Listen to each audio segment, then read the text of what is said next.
presented by the Competition Bureau of Canada, the Autorité de la Concurrence of France, and the National Commission for Markets and Competition of Spain.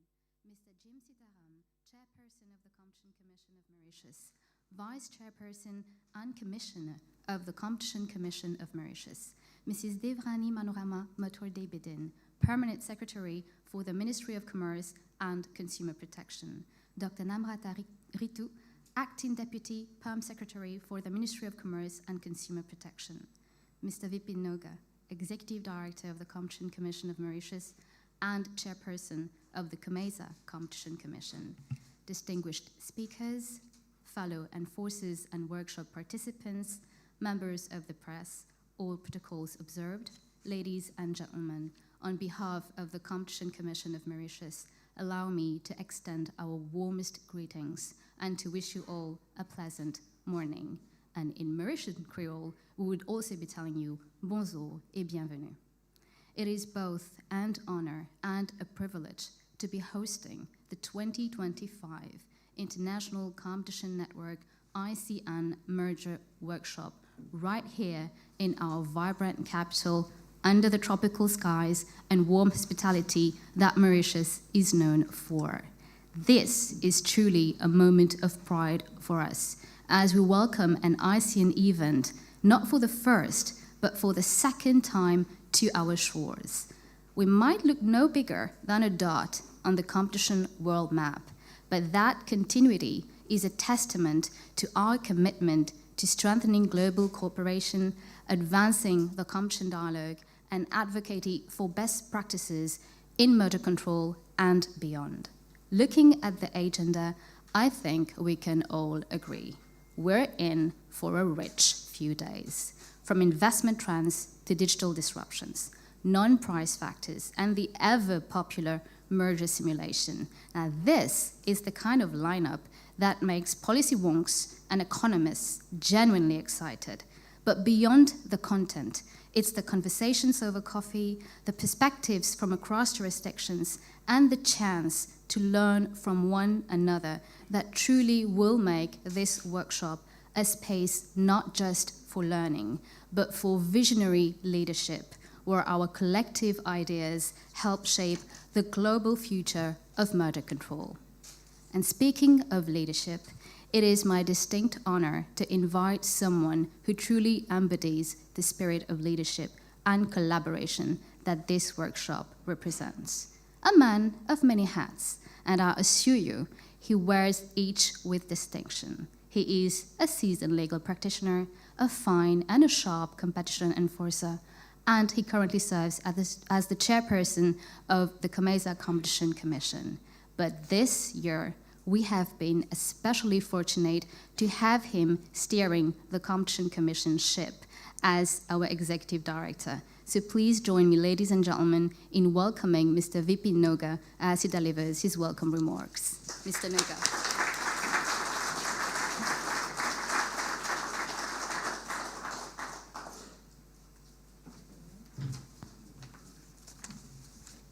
Thank you, Noor, for these kind words.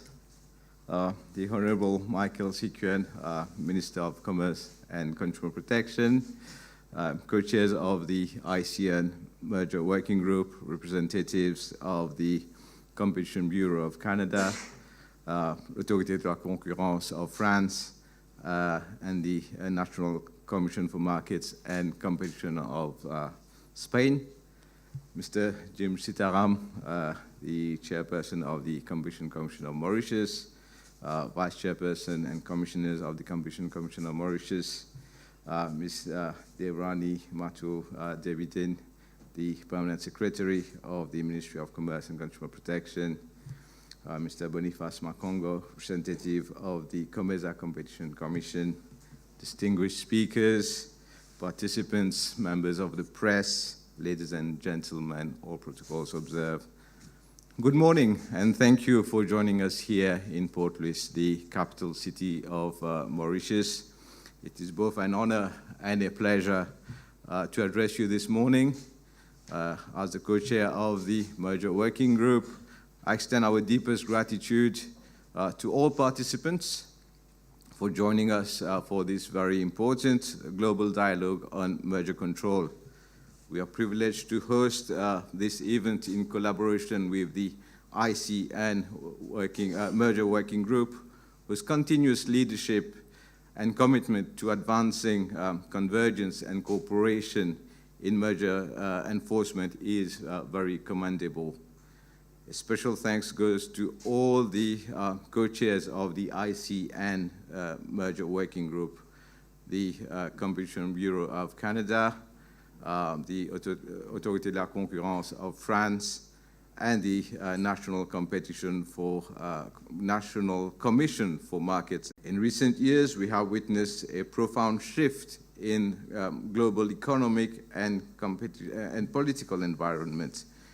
Changes that directly influence how markets operate, how businesses make strategic decisions, how policies are being reshaped, and how competition commissions must respond. Economic uncertainty is becoming the norm. A few years back, we were talking about globalization, and now globalization seems to be drawn by opposing forces, namely change in geopolitical landscape and the rise in digital ecosystems. These developments challenge traditional competition frameworks and demand that we, as authorities, are more agile, collaborative, and forward-looking. Merger control can no longer focus solely on prices. It must also consider innovation, investment incentives, data access, and long-term market dynamics, while creating and catering for ever-changing policy frameworks. This makes our discussions over the next 2 to 3 days not only timely, but also essential as we collectively navigate this evolving landscape. Our agenda is rich and ambitious. We will explore how mergers affect incentives to invest, discuss new theory of harm in digital markets, and examine how market definitions are expanding to include quality, innovation, and potential competition. We will also delve into remedy design, cross-border cooperation, minority shareholdings, cross-directorships, and other pressing issues. These are not just technical or academic topics. These topics are central to how our economies grow, how markets deliver value for consumers, and how we balance the need for innovation with the need to prevent harm caused by excessive concentration or unfair merger practices. For an economy like Mauritius, competition policy is more than regulation. It is an engine for inclusive growth, fairness, resilience in the globalizing world. For a small and open economy like Mauritius, merger control must do more than just safeguard against immediate price increases. It must also protect the conditions that foster long-term investment and innovation. We must also acknowledge the challenges we face in enforcing merger control. Predicting the future state of competition is inherently difficult. Much of the relevant information lies with merging parties, and competition authorities often find themselves in an information disadvantage. It is precisely why the work of the ICN Merger Working Group and events like this one are so important. In the context of merger control, developments in digital markets, particularly the rapid integration of AI, are representing new and complex challenges. Mergers involving digital platforms and AI capabilities often raise concerns that go beyond the traditional price effects. These include potential for data consolidation, the acquisition of algorithmic advantages, and the strengthening of ecosystems that make it difficult for rivals to compete. Novel theory of harms are now being considered, such as ecosystem foreclosure and the leveraging of market dominance through control of critical data and AI infrastructure. Authorities must assess whether mergers reduce future innovation, entrench incumbents, or foreclose market access to emerging players. As AI intensifies network effects, merger analysis must evolve to capture dynamic and forward-looking harms, ensuring that digital and AI-driven mergers do not hinder competition before it has a chance to flourish. While jurisdictions may differ in their legal frameworks and market realities, the underlying challenges that we face are often remarkably similar. That is what makes the ICN such a powerful platform. It allows us to learn from one another, challenge our thinking, and move towards greater convergence in areas where it matters most. We learn how other authorities have built counterfactuals, tested efficiency claims, and how merging parties are required to disclose internal documents and strategic plans. These are the tools that will help reduce information asymmetry. Over the course of this workshop, I encourage you to speak up, to share your views, ask questions, and connect with colleagues from other agencies. The richness of this event lies in the diversity of perspectives in the room and in our collective commitments to strengthening merger control around the globe. Over the next few days, I hope I will be able to meet and greet each of you personally.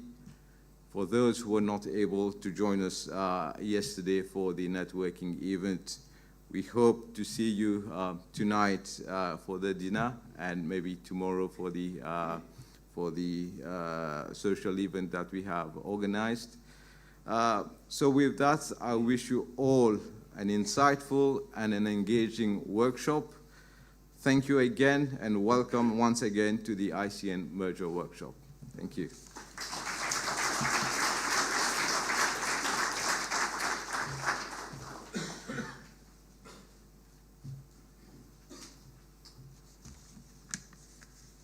Thank you, Executive Director. And as you so aptly noted, in a small and open economy like Mauritius, competition policy and merger control in particular is not just a technical tool. It is a strategic pillar for ensuring that our markets remain dynamic, our investment climate resilient, and our economic development inclusive and forward-looking. And the presence of the Honorable Minister of Commerce and Consumer Protection with us today is not just a privilege, it is a powerful signal. It underscores the significance of the event we're hosting today. But it also underscores the significance of the strong political will and high-level commitment backing our efforts to build a robust, transparent, and globally engaged competition regime. And it also reminds us that sound competition policy is not shaped in isolation. No, it thrives when it's anchored in institutional leadership, in shared vision and active engagement with all our stakeholders within the community. Ladies and gentlemen, it is my honor to now invite to the stage the Honorable Mr. John Michael Tsun Sao Young Sik Yun, Minister of Commerce and Consumer Protection, to officially open this important gathering.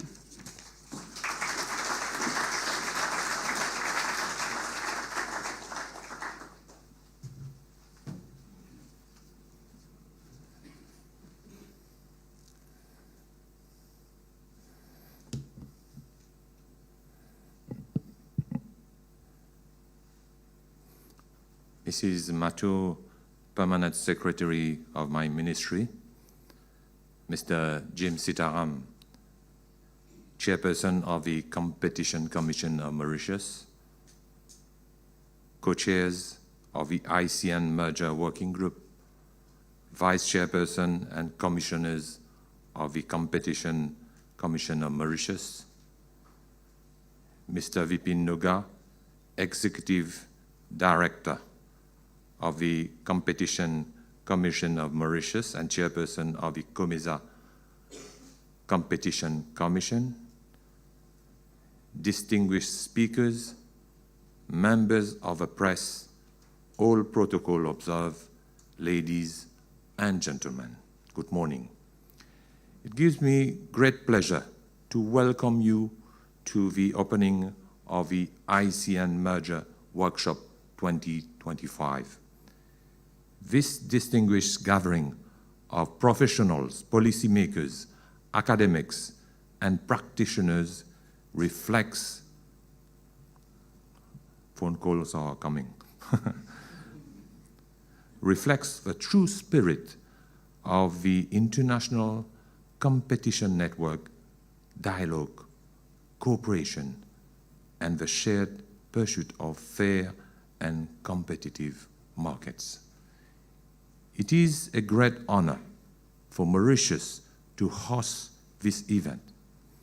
I wish to commend the Competition Commission of Mauritius for their leadership in bringing us together, and thank to the ICN community and the co-chairs of the Merger Working Group for their support in making this workshop a success.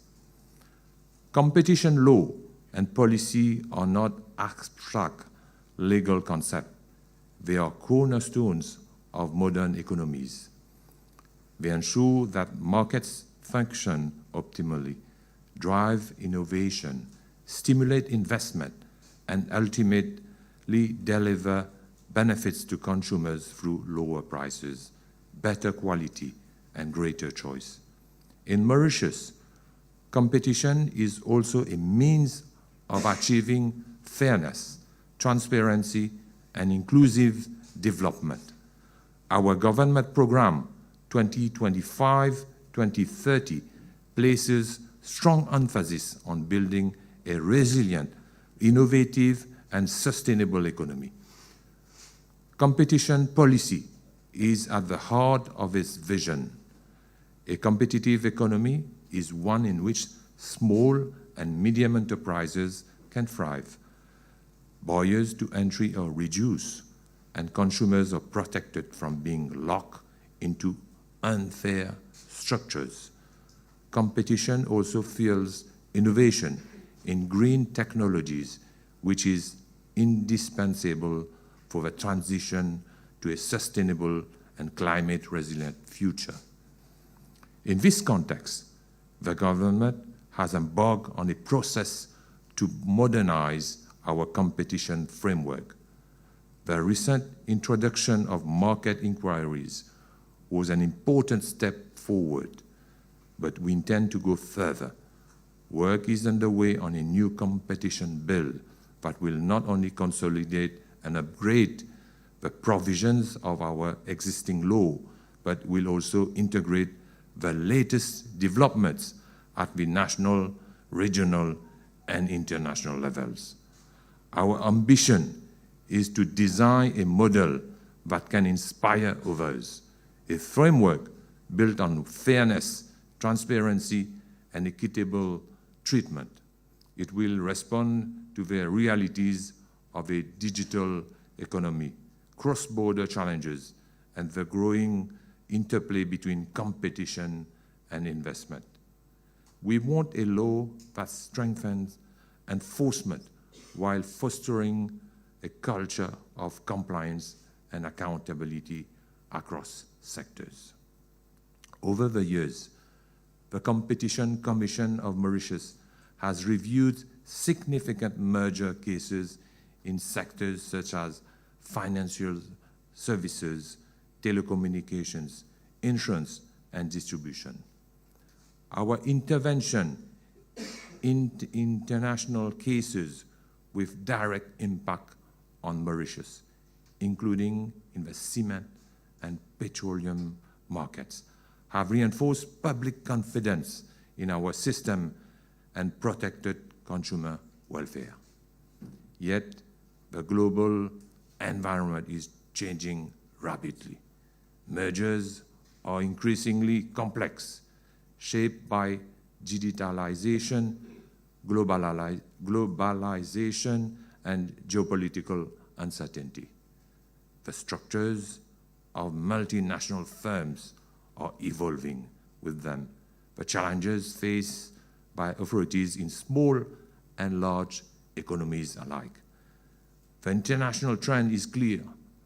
Competition authorities must deepen collaboration, share best practices, and innovate in enforcement strategies. The ICN provides exactly this platform, one that allows jurisdictions at different stages of development to learn from one another to build collective strength. As a small island economy, Mauritius brings a unique perspective. Our markets are modest in size, but the risks of concentration are significant. By sharing our experiences, we contribute to shaping global standards that recognize the realities of smaller and developing economies. At the same time, we gain from exposure to the most advanced tools and methods being developed worldwide. This workshop is therefore more than a technical exercise. It is a space for building a shared vision of competition that works for all.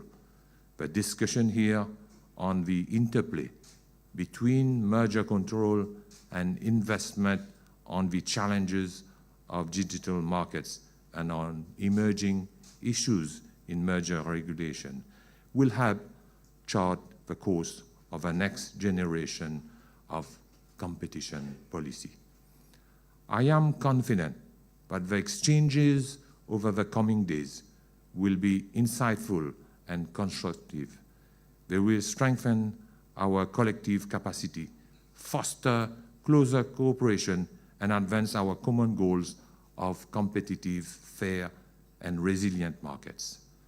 It is with this conviction that I have the honor to declare this workshop open. I wish you fruitful deliberations, meaningful connections, and memorable moments of Mauritian hospitality. May the insights forged here in Mauritius resonate far beyond our shores and contribute to shaping the future of global merger control. Thank you.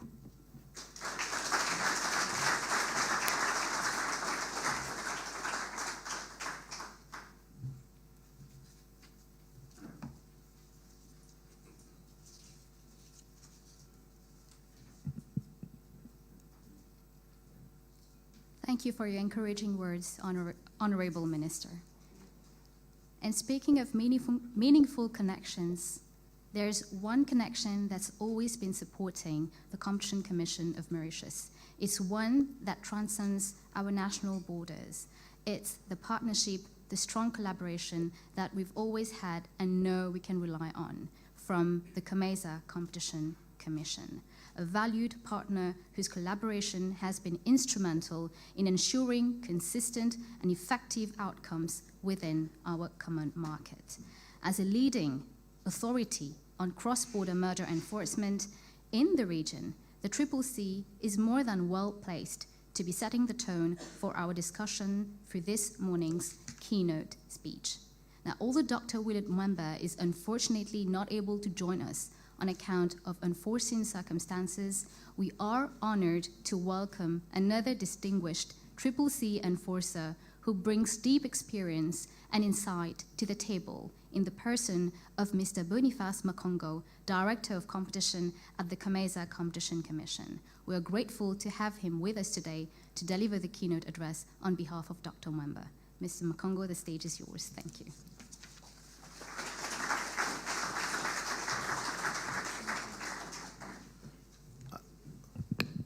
Thank you very much. As introduced, I will be delivering the keynote speech on behalf of my CEO, Dr. Willard Mamba, who was unfortunately not able to be with us today. The Minister of Commerce and Consumer Protection, Honorable John Michael Sao, MP, the Permanent Secretary, Ministry of Commerce and Consumer Protection, Ms. Devran Mathur Dabidin, the Board Chairperson, Competition Commission of Mauritius, board members of the Competition Commission of Mauritius, the Board Chairperson, COMESA Competition Commission, and Executive Director of Competition Commission of Mauritius, Mr. Vipin Nauga, representatives from the Ministry of Commerce and Consumer Protection, distinguished ladies and gentlemen, all protocols observed. It is an honor for the COMESA Competition Commission to deliver this keynote speech at this year's ICN Mergers Workshop. I wish to thank the Competition Commission of Mauritius for the invitation and the government of Mauritius for the support rendered in facilitating a successful event. Merger review is one of the cornerstones of the competition policy and law enforcement. From a policy perspective, it is imperative that mergers and acquisitions are assessed due to the potential impact they have in significantly altering the structure of markets and the resultant competition dynamics.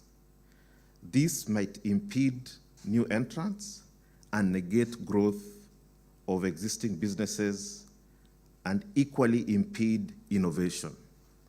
Merger review also facilitates the flow of direct foreign investment into economies with its attendant benefits of economic growth and development, technology transfer, employment generation, and infrastructure development. Merger review is therefore indispensable to the economic growth and development of any nation. It is therefore important that assessment of mergers and acquisitions in markets is viewed from all perspectives due to the impact it has on the economies. Distinguished ladies and gentlemen, the assessment of mergers and acquisitions has been evolving over time. New issues have arisen that require consideration in merger assessment. This is inevitable due to changes in market dynamics. In the last 10 years, we have seen some emerging issues which affect how mergers and acquisitions are assessed. Some of the issues that we have seen include digital markets, artificial intelligence, environmental sustainability, and more recently, tariff wars. In the context of Africa, we have seen the emergence and growth of regional competition authorities enforcing merger regulations at different levels. We are equally in the process of operationalizing a continental competition authority. Ladies and gentlemen, allow me to delve into some of these issues. The emergence of digital markets have challenged the relevance of tools that competition authorities have traditionally relied on over the years. This has called for more tools to be developed to enable competition authorities assess the effect of mergers in markets. One sticky issue has been the determination of merger notification thresholds for those jurisdictions that rely on turnover and assets. This has necessitated amendments to laws in some of the jurisdictions to ensure that these transactions are captured and assessed due to the potential effects on markets in spite not meeting the requisite thresholds. This is commendable since no merger with potential effect on markets should be left unchecked. While still navigating how best to address competition issues in digital markets, artificial intelligence is evolving at a supersonic speed. It is important that we have necessary tools and expertise to address mergers in this area. Distinguished ladies and gentlemen, due to the challenges brought about by climate change, there has been a call for action, and different stakeholders need to play their part in combating the effects of climate change. It has been argued that competition authorities could play an equally important role in combating the effects through enforcement of competition, in addressing anti-competitive conduct, as well as merger regulation. Many competition authorities are already doing this, and some have included this in consideration of their laws. However, this may not be without challenges, especially for young competition authorities who may not have the expertise to include such factors in their assessment. Competition authorities have been criticized for approving mergers and acquisitions that have created dominant firms. This is the case especially in food market systems, and as a result, this has led to high prices of food globally. Further, in the last 2 years, political tensions have led to resurgence of tariffs, leading to trade wars. These tensions have an impact on our markets and will negatively affect access to markets, especially for developing countries. This brings additional considerations in merger assessment on how they affect competition dynamics in domestic markets. Distinguished ladies and gentlemen, in the context of Africa, there has been emergence of regional competition authorities with a mandate to enforce regulation at regional level in their respective economic communities. Even though COMESA Competition Commission is one of the most established regional competition authorities, which started enforcing competition way back in 2013, in the recent past, we have also seen the Economic Community of West African States, ECOWAS, establishing a regional competition authority, which has also started enforcing competition. Equally, the East African Community Competition Authority will start enforcing competition on 1st of November 2025.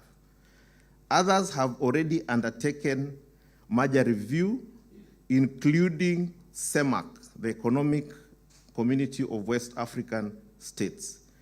The enforcement of merger regulation at regional level has many benefits, including the creation of a one-stop shop for businesses, allowing them to notify a merger to one institution as opposed to multiple jurisdictions. This lowers their cost of doing business, as well as the risk of potentially different competition authorities in various jurisdictions making conflicting decisions. This has been demonstrated in COMESA through the COMESA competition's role in merger regulation, resulting in assessment of over 479 mergers affecting member states, of which 383 have been cleared unconditionally, 39 approved with condition, 1 rejected. The COMESA Competition Commission has actively engaged all affected member states in these mergers, including Mauritius, because effective collaboration is key in addressing cross-border merger issues. Collaboration between COMESA Competition Commission and competent authorities of member states, such as the Competition Commission of Mauritius, extend beyond cases to include capacity building. This is demonstrated in our partnership in holding of this event. In addition, the establishment of a Continental Competition Authority is making steady progress as state parties have reached an advanced stage in their negotiations of various legal instruments that will operationalize the African Continental Free Trade Area Protocol on competition policy. The only impeding step will be the ratification of the protocol to allow it to come into force. These different layers of enforcement will allow for more coordination and cooperation, if well administered, contributing to a more robust competitive environment on the continent. Having highlighted the above issues, it is clear that markets will keep evolving, irrespective of whether the changes are driven by social, economic, or political factors. As the markets evolve, competition authorities will need to interrogate whether the tools at their disposal are sufficient to address the rising challenges and whether they are adequately equipped in terms of knowledge, skills, and expertise. As recently as 10 years ago, one would have questioned the relevance of IT experts as part of case teams. The focus was on building capacity among lawyers and economists to do the job. But this is no longer the case. As we have in some jurisdictions, IT experts becoming a crucial aspect of assessment of competition cases, especially those involving digital markets. This is the reason why gatherings such as this bring together experts from around the world are indispensable, because they allow for sharing of experiences, knowledge, and creating of networks for future collaborations. I take that the program has been carefully crafted to allow discussions on many of these topical issues, which will allow participants to sharpen their knowledge in these matters. I therefore commend the co-chairs of the ICN Mergers Working Group and our hosts, the Competition Commission of Mauritius, for putting together such a comprehensive program, allowing for a diverse range of issues to be deliberated on. Distinguished ladies and gentlemen, I wish you a fruitful workshop. Thank you.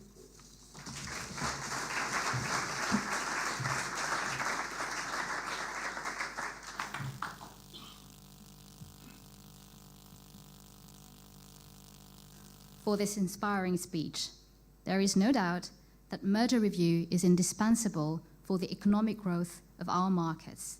And if there's one thing we will remember, is that merger review is being called upon to evolve, and that evolution is here to stay, given the dynamism of our markets. No wonder this agenda was built with dynamism in all items. But before we proceed with our agenda, ladies and gentlemen, allow me to invite our dignitaries from the main table to the stage for a memorable group photo.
Ladies and gentlemen, please allow us a couple of minutes as we change the setup to welcome our first plenary for the day.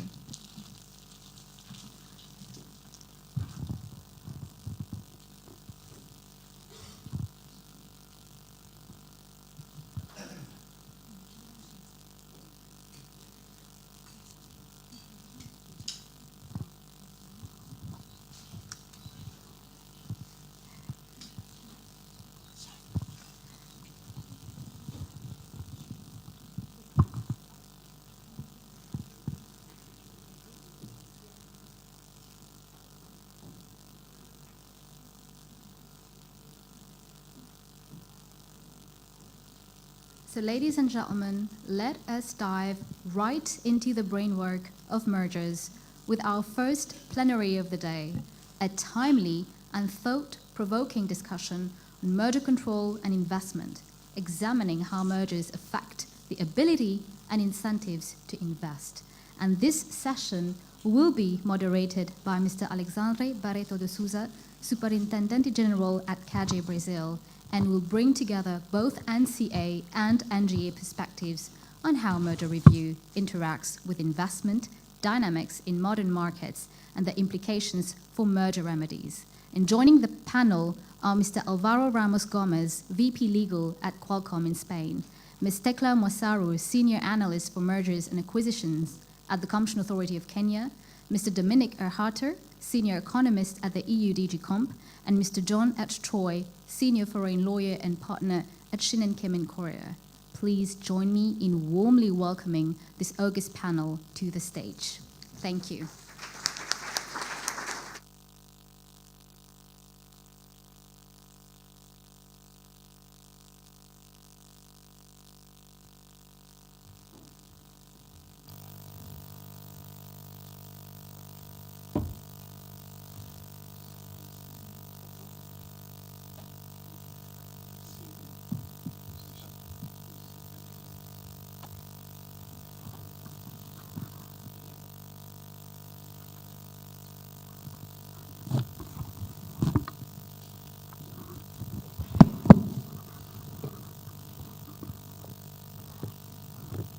Hello.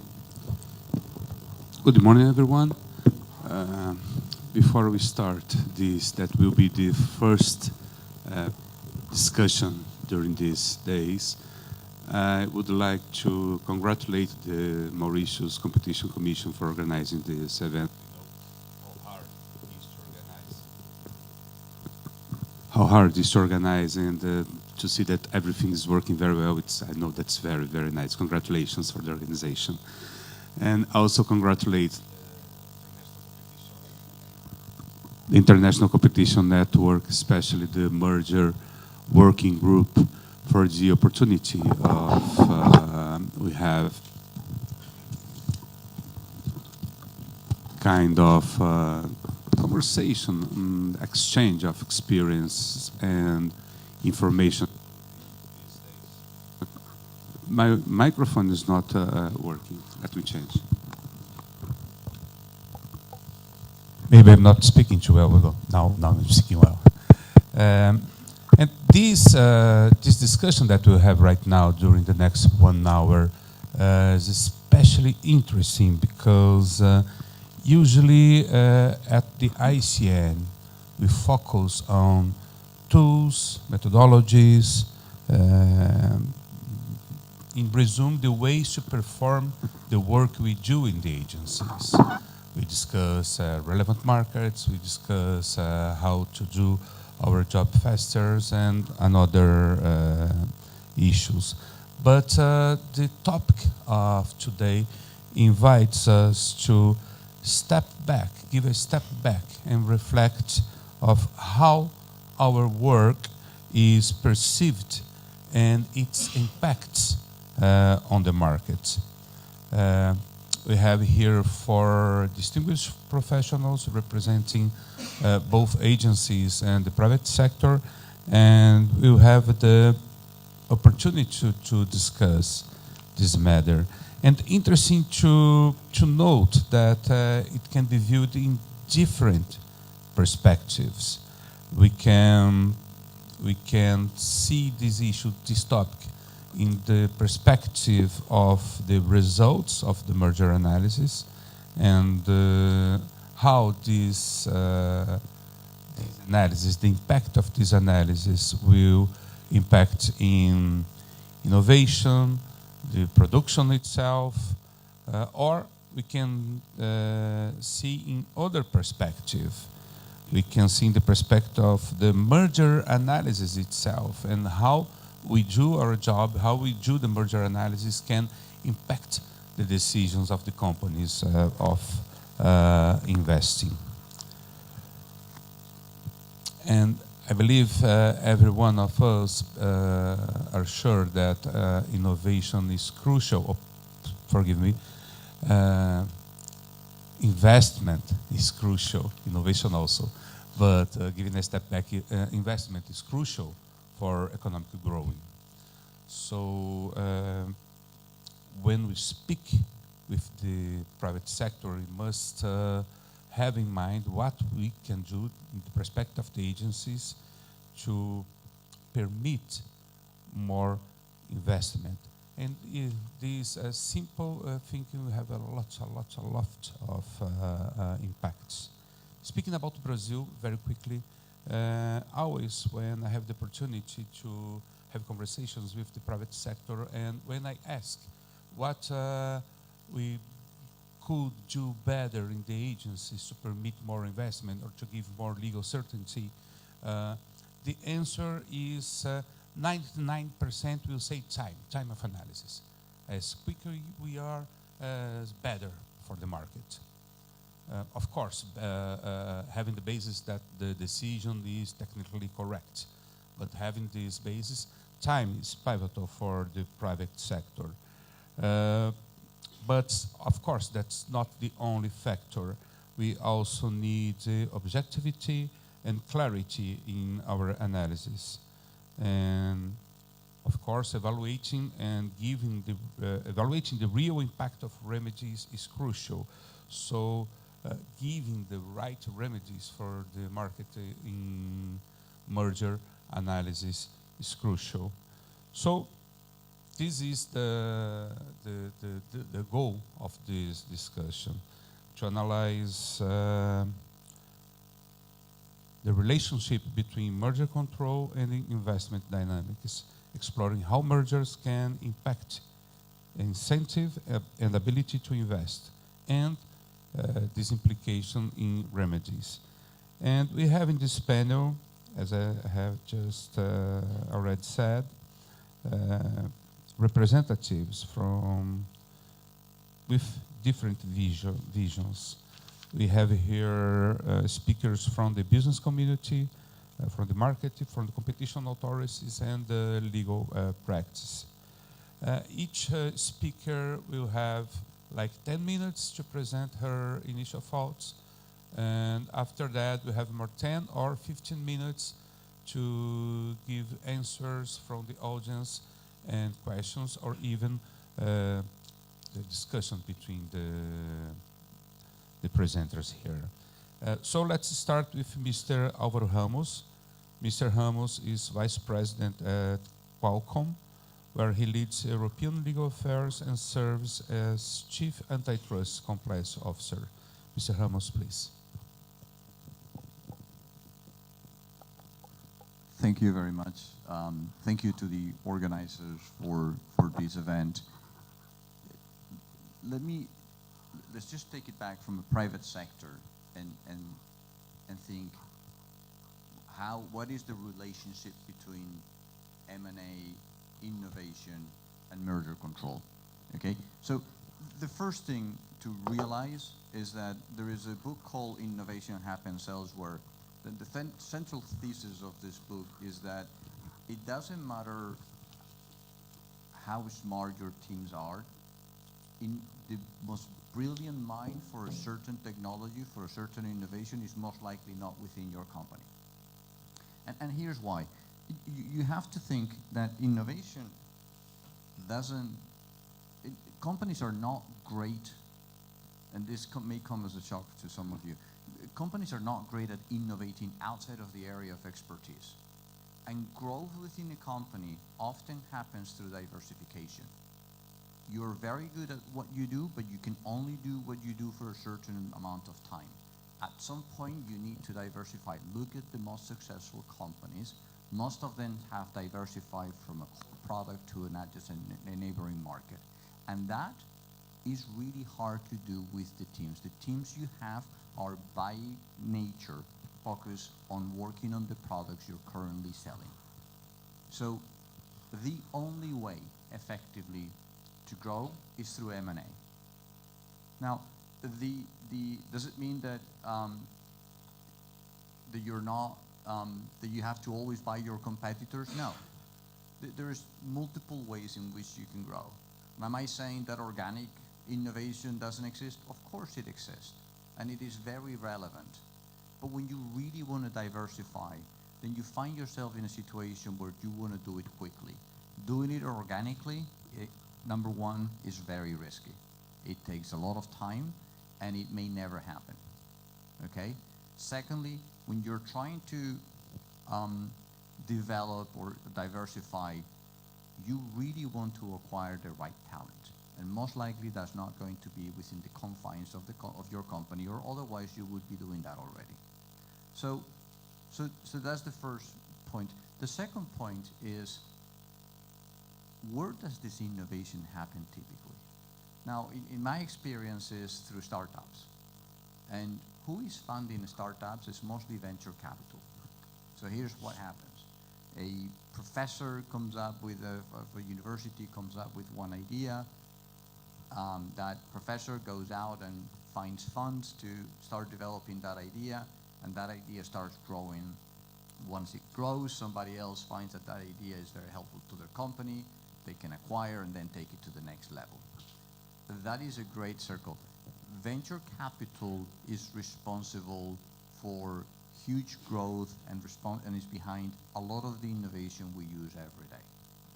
Now, most of you think of venture capital as an incredibly profitable business area, and it isn't. The truth of the matter is 75%, there's a Harvard study that shows that 75% of investments from venture capital result in a loss, in a complete loss of the money that the venture capital has put in. The fact is, only 10% of venture capital investment really yields a profit. Unicorns, and I don't know if you're familiar with the unicorn, the startup that has no revenue but that is worth more than $1 billion, are, at the risk of stating the obvious, incredibly rare. And the way venture capital makes its money is not by, their ambition is not to create the next Apple or the next Google. That's not what they're looking for. Venture capital is looking for an out, is looking for an exit, is looking to sell that company that they're investing to somebody else. So that somebody else, as I said before, is typically a large company, and here's the strategies that are typically discussed within the companies. You can acquire a startup that has just a bunch of ideas, but they remain largely untested. And then you can go down the list of more advanced acquisitions when you buy a startup that has an idea, but it's a proven concept, but they still have no revenue. You can buy a company that still already has some contracts, they have some actual revenue, or you can actually buy a company that it may not even be a startup, it's actually a full company, but that it has the innovation and the technology that they have already proven, and it already is generating revenue. Depending where you are on this scale, it raises different antitrust concerns, which we will look at on the second part of intervention, which is and then the options that you can have as a company is you can buy the company, the startup. You can do what is called an acqui-hire, meaning you're looking for human talent, but you don't care so much about the underlying IP. You don't care about the revenue. You don't care about the assets. Okay, you just want the team. And here's another thing that is very important. Innovation is always driven by humans, at least until we're replaced by artificial intelligence. So that means that we're going to have to finding the group of individuals, finding 300 engineers, just to give you an example, that can develop a certain IoT technology is really hard to find. If you go to an HR department and say, find me this in 1 or 2 individuals, they should be able to do it. But when you ask them, I need 300, that's a lot harder. Finding readily available teams that have been working with each other for the past few years on a certain technology is incredibly valuable. And that's why aqua hires are very relevant. Sometimes you can choose different structures than full M&A through licensing or the acquisition of assets. And those are also options that sometimes allow you to get what you want and really accelerate your ability to close the deal and reducing the uncertainty that sometimes comes from regulatory intervention and regulatory review. So now that you understand the importance of the process for which companies diversify through acquisitions, and then the next step, which is how venture capital desperately needs those acquisitions in order to fund their investment, I think hopefully you can realize that from an antitrust perspective, we are dealing with a very delicate machinery we call innovation. And from that perspective, it is what you have to look at M&A. Now, am I saying that because of what I just said, that every acquisition is fine, that there's no antitrust concerns? Of course there are, right? We know that. Now, the first type of deals that are problematic involve killer acquisitions. We're talking about, I think they're easy to spot. Killer acquisitions are a little bit like a sense of humor, right? If you have to explain it, it's because it's not that funny. So in the sense that it is, killer acquisitions are the type of deals that you are acquiring your next competitor at an embryonic stage. So while you know that what you're really doing is not bringing innovation in-house, is reducing competition for the future. Now, I found that one of the key aspects to understand whether a deal is anti-competitive or not is to look at the internal record of the of the capital of the startup that you're acquiring. So, how am I doing on time? 2 minutes. 2 minutes. So the one thing is their internal record is incredibly valuable. And what I mean by that is, if you look at any startup by definition, by necessity, is incredibly ambitious, incredibly bullish in their prospects of growth. You're going to see lots of presentations with hockey sticks about their growth prospects. That's relevant, but that's going to probably mislead you to the real prospects. Look at their financials. Look at, are they able to generate revenue within the next 2 years? Where's the next financial round going to come from? Who else is interested in this company? And that will give you a sense of the real prospects, okay? The second thing that you have to look at to understand whether you're dealing with this type of acquisitions is, why is the company acquiring them? The internal record of the acquiring company, the documents that they present to their board to justify the deal, and the preparatory works that the companies involved are incredibly relevant as well. The recent changes in the US HSR filing systems have enlarged the type of documents that the US agencies collect in order to understand the logic, internal logic within the company to acquire the company.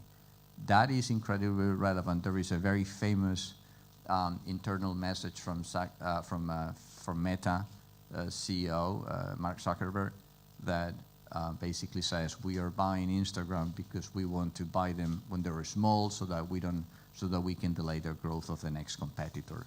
Obviously, those type of internal record, I'm not suggesting that that's what happened on Instagram, but that illustrates the point that I'm making about the importance of internal record. I will end also by saying there is another type of acquisitions that are incredibly concerning sometimes, and is when a monopolist is snapping small startups in order to get vertically integrated We've seen that in recent cases. Those type of acquisitions basically involve a monopoly increasing their economic incentive to engage in market foreclosure. While those deals are sometimes small, they are symptoms that may denote an underlying anti-competitive strategy. Their future plans, their prospects are also incredibly relevant to understand whether that deal could be anti-competitive. Thank you. Very good, Mr. Ramos. Very interesting points. I believe we'll move back to our points after. Now let's move to Mr. Choi. Mr. John Choi is a senior foreign attorney at Shin & Kin law firm in Korea and a member of the firm's antitrust practice group. Mr. Choi has practiced law for about 30 years and has been at the forefront of many leading antitrust cases and impressive background in antitrust. It would be very interesting to hear Mr. Choi, please. Thank you. Thank you. It's a real pleasure to be here, and I want to thank the Mauritius Competition Commission for the opportunity to be here. Okay, thank you. Well, I guess I agree with everything that Mr. Ramos had said. So, but that's right. Since I'm from Korea, I'll cover the sort of the status in Korea and how the KFTC has sort of adapted to the new dynamic industry. Like Mr. Ramos said, I think we can start with the basic, that the mergers are good, right? It's an efficient allocation of resource, right? I mean, there's many pro-competitive benefits to merger. You have it promotes innovation. It also creates economies of scale. And it gives the companies the opportunity to avoid duplicating the investment on the same technology, something that was already built, right? Obviously, the rationale for the merger review then is to weed out those few cases where the merger really does raise a concern for significant anti-competitive harm. The number of filings in Korea and the statistics support this as well. Right? I think in Korea there's about 1,000 merger filings per year, plus or minus few hundred. And the conditional clearances are normally limited to anywhere between 2 to 5, often in the smaller range. And I don't think there's been a complete prohibition until very recently, like in 80 years. And even that deal, the parties withdrew. So the complete prohibitions are very rare.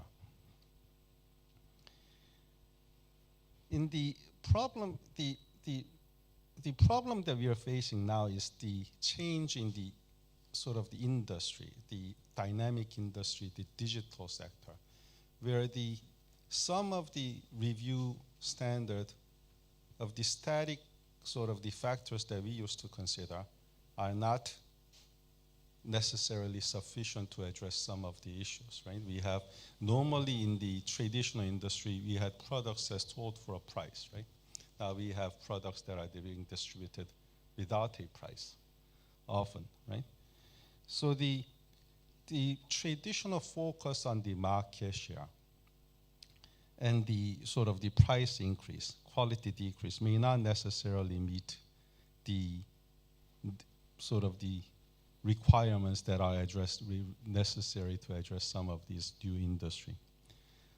So in the dynamic sort of the industry, they need to consider the other factors, the potential for innovation, the incentive for investment, and so forth.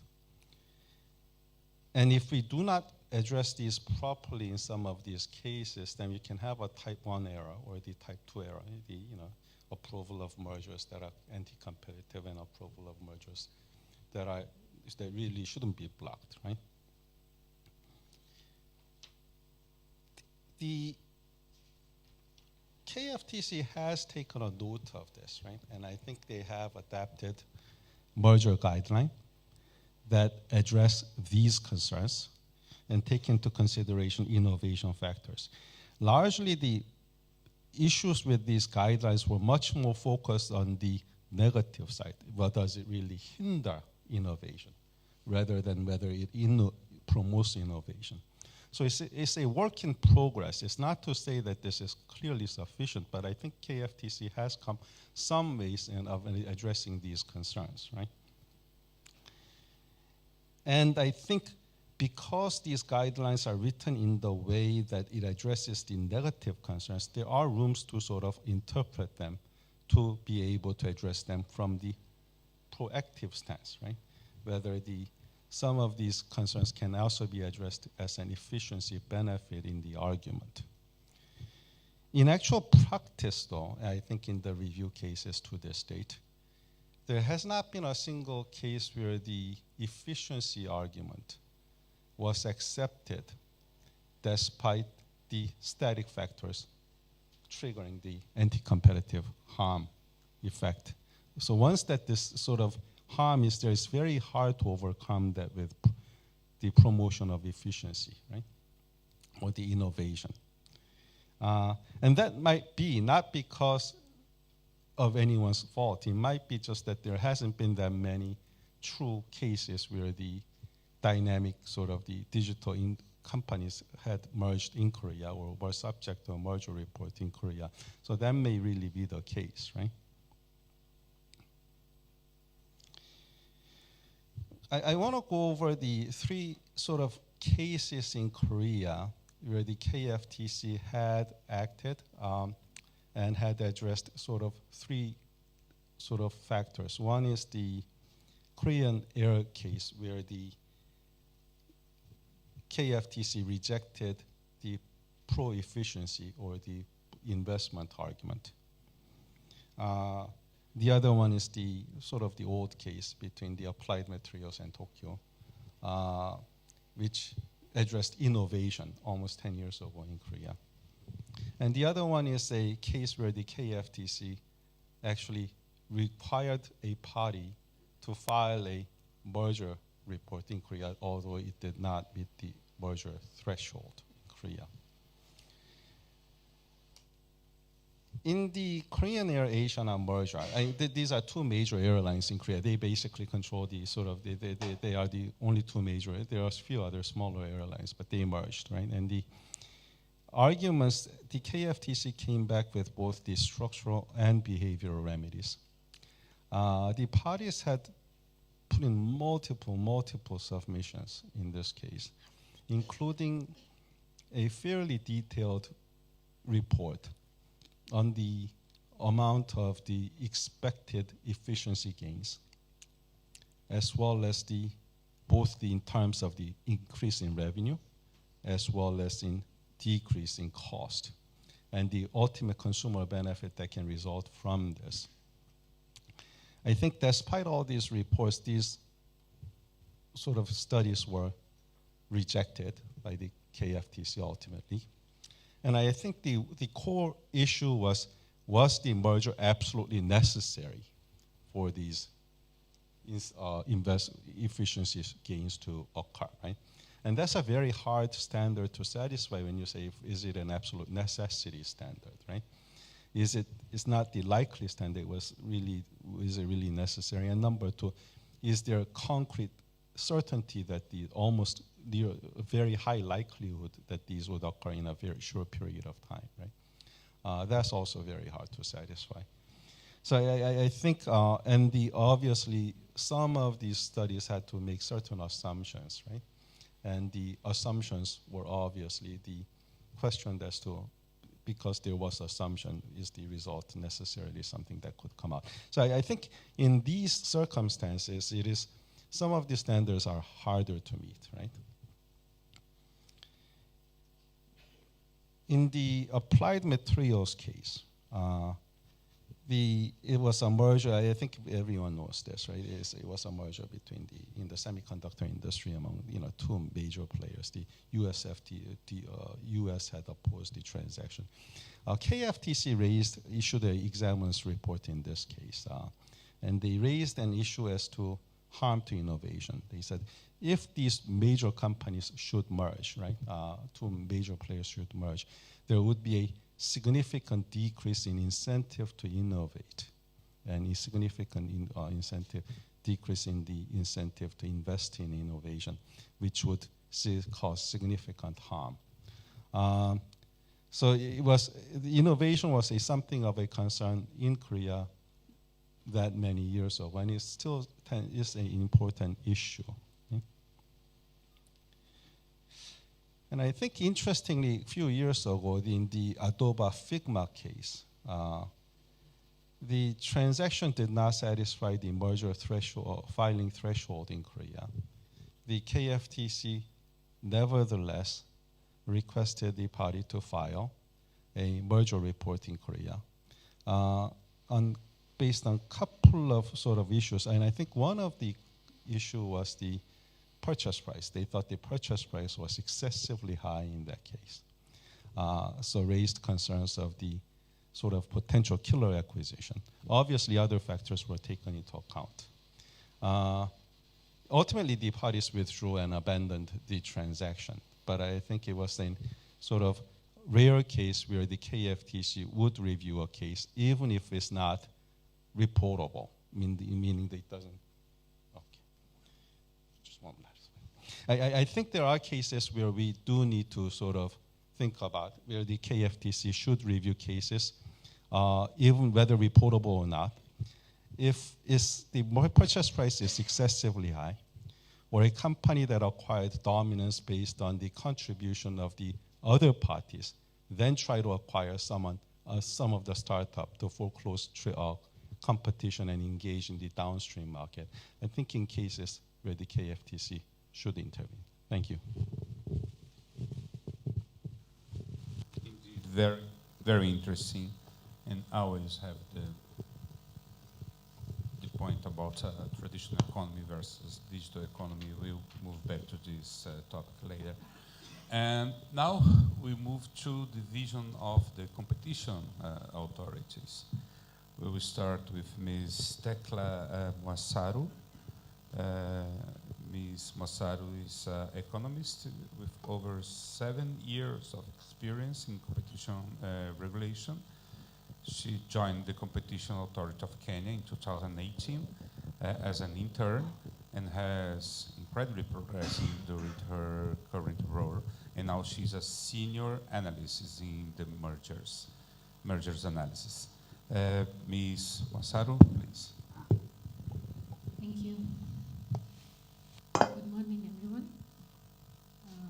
I'll talk about 5 points in my presentation. So one of them is a question on whether mergers really drive innovation and investment or not. I think this is a question that all the regulators should ask themselves, because we see there are dual effects in mergers. We have the positive and the negative effects. I think one of the speakers here mentioned about the short term, the diversity and the short term effects of mergers, which can, of course, promote synergies. It can be a source of capital for some undertakings or firms. But then again, is this in a short term or in a long time? I think this is also a question that we need to ask ourselves. Because looking at the regulatory bit of it, if we just approve a transaction based on the cost savings which are achieved in the short period of time, then what about in the long term? Will there be reduced rivalry between the companies in that market? I think that's also another question that we also need to put into practice. And then also another factor that we also need to really dive into is the incentive. Is the incentive and the ability to invest in a given transaction. I mean, if I'm acquiring a competitor, is there an incentive for me to invest? That's a question that we also need to ask ourselves. Okay?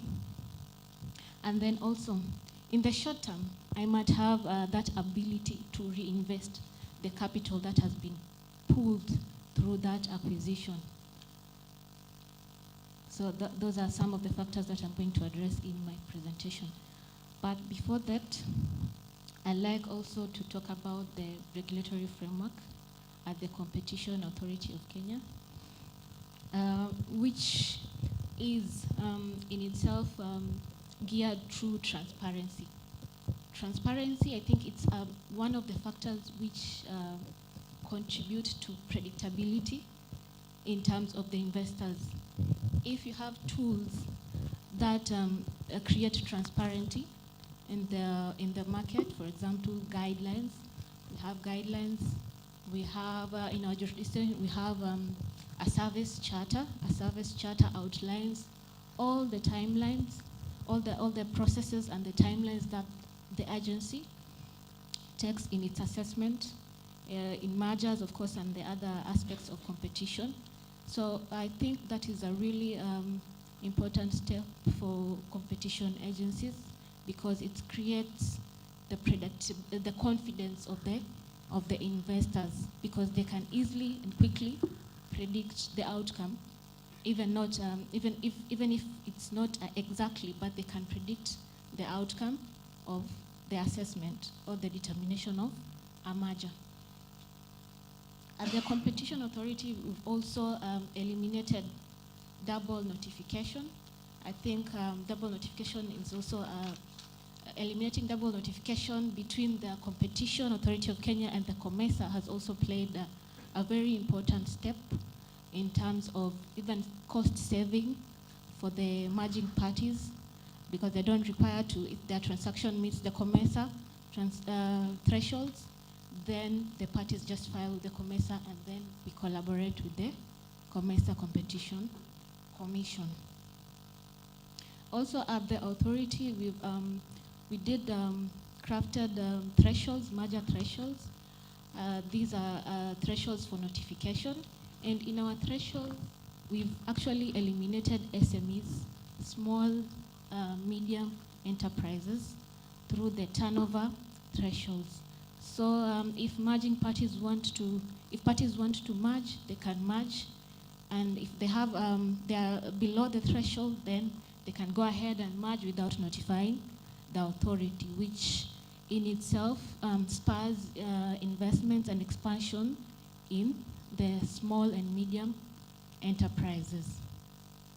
Even though we have that provision, we have the authority also has the power to assess transactions which don't necessarily meet the thresholds, but there are some competition concerns that are likely to arise in that transaction, which I think it's also a very important step in terms of even capturing the digital mergers which have no turnover.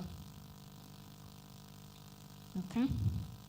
And also, we also have provisions of failing firms.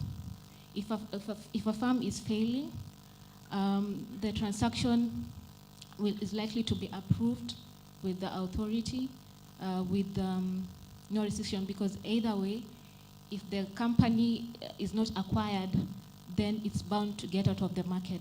So with that factor of approving the failing firm transaction, I think it's also another way of spurring investment in the economy and not losing out on the small transactions. We've also captured some of the aspects of investment, especially in merger. Okay, our regime is suspensory, and so it means that undertakings or firms have to notify us before implementing any transaction. So that in itself also ensures that there is no dominance in the market without the authorities' awareness. Okay, and even in those aspects of mergers implemented without the authorities' approval, since we penalize the parties for such transactions, we are also lenient in such a way that we can look at the ability of the firms to pay the penalty and even stagger the payment over a period of time based on their ability, hence also promoting investment.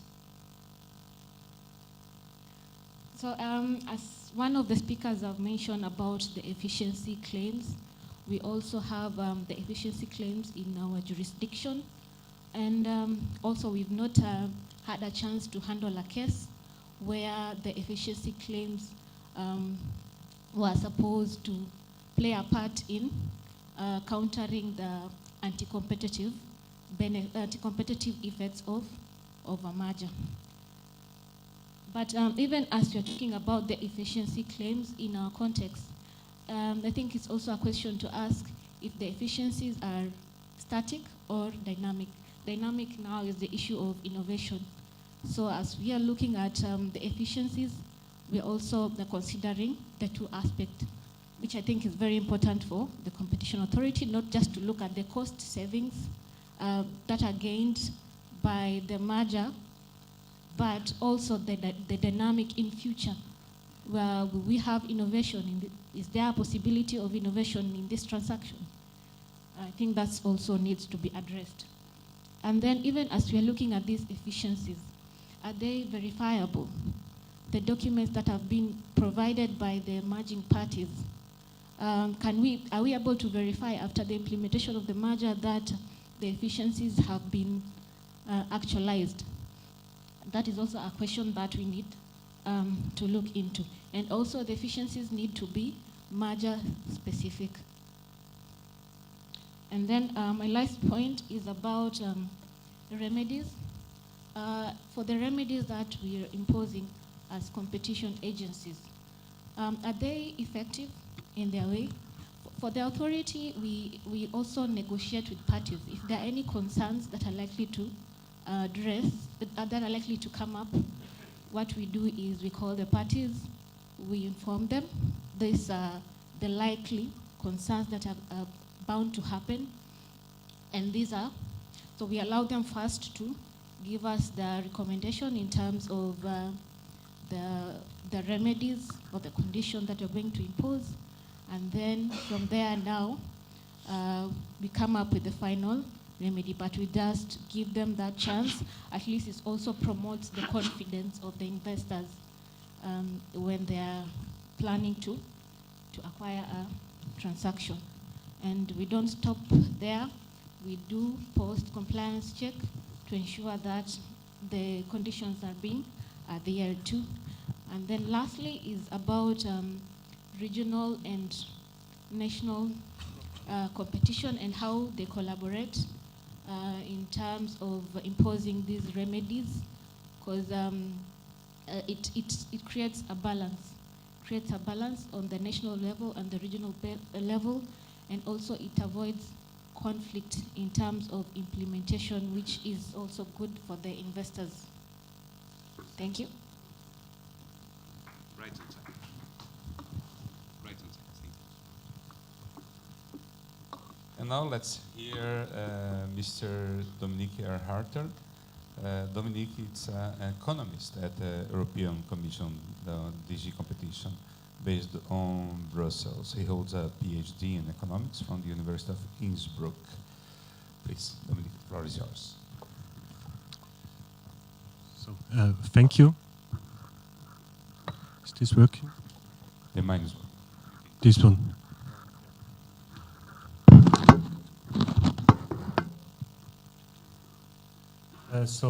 Thanks. It's great to be here. Thanks to the organizers for organizing this great event and bringing us all together today.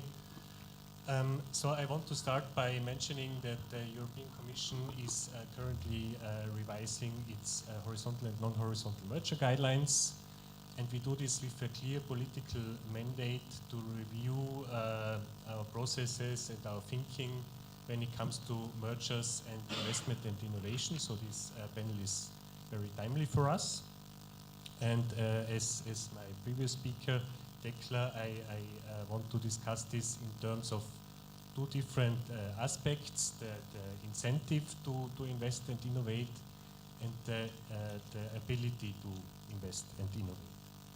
And with that, maybe we can bring up my slides, but I will already jump right in with the first point on the incentive to innovate.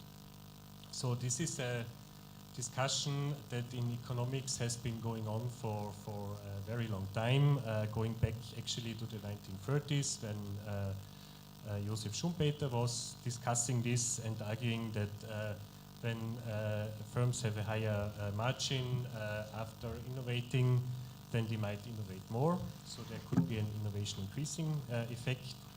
And then Arrow, 20 years later, arguing, okay, but if competition is going down, then this is certainly reducing the incentive to innovate, and then actually we should have less innovation in effect.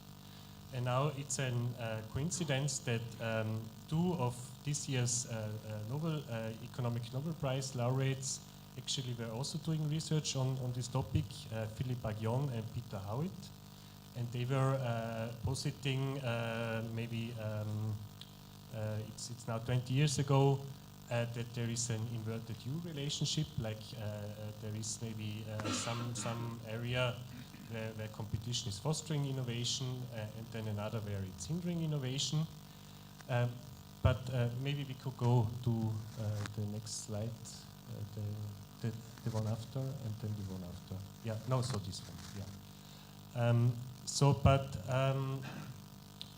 This is statements, and this is an assessment that looks at competition in general, and there we're looking at factors like demand, how differentiated products are, but it's not directly geared to mergers and innovation. Because this Schumpeter effect in mergers, this higher margin comes from actually having higher prices on downstream markets, so something is taken away from consumers. And then the question is not only is there more innovation, but also will it actually benefit consumers, or will the harm they are suffering, will it be more than any benefit we can get? And so this has to be studied in a different way in mergers, and I'm happy to say that actually research coming out of cases of European Commission has played a very important and pivotal role there. First, on product innovation, there is research done by Giulio Federico and co-authors, which was originally motivated by the agrochemical mergers like Dow DuPont. And then Motta and Tarantino made a paper on process innovation, which was motivated actually by the telecom industry, where it's more about investment than on innovation. This literature is further ongoing. There have been further effects decomposed, and we are actually also we have commissioned a study that is currently produced that is again looking at the literature and the effects. So we hope to have a more consolidated view in a year from now. But the key takeaway of this literature is that absent efficiencies, mergers tend to harm consumers, either because they directly reduce the incentive to invest and innovate, or because the net effect is negative because there are higher prices. With that, we could go to the next slides. Just to mention briefly, we discuss when we think about an innovation theory of harm and innovation in mergers, there is more direct effects like product-to-pipeline competition, pipeline-to-pipeline competition, which is, for example, often studied in pharma cases. Then in Dow DuPont, for the first time, we discussed innovation spaces, so innovation where firms have capabilities, research capabilities that are competing with each other, even if a market might not yet exist. And then innovation can also play a role in ecosystems where a very dominant company is protecting itself from entry from rivals who start in niche markets and then want to progress to a core market. This is the situation we had in Adobe Figma, for example.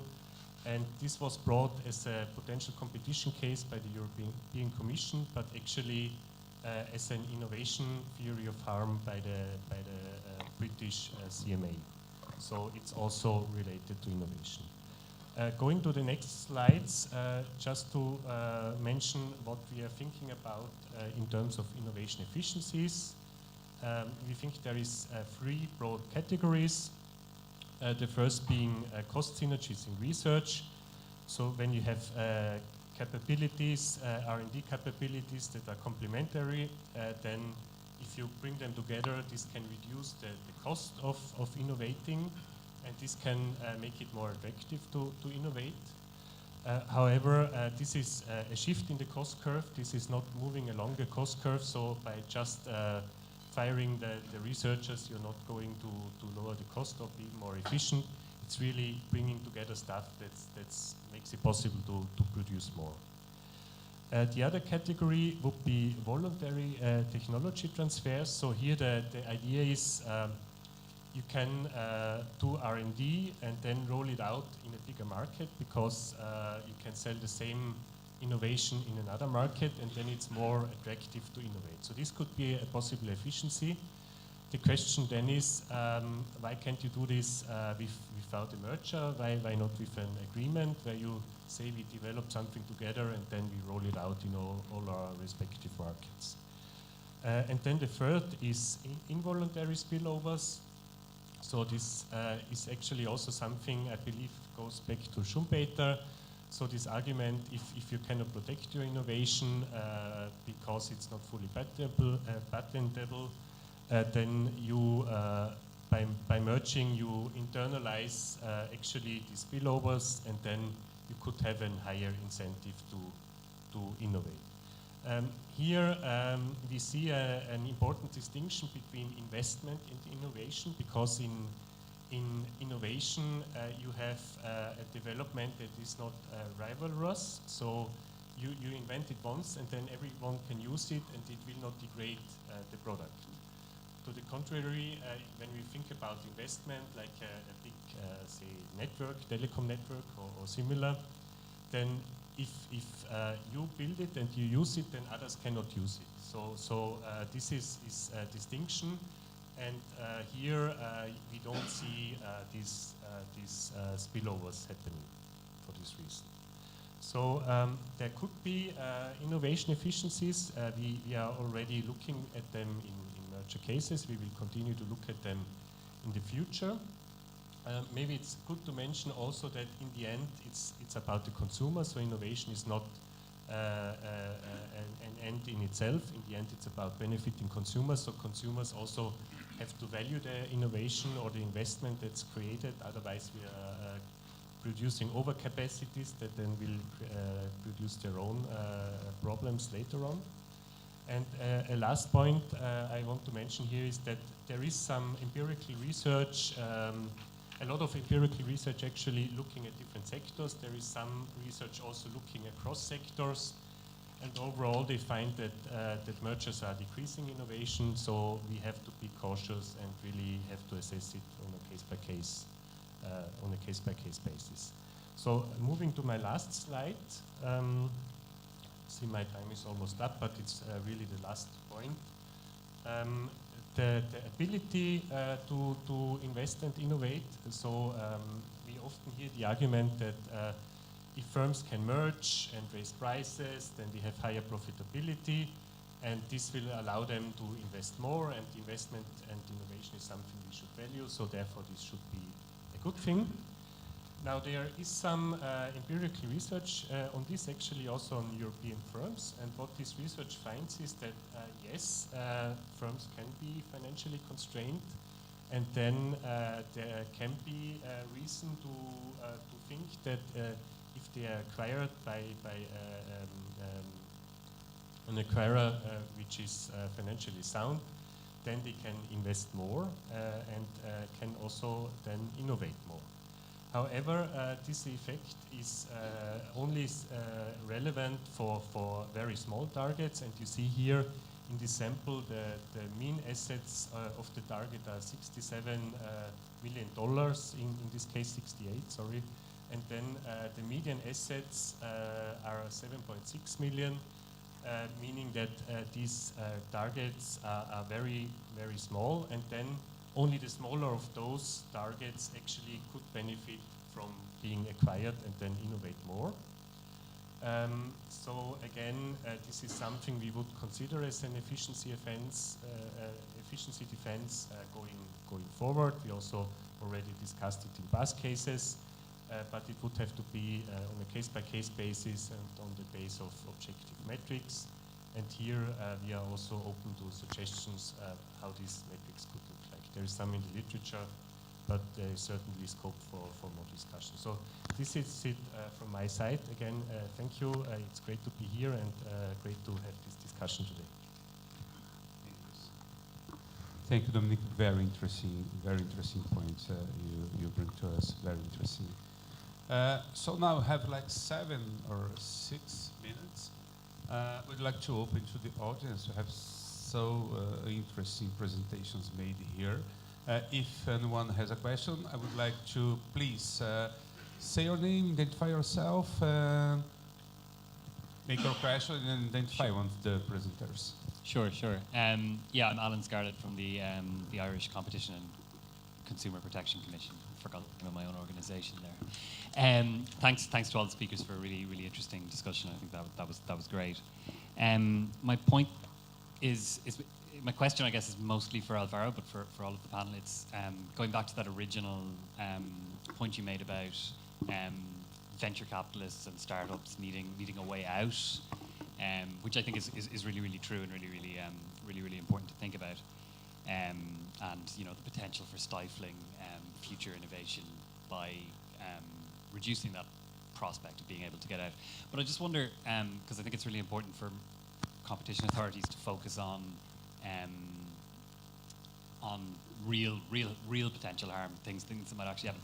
Is there any actual examples of that happening where you have, because what you need is, what there must be for that to be an issue is there to be a subset of potentially anti-competitive mergers that a competition authority would potentially prohibit, except for that issue being in existence. And it's not clear to me that I've ever actually come across that as something that's actually potentially stifling innovation. Thank you very much. So let me give you, first of all,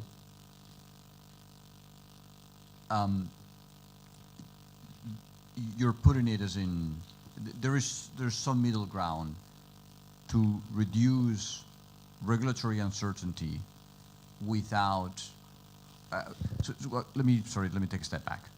I'm not suggesting that because venture capital is so important that you should just get rid of merger control. Obviously, that's nonsensical. That's not what I'm saying. As I said, there are many deals that really raise concerns. The balance should be to try to achieve, and if this would be easy, none of us would be here, a fast review.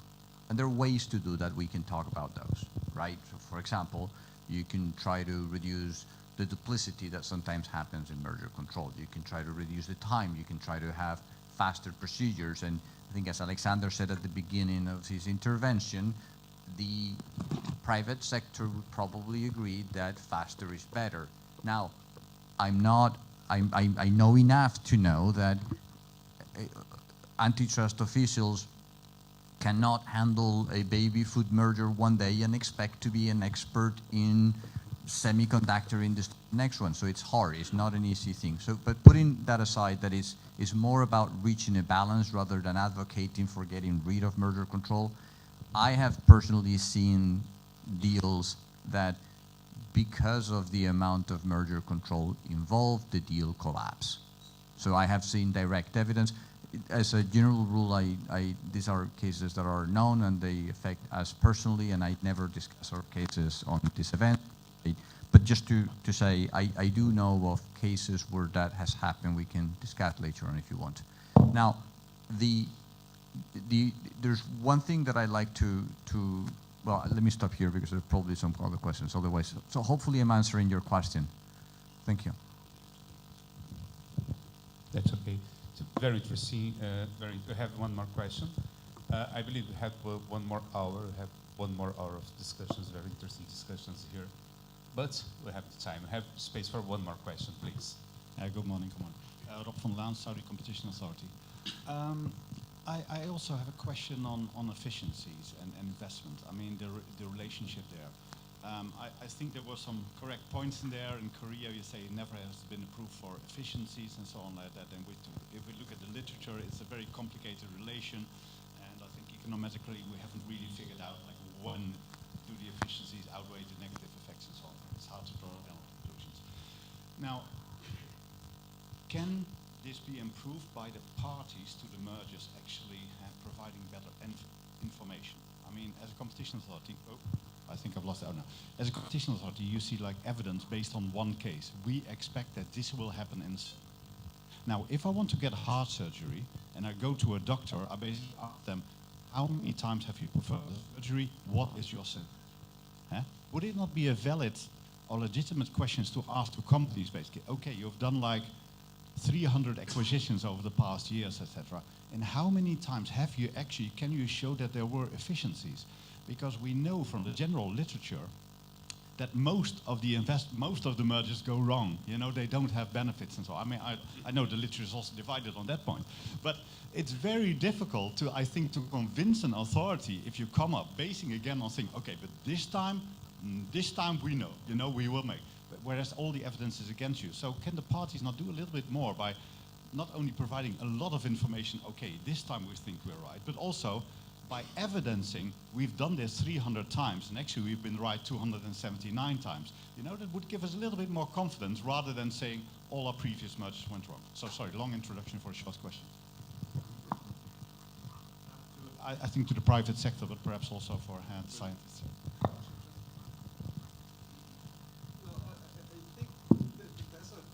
Good point, but the merger review is necessarily forward-looking, right?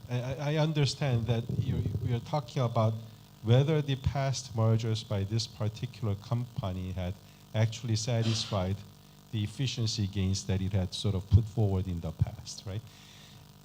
The issue there is the vast majority of these mergers are cleared without any conditions in the past. I mean, these are simple, so it's very often hard to find that. I think what we really need to look into is to look into you can look at the intent of the parties in the merger by looking into the company documents, the board minutes and the internal discussions and so forth. And you can often come up with at least the incentive or the intent of the parties with respect to the incentive to foreclose or incentive to harm competition. And I think it's probably better to look at it that way because it's necessary. Mergers are necessarily forward-looking. I know that once there's a anti-competitive concern based on the static sort of factors, that the overcoming that standard must be difficult. And I understand from the competition authority perspective that they need to set a high standard, high bar for it. And I think that that's something completely understandable. And I'm not saying any of these cases that did not accept these pro-efficiency arguments are wrong. They may have been perfectly fine, right? But I think it is something that we need to sort of consider going forward and see if these are really something that we need to look at. But I think it's important to look at the company internal documents, to look at the intent of the parties. Right? I think it's a very valid point. And the question boils down to what is past this prologue, right? The history that you have is relevant to look at what you're going to do going forward. Let me tell you a very short story. A few years ago, I was working for a client that had invested a lot of money in, this is 2013, right? And they had invested a lot of money in acquiring a company that was making cameras that could record high-definition video, and they were small and portable. A brilliant idea. Then smartphones start having pretty good cameras, and that made that acquisition incredibly, a mistake with the benefit of hindsight. The point I'm making is your history as a company in realizing efficiencies is relevant. However, penalizing companies for making mistakes on a going forward basis can be a little unfair.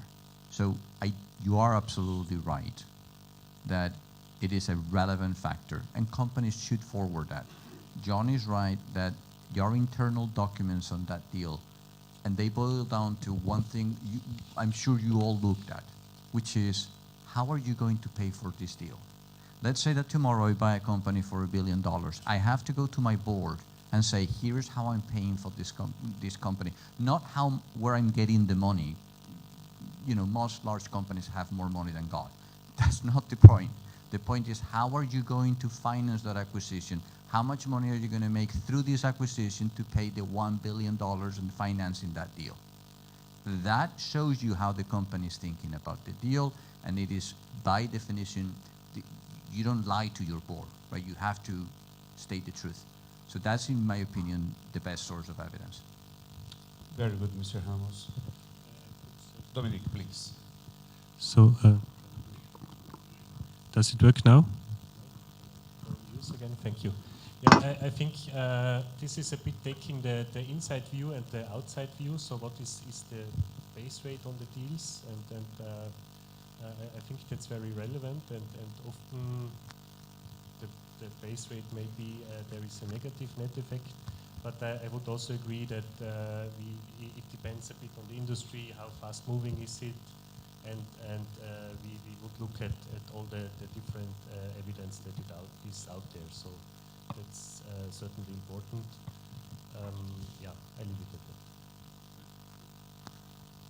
I think also, in my opinion, all our arguments are correct, except that for mergers, they are more a bit merger specific. The efficiencies have to be merger specific. If now we focus on that aspect, then now parties need to prove and even go ahead and say how it is going to be verifiable post implementation of that transaction. So with that aspect of merger specific, I think that issue of looking at the history might not be 100% applicable, but it is a way that it can be considered, because it might inform in the way that acquiring undertaking carries out its incentives or carries out its operations. Thank you. I'm pretty sure that many of you have more questions to do. I'm pretty sure that many of the speakers here, or all of the speakers here, have much more interesting things to say, but our time is very limited, very limited. In a nice event like this, I'm pretty sure that we leave the event with more questions than answers. That's good, that's good. The point is, every one of us will come back home with these questions in mind, and I believe we'll find the right answers to these questions, considering our culture, our economies, and everything else.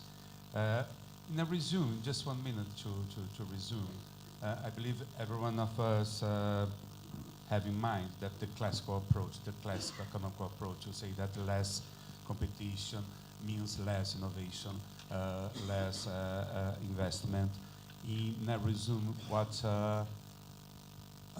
antitrust agency has to do in a merger analysis is to reduce the risk of the merger have negative impact on innovation and investment. But the 1 billion or 1 trillion question is, what is the right level of intervention? That's the point that we must have in mind. And the economical science has tools to help us to give this answer. To finish, I remember a phrase that Frederic Geny made in one of the events at the OECD. He said that we were discussing digital economy. And he said that if you don't, about intervention, if you don't know how to intervene, don't do it. Just don't do it. So that's it. Now I'll be the master of ceremony. We have a coffee break for 15 minutes, and we'll be back here to the same room to the breakout session. No, I'm wrong. Don't do it what you don't know to do. I think we can definitely give this panel a big round of applause, ladies and gentlemen.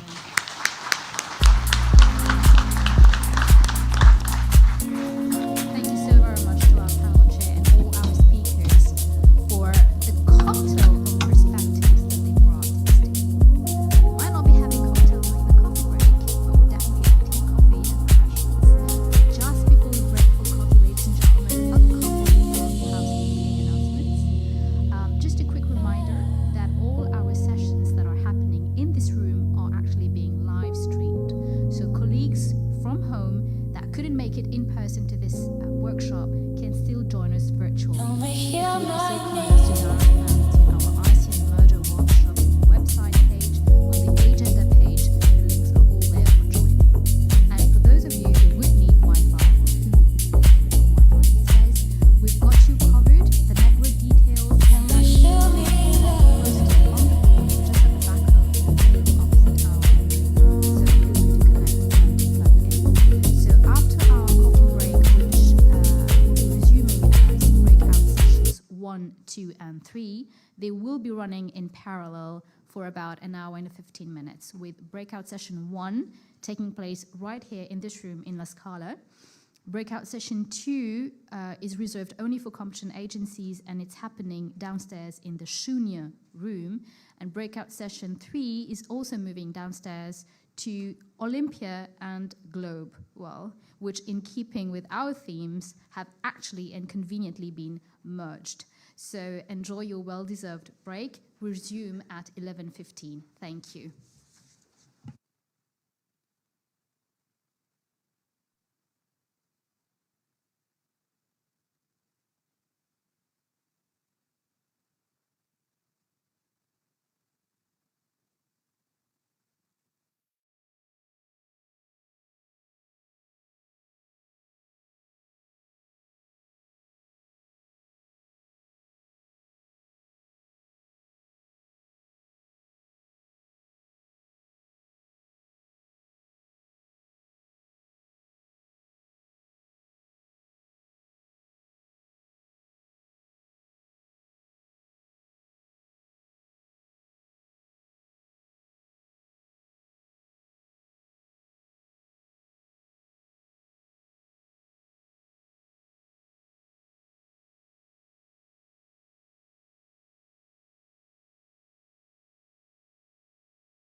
Welcome to all of you to this session. My name is Miguel Troncoso. I'm acting as an NGA for the Spanish Competition Authority. I will first like to thank of course, the Mauritius Competition Commission for organizing this great event, and the Spanish Competition Authority for considering me as NGA for this session.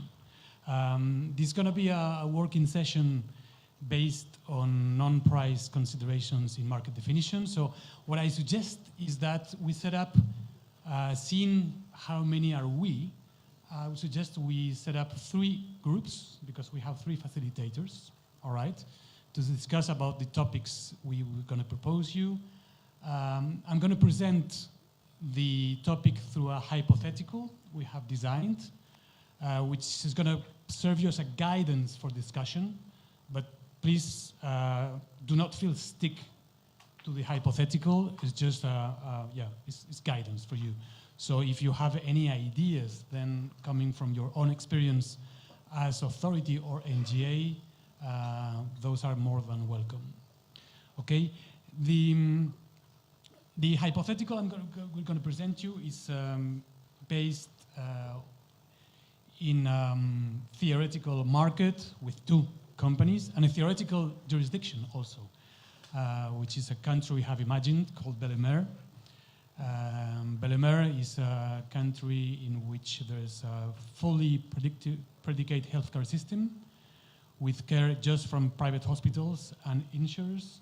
Why we have set up a country with just pure private hospital sector? Because, well, health system is a heavily regulated one, so regulations can differ from country to country, from jurisdiction to jurisdiction. So this is why. Let's imagine we have 2 companies in this country called Vitalis and Santé Inc., who have planned to merge. So Vitalis plans to acquire Santé Inc. Both companies have a quite similar model, which is a health and fitness tracking platform, and the merger is notified to the authority. What's the business model of those 2 companies? Both Vitalis and Santé Inc. offer through an app, basic, premium, and clinical dashboard. That means that you, user, download the app in your smartwatch or your phone or in your computer, and then you can put in the app your basic health data, like I'm 55 years old, I weigh 80 kilos, I have those problems, I make sports regularly, and so on and so forth. But you can go further and put inside much more detailed health data.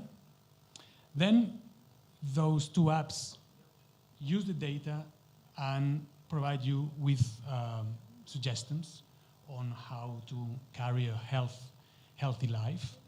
But those data can also be sold to hospitals and can be used by doctors. What's the revenue model of those two apps? The revenue comes from subscriptions. So me as a user can subscribe to the app, and there's a basic one which is for free, but then a premium one for which I pay. And then also revenues can come from targeted advertising and healthcare provider sales. And finally, so let's compare the two systems, which are quite similar, as I've said. Vitalis offers three models: Vitalis Basic, which is for free, then Vitalis Insights, which is paid, and you get recommendations about your life and clinical insights. And then the third model would be healthcare provider, in which not only users come into play, but also hospitals come into play, because they can use and track your data, and through the app, the hospitals and the doctors can give the patient their recommendations, and so on and so forth. SanteSync has a quite similar system.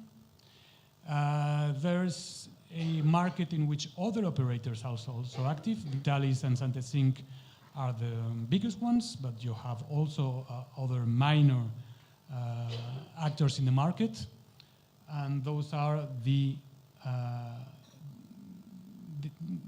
turnover reached by each one of them. And this is important.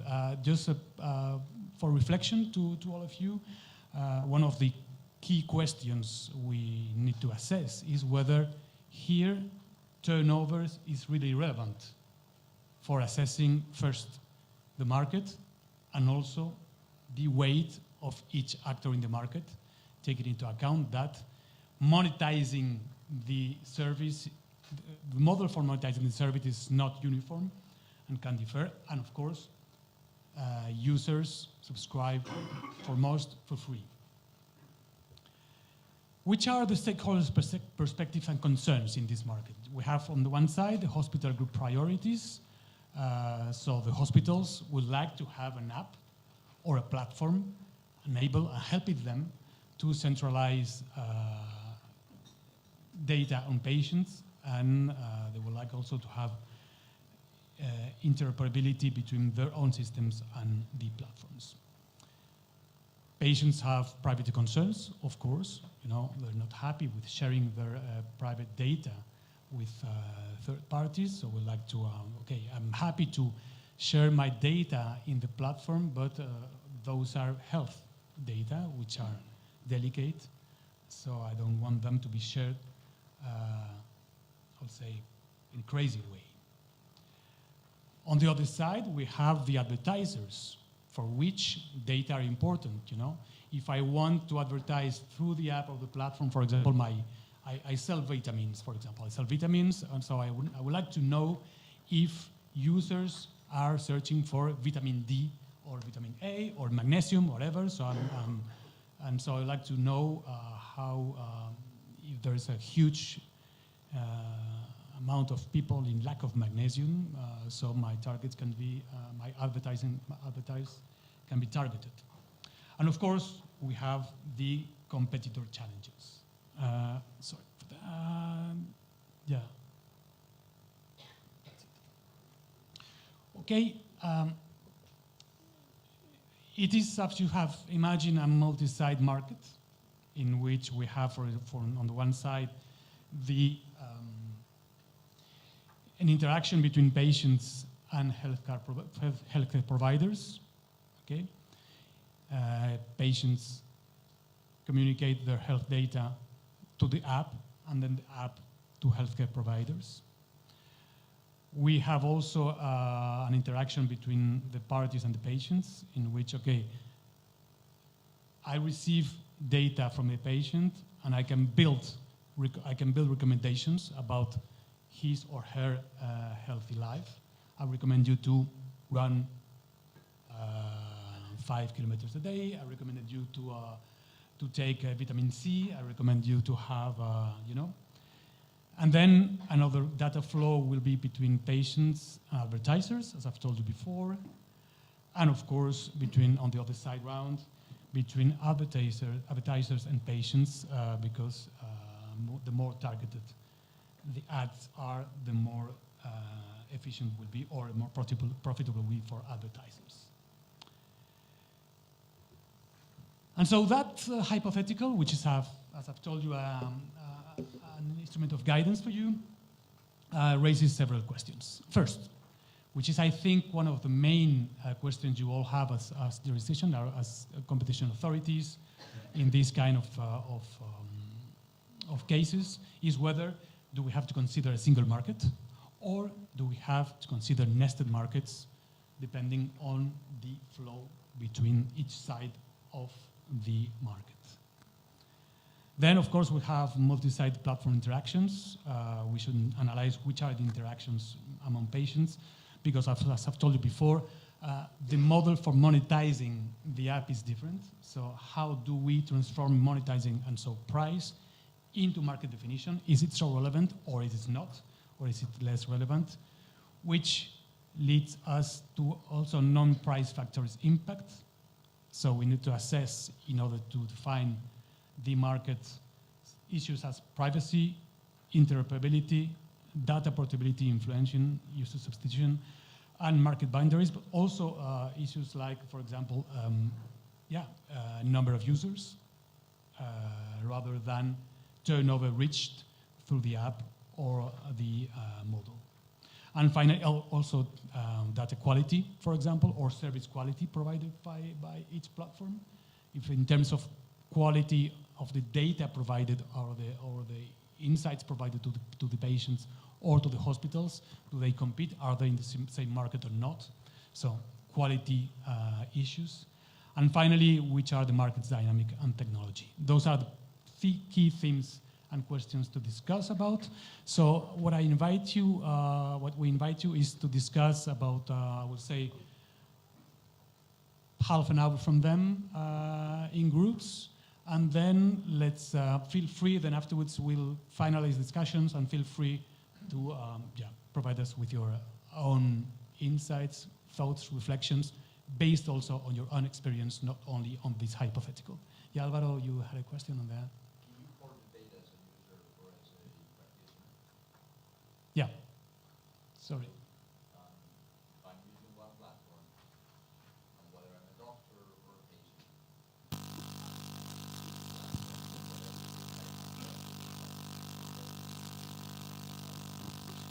Yes, of course. That, because that has an impact of course, on market definition. If data portable from one platform to the other, if I switch from one to the other, can I switch?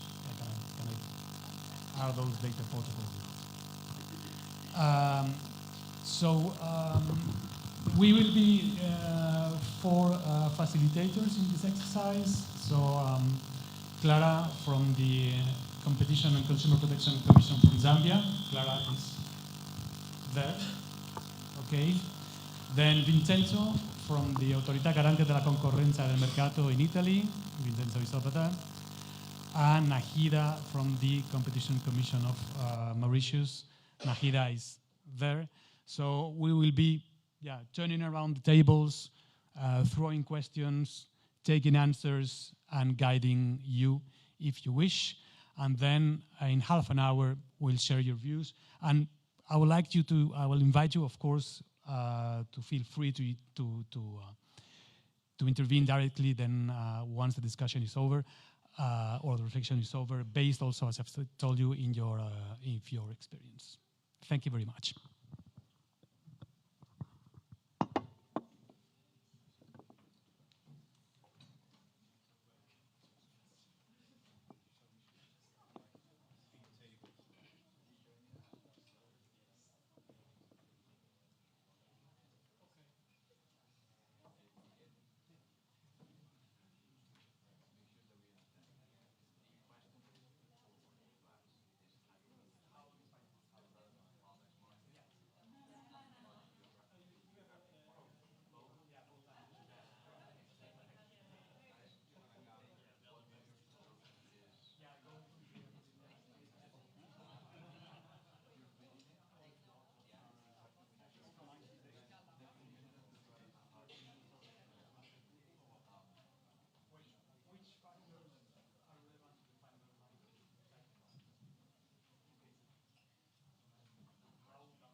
you wish the open discussion among groups, so to share ideas, if you have come to any conclusion or not.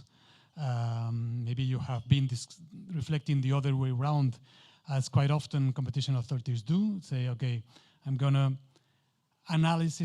assess whether there will be competition concerns in every single possible market, and then I will say if they're not, then I leave the market definition open, and that's okay.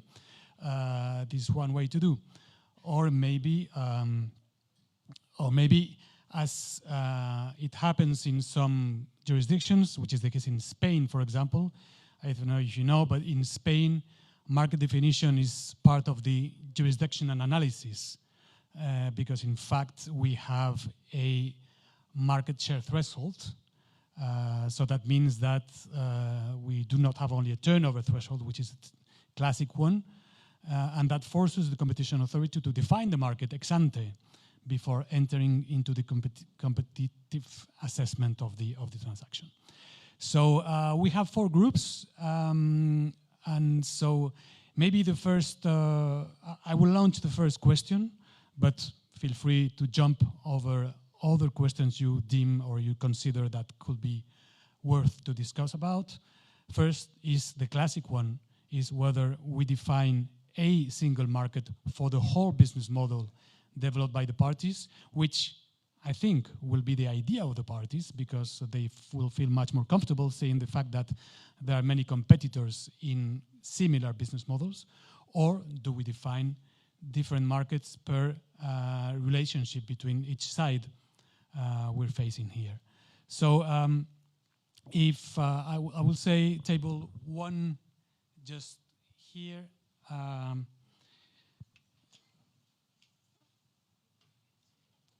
So table 1 with Nahida, and then table 2 over there with Clara, table 3 with Vincenzo, and then table 4 with me. So table 1, what are your thoughts? What do you think should be first, if you wish? Yeah.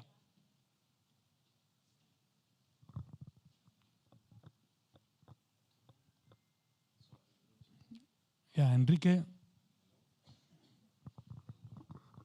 I'll give you mine.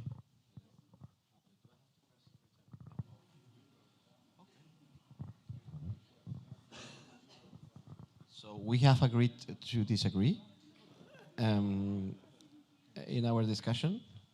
So the basic points that we have been discussing are around whether should be 2 markets, one for the free side of things, which would be the market for patient health tracking app solutions, without looking at the sides of the platform, because in principle, what we see is that all players do offer a free app, and then they also have a paid service which relates to the IA analysis of the data. But in principle, the app, the main functionality is to track your health issues, right?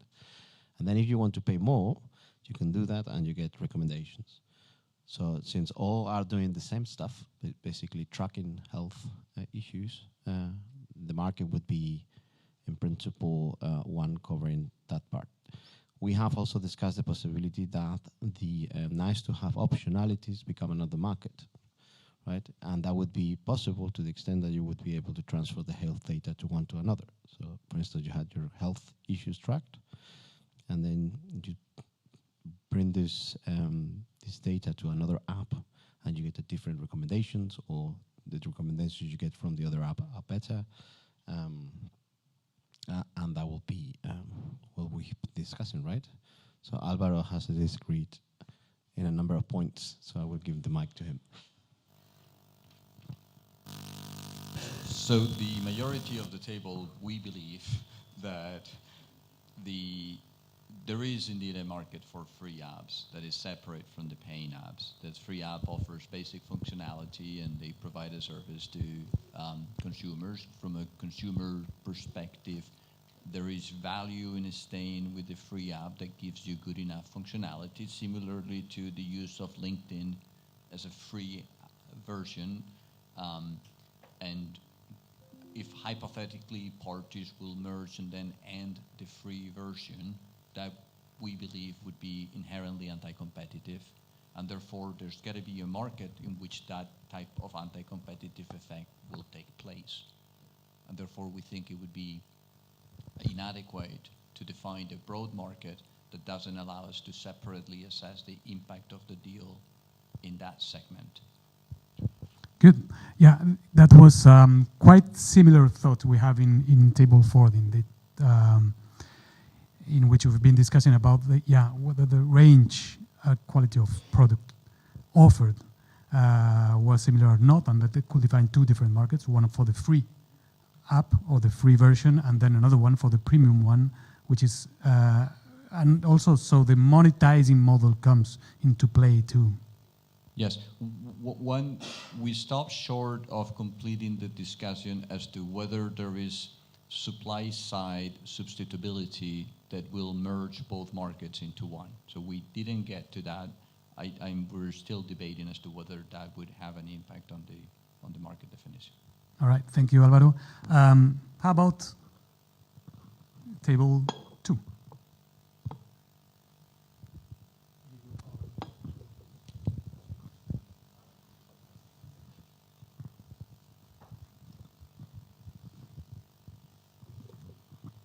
Yes, so our table thought that there would be a distinction between these different size of markets. So the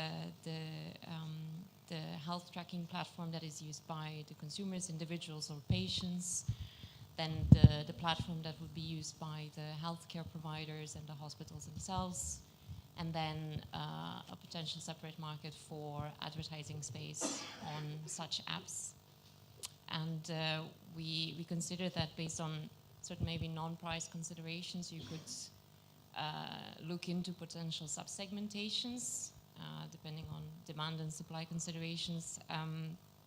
And for instance, if we look at on the consumer individual patient side, you could think of a segmentation by, for instance, use case. For which and for what purpose are the patients using the platform? Is it really to provide to get a certain day-to-day fitness checks that they could maybe improve by themselves? Or is it rather for more patient medical purposes for which they would need interaction with the healthcare provider, for which they might need a finer data analysis and so on?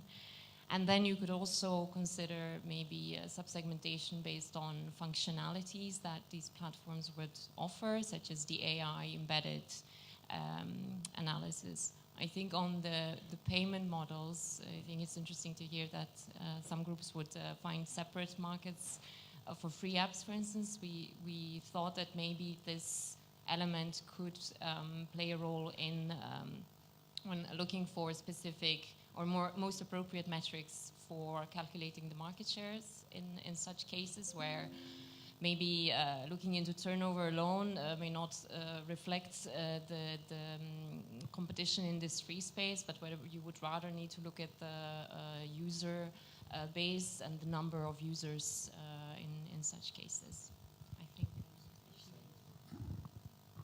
We also, we discussed both the supply side and the demand side for each of these non-price factors. Do you want to Yeah, so we, I think, agreed that it would be more a market where the demand side is relevant in the end, because if you want to add new functionalities to these platforms, you would have to invest time and money, and it would be risky. So it would be more a potential competition constraint, or where you have market entry, than an immediate constraint you would take into account as a supply side consideration. So supply side would not be relevant for the market definition.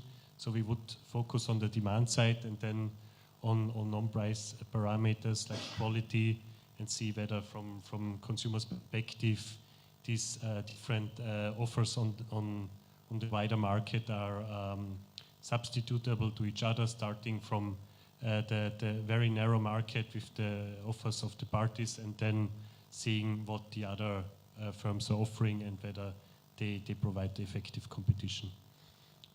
Okay, that's interesting. Yeah, I think it's very, very much linked with what you were saying about functionalities. Maybe functionalities will define each market, if any.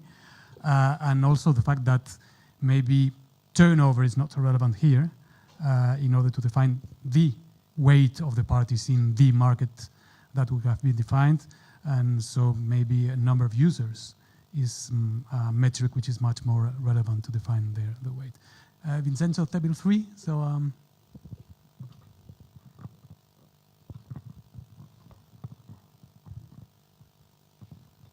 Thank you. I feel like Table 2 has kind of covered a lot of what we wanted to cover already.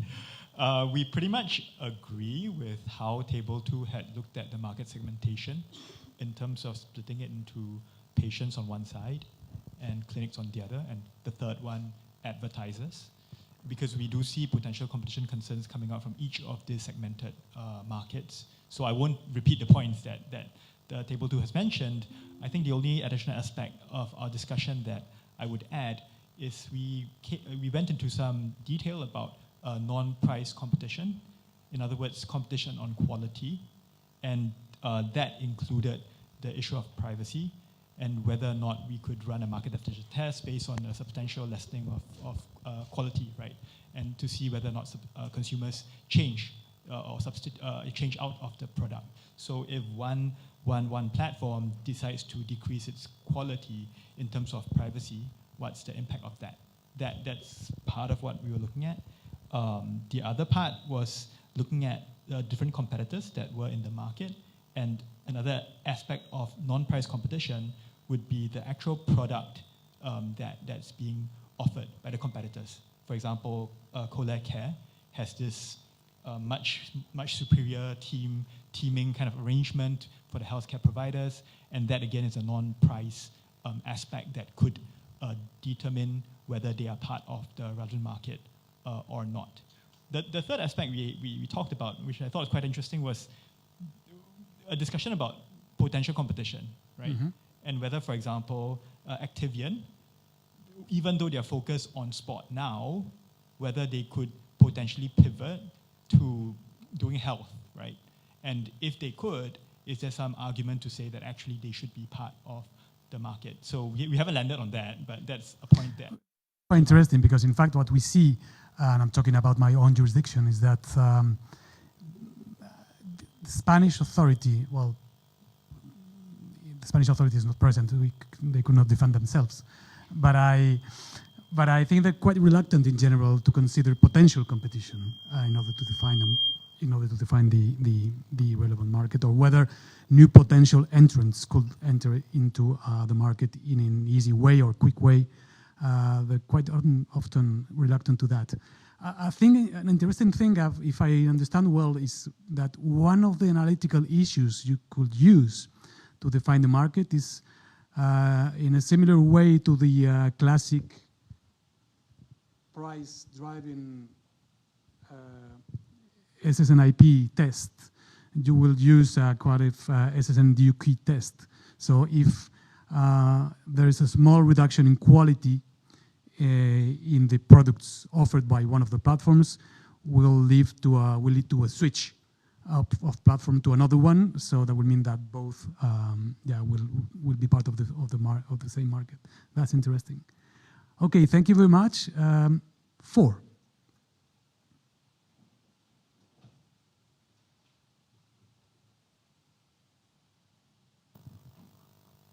Yes, so for Table 4, we pretty much had the same discussions that the other groups have had before. We pretty much agree on what Table 2 has said. So we firstly discussed, okay, should we look at the platform as a whole, or should we look at each side of the market? So for instance, from the Portuguese Competition Authority, our recent past cases, we have been looking at the platform as a whole, not only because we closed the market itself, but because it made no difference to the competitive assessment. So it was just easier to look at the platform as a whole. Here in our table, given the information that we were provided, we don't think we have enough information to say, well, we should look at the platform as a whole, or we should look to each side of the market, because clearly this is a multi-sided market. So what we would most likely do, given what we have, is to leave the market open. Open, okay. Given the nature of the competitors that should be present in the market, we had, I think, I'm not sure if it was table 2 or table 3 that mentioned, maybe some players that are here may not belong to the relevant market. There are some players here that do not seem to do the same kind of things that the merging parties do. In terms of the way in which we assess relative weight, we also discussed that maybe revenues are not the best measure to look at, or not the best metric to look at. And well, I think it was pretty much this. Did we? Yeah. I just wanted to add one point. This is Sam Mobley from England. I just wanted to add one point on data portability, which is something that we spoke about. And we talked about how if you had your health data on this app, how important it might be for the health data to, the data over a number of years to be available to you if you were going to switch to another provider. And problems with that, because it seemed to us that in this market it seems difficult to port your data to another provider. And then just a personal comment from me, coming from the UK, I'm not sure that a merger inquiry is the right place to solve that problem. And in the UK, and I know in a number of other jurisdictions, it's possible to have a market inquiry where perhaps this type of issue might be looked at. And in our jurisdiction, retail banking has been looked at in this way, and a solution has been found around open banking and the ability to take all of your historical banking data to your new provider. All right, very interesting, yes. Okay, we are running out of time, so I just like to thank you for your thoughts. I hope that at least you found the exercise funny and useful for your future activity in your authorities or private practice. Thank you very much to all of you. Thanks.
Ladies and gentlemen, I hope our lunch made your taste buds happy. You are ready to dive back into the deep end of merger control, because now we're shifting gears to where competition law meets algorithms, data, and platform power. Oh yes, it's time to talk digital. And our second plenary is titled New Developments in Digital Markets, including novel theories of harm. In other words, what keeps competition authorities up at night in the digital age. But we're fortunate to have a powerhouse panel lined up featuring both enforcers and experts who are right at the frontier of these debates. And leading the charge for this session is Mr. Sudesh Puran, Head of Investigations and Head of the Economics, Research and Policy Department at the Competition Commission of Mauritius. Now, if there's anyone who knows how to navigate the twists and turns of the digital competition landscape, both at home and beyond borders, it's definitely Sudesh. So if you start hearing terms like network effects, data dominance, don't worry, that's just Sudesh speaking digital. And joining Sudesh on this fascinating discussion are our distinguished panelists, Mrs. Anna Pendas, case handler at the EU DG Com, Mrs. Mayan Grishpon, economist from the Israel Competition Authority, Mr. Ruben Bento from the Portuguese Competition Authority, and Mr. Alessandro Giacaglia, attorney at Pinheiro Neto Advogados, Brazil. Let's welcome them as they take us through how digital markets are reshaping the way we think about harm, innovation, and enforcement.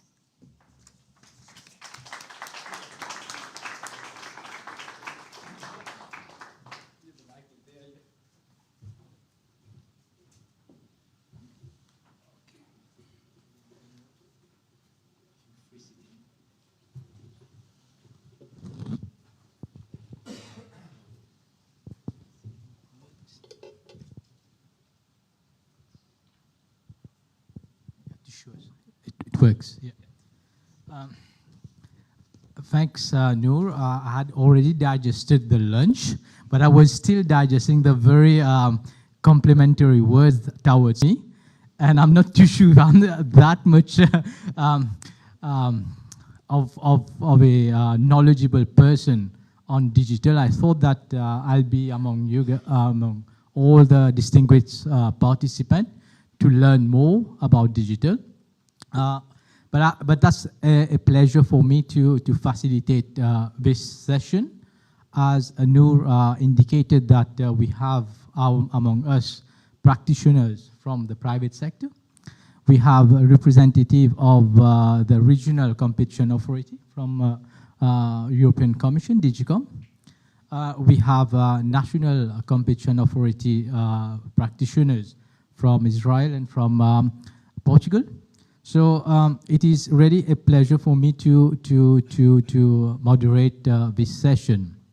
I think in the morning, the Executive Director already set out all the intricacies around digital market, the issues, the novel theory of harm, entrenchment theories, data consolidation. So I think it was a very good start. And it was, in a nutshell, what we are going to delve into.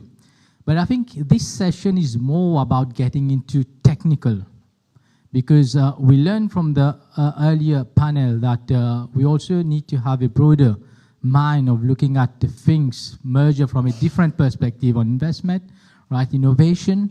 Having said so, as practitioners and also from external perspective, we also need to know the very technicalities and how to adapt our framework, assessment framework, theories of harm into digital. So this is really the objective of this session, to share with you what we have, our panelists have been dealing with, and they will share that experience and perhaps give you example of those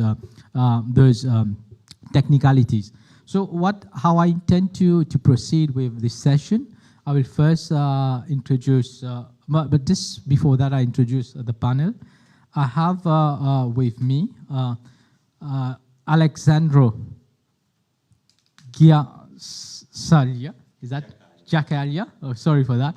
So it's antitrust lawyer with more than 15 years experience on case handling, investigation, merger notification, litigation, across various jurisdictions.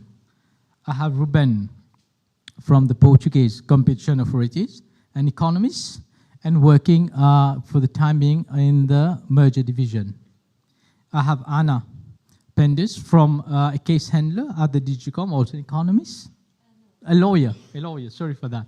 And Mayan, I'm sure Mayan is an economist because I just checked in the morning, I was trying to know who is Mayan and I checked. So an economist from the Israel competition authorities, but Anna also brings to us her experience from both public and private sector. So without further ado, I'm going to start the session by giving the floor to Alexandro. He's going to take us to draw the picture about mainly how the landscape of digital is changing and the need to adapt the theories of harm, the methodologies, and all around the need to adapt to the digital world. And we're talking about digital economy, and we have also moved to AI now. Perhaps AI would be a next session, but for the time being, we stay with digital. So over to you, Alexandro. Thank you so much, Sudesh. This is a beautiful workshop, very well organized. So thank you so much for receiving us. And I thank you, thanks Alexandre, Mr. Alexandre from CADE, who accepted and invited me to participate here at this workshop. For me, it's very important to share knowledge and ideas. The key message that I want to share with you is that I think that when assessing digital markets, we need to do ecosystem-based analysis, not only a product-by-product analysis, but a rather ecosystem analysis. I think that the authorities across the globe, as we discussed, face two big challenges. The first one is to review cases.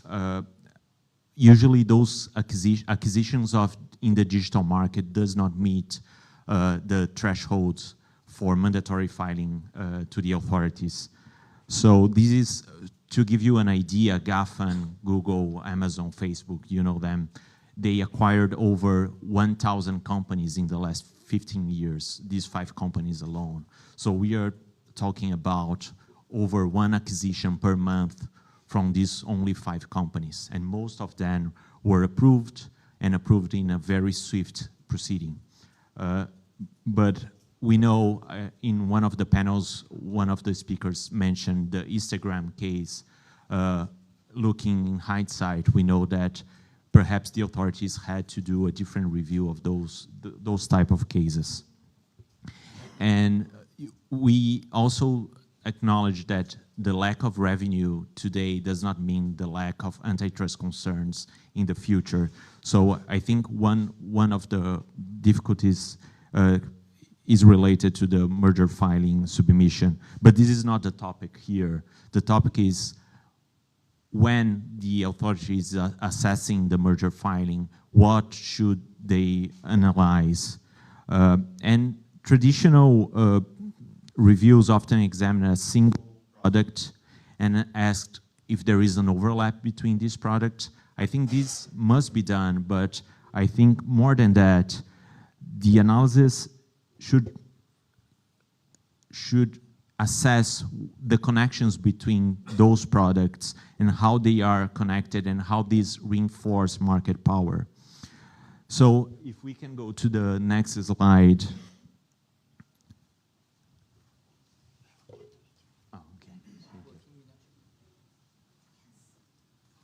So you might know that Brazil is discussing an ex-ante regulation as the DMA, the Digital Market Act, or the Smartphone Act from Japan. And before proposing the bill, the Ministry of Finance assessed the digital market and try to see whether there are connections between the different services. As you can see here, they assessed around 20 type of services that most of the companies in Brazil, large the nodes, more companies offer these kind of services. And this, I think this is, this broader picture you have to have when assessing mergers in the digital market. Because if you assess only one relevant market, for instance, messaging, you might be missing the whole picture of the transaction and the reason behind the transaction. So traditional tools emphasize price and static substitution, but in digital markets, many services, as you know, are zero price, and quality matters as much as price, or even more than price. So if we only focus on price and product substitution, we may miss the main antitrust concern and the main competition factors, such as innovation, privacy, interoperability, and the cross-use of data. As we all know, data is an important factor in the competition in the digital sector. And the risk that we overlook dynamic effects that appear later when rivals cannot scale, it's very big. So I think one factor that we need to analyze is recentered non-price competition and long-term dynamics. And for that, I think the OCDE and all the authorities, we will share that, share some lessons when assessing digital markets. And one thing is that first start with the ecosystem mapping. So I would recommend you to do the same as the Ministry of Finance did, to show all the connections between the services that are affected by this deal. So you can really see the effect, the broader effects, not only the product by product effect. And the map will also separate the reality to the theory. Not all links over there in that map are material. Some of them are material and some of them are not. So you need really to investigate that. You need to find the critical connections, look at switching costs for users, trace data flows, sometimes the data flow from user to the advertiser, sometimes go to through the platform who aggregates the data. So this is very, very important. And the acquisition may shift control over important features like distribution, data, developer access, or interoperability. So we need to check that on the analysis. And I think another factor that you need to assess is not only current competition, but also pipeline and future competition. This is an important feature that impacts the competition in the future, to see whether potential challengers would constrain anti-competitive behavior. So R&D incentives must be assessed as well. Regarding data, we know that data is an important feature in the analysis. I think one question that we need to answer is whether the data set truly can be replicated or not, and how they can be replicated.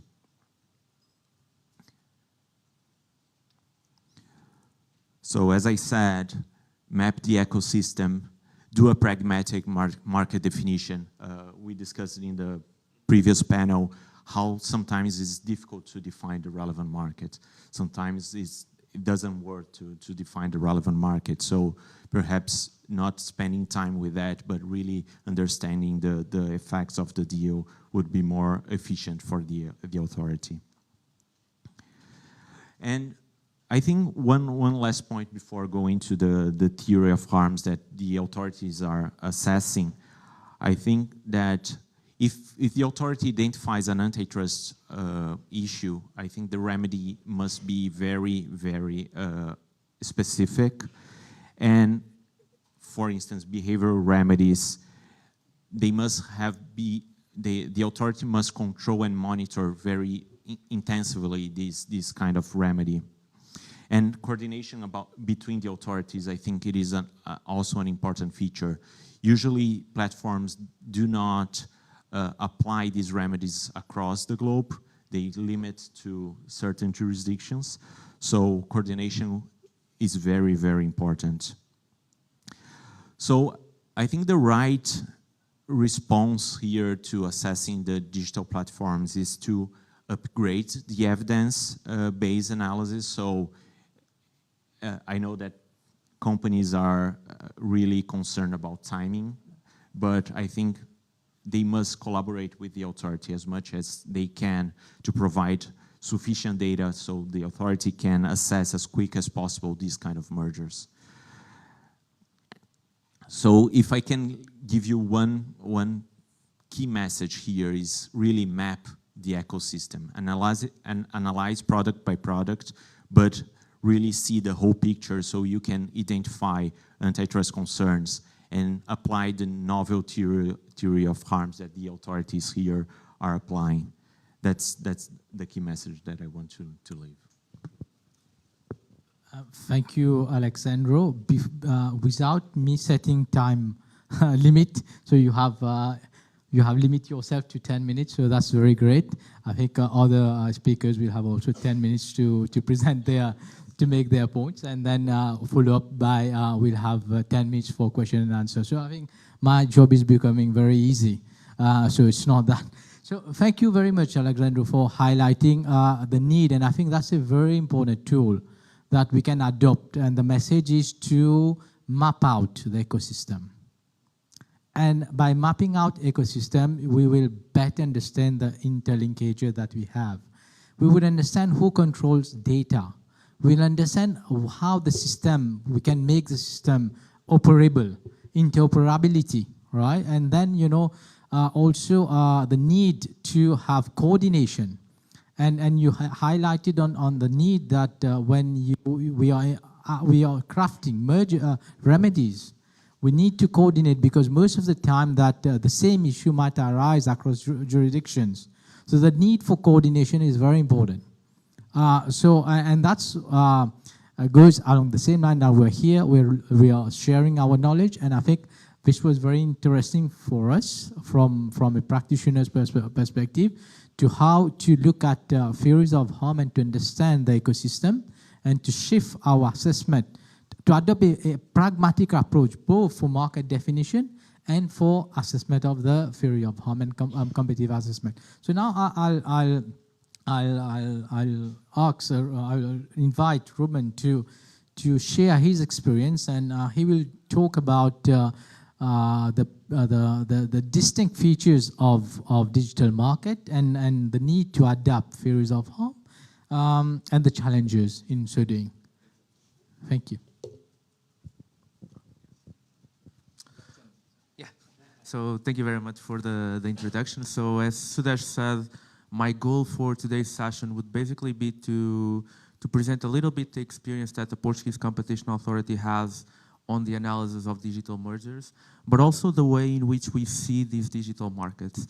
And Alessandro and Sudesh, they already pointed a few of these features of digital markets, and they have both acknowledged that nowadays digital markets are increasingly important, okay? So they are no longer just a fun discussion or an interesting discussion to have on these type of conferences. They are at the very center of economic activity. And just to put some numbers into my claims, so for instance, we all know that we have been spending more and more time online. So on average, internet users are spending around 6.5 hours online every day. We have been buying more and more through digital platforms, and actually the digital economy already accounts for more than 15% of global GDP. And actually this number may reach 30% by 2030. So again, this shows that enforcing competition policy in these type of markets is of utmost importance. Now, the issue that we usually face in these type of markets is that while these markets may very quickly generate huge benefits to the society and to consumers in general in the form of lower prices, higher accessibility, new types of products, different types of innovation, and so on, their very own features make them prone of scenarios of extreme concentration. So make them prone of scenarios of lack of competition. And usually, we group these features in 3 sets. So they are economies of scale from supply, economies of scale from demand, and economies of scale from learning. These economies of scale from supply, well, you have economies of scope, you have zero marginal costs, and you have these traditional, these more classic economies of scale. Economies of scale from demand are related to the very strong network effects that we tend to have in these type of markets. And finally, economies of scale from learning are related to these feedback loops that we tend to have, that the more usage a given product gets, then the better this product becomes. So there's a feedback loop in terms of quality. Now, from classic economic theories, and we know this for ages, markets with these type of features, they have this natural tendency to tip towards a single competitor. So they have this natural tendency to apply the winner takes all dynamic. So what we see is that at the very nascent stage, firms tend to fiercely compete with each other because they know that, well, the reward of winning is quite large, is quite substantial, and only a few of them will be able to survive. But once this period ends, we tend to see a period of consolidation, we tend to see a period of lack of competition in general. So, and I think there's a nice, what usually happens, in these type of digital markets. However, I don't think, and this is the view of the Portuguese Competition Authority, this should not be seen as like a competition policy. Okay, so this should not be seen as a way to not enforce as much competition policy in these type of markets. This is just a call to address these markets with the right tools, with the right instruments, and with the right mindset. So we should be seeking to maximize the period in which firms are still competing with each other, are fiercely competing with each other. And even after a market has tipped, because that's usually what happens, we should be seeking to minimize entry barriers. And this is where these novel theories of harm that Alessandro was mentioning, that Sudesh was mentioning, this is where they are important to embrace. They bring new challenges because they are quite novel, but they are important to embrace. And actually, to illustrate these challenges that we have been facing in Portugal, let me talk about 2 cases that we had in the past. So one in 2015, so already 10 years ago, and the challenges that we had there were quite different. And one in 2025, so 10 years that separate these 2 cases. We had other cases in between these 10 years, but I think it's nice to see these 2 because you can see the evolution of the challenges that we faced. In 2015, we had this acquisition of ativos custo justo by fixed ads. So these were 2 companies that operated as online platforms of classified ads. Okay, so they basically allowed not only their consumers and their users to post or browse across different ads. Okay, so it could be real estate, cars, services, second-hand products, you name it. And the main issue that we had there, or one of the issues that we had there, was that, and recall, this was already 10 years ago, but was to determine whether online and offline platforms were actually competing with each other. Because the parties claimed that, yes, they were competing with each other.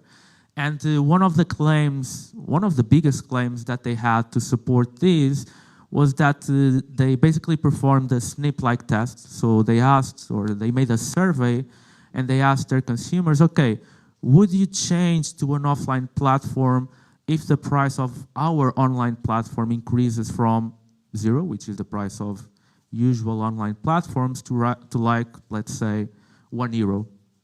And what most users said was that, yeah, I would leave this online platform. At the time, remember, this was already 10 years ago. At the time, we didn't give much credit to this snip-like test because a snip is not an increase in prices from 0 to a positive value.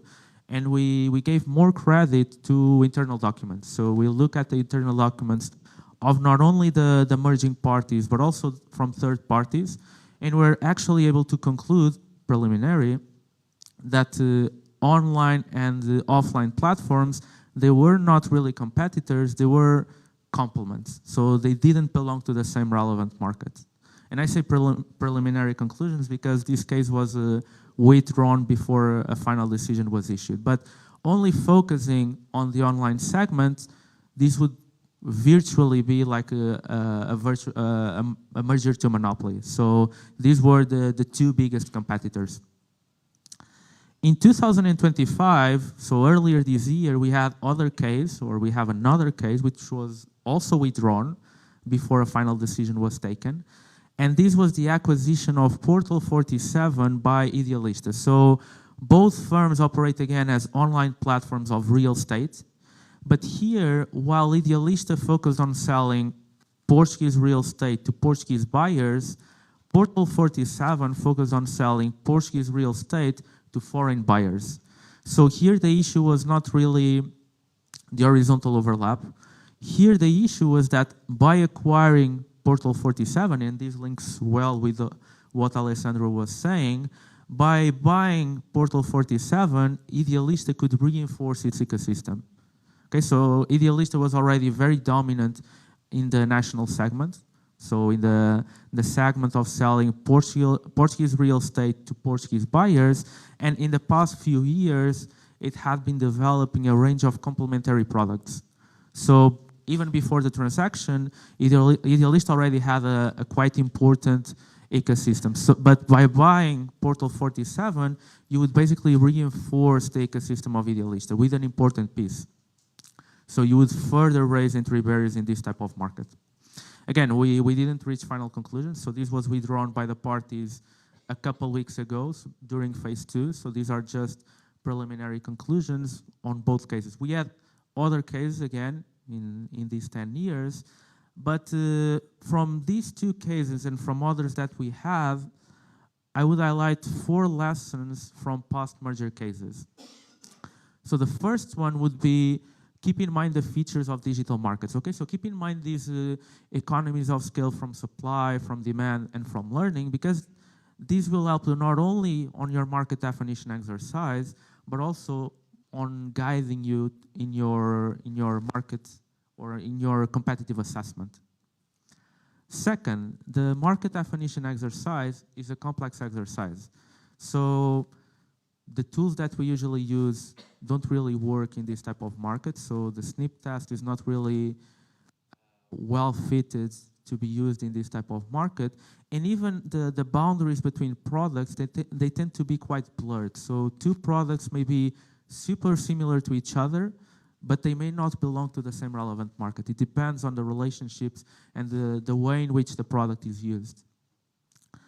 Third, the competitive assessment must go beyond standard theories of harm. So again, as Alessandro said, we should take into consideration, given the features of digital markets, we should take into consideration novel theories of harm, be it ecosystem theories of harm, entrenchment theories of harm, data consolidation, and so on. And finally, remedies remain quite challenging, at least from the experience of the Portuguese Competition Authority. So structural remedies in digital markets are quite hard to define because, well, we have the importance of network effects. And even behavioral remedies, again, from the experience of the Portuguese Competition Authority, they tend to be either ineffective or quite impossible to monitor. So in the past cases that we had on the digital market or on the digital economy, we don't have a case in which we have accepted remedies. So we don't have a case in which we found that the competitive issues could be solved by imposing remedies. And with this, I believe I finished my part. Thank you very much. Thank you very much, Ruben. Actually, you clearly highlighted the need to adopt new tools in market definition given the distinct characteristics and give the example. I think it's very important to share, and I take 1 minute just to share that at the level of the Competition Commission, we also dealt with online classified. And as you pointed out, we came with the same result, that online, offline are separate market. They're not common because of multi-homing. And we got some evidence, like, showing the same listing appearing online, they were also offline.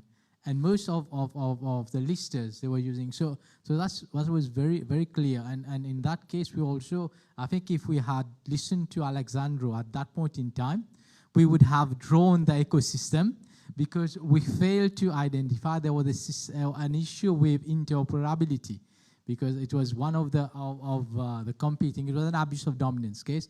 I think they were not allowing to post using the CRM system so they put some sort of interoperable features. But if we listen to I think the keynote address from Makongo in the morning, saying that that we need to have IT person. So our IT person would have tell us, no, they're fooling us, that that this is really to raise their costs, and that was linked to some sort of an entrenchment or even an abuse case. With these notes, I'll leave it to Anna, and she's going to explain to us on the theories of harm, including the entrenchment theory. Thank you.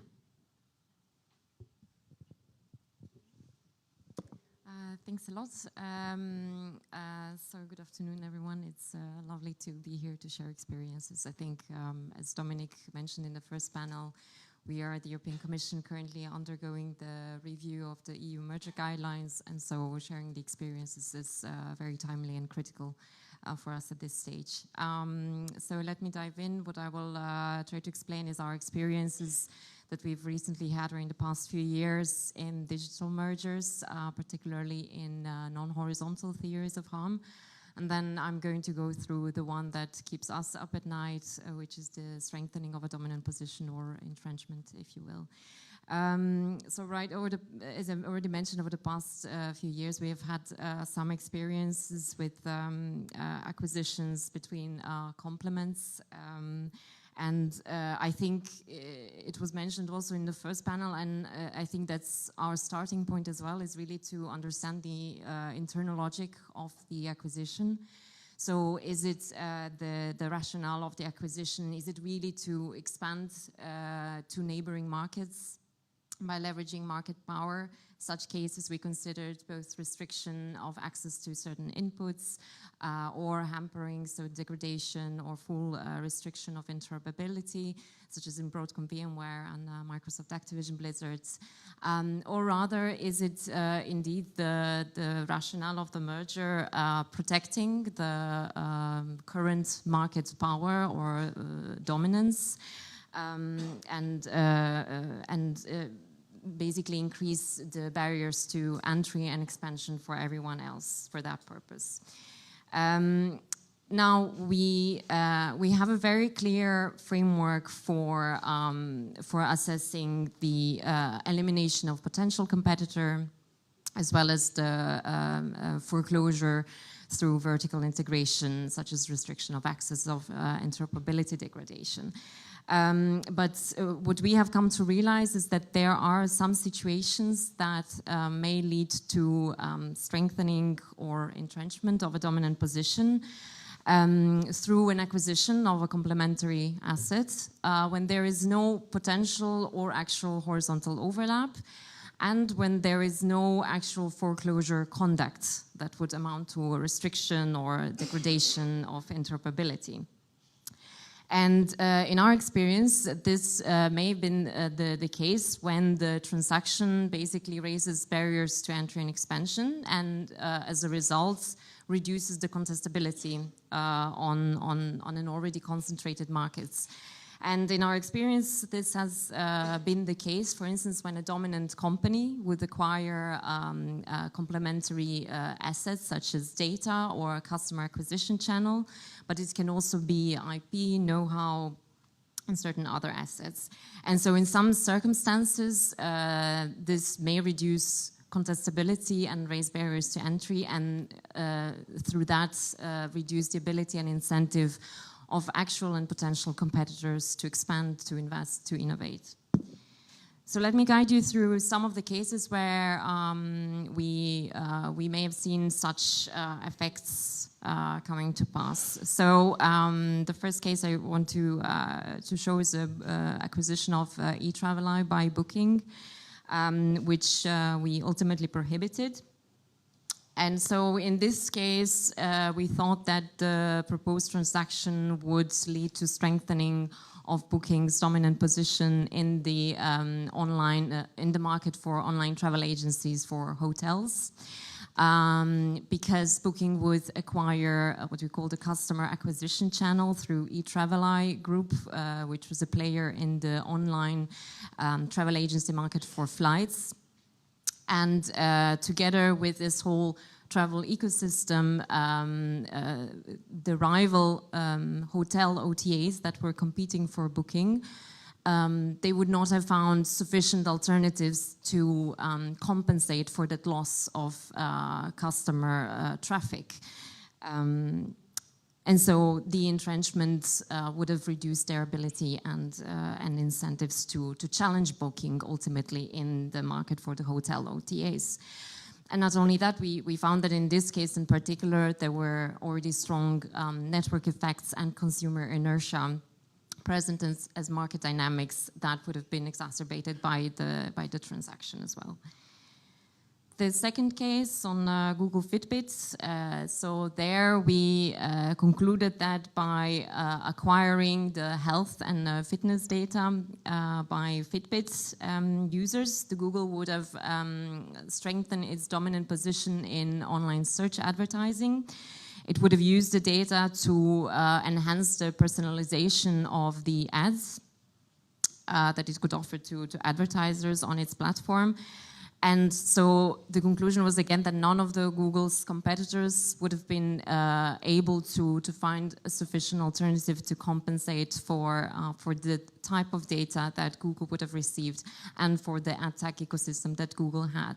And this is also because none of the none of the Google's competitors would have had access to a similar data set that Fitbit had and that Google acquired in this case. And it would have been unlikely that they would have acquired such data set without incurring very significant cost.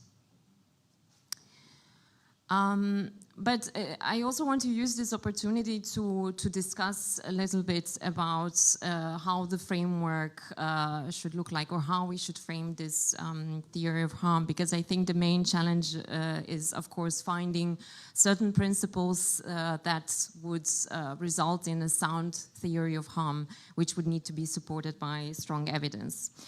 Because here, I think the key challenge remains is to distinguish between those mergers that entrench market power, strengthen it, and stifle innovation ultimately, versus those that do create efficiencies and do not harm competition.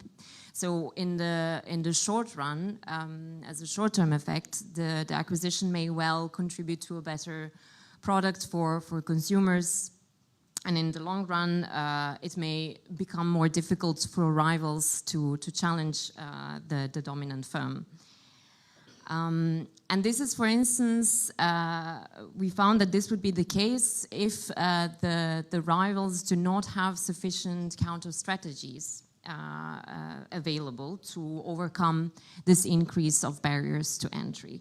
And that could be particularly problematic, or that could be the case, for instance, when the complementary asset is not only valuable by itself, so has a certain objective value, but also when it's very closely linked to the core market of the dominant firm, such that it's very important to effectively compete on that core market of the dominant firm.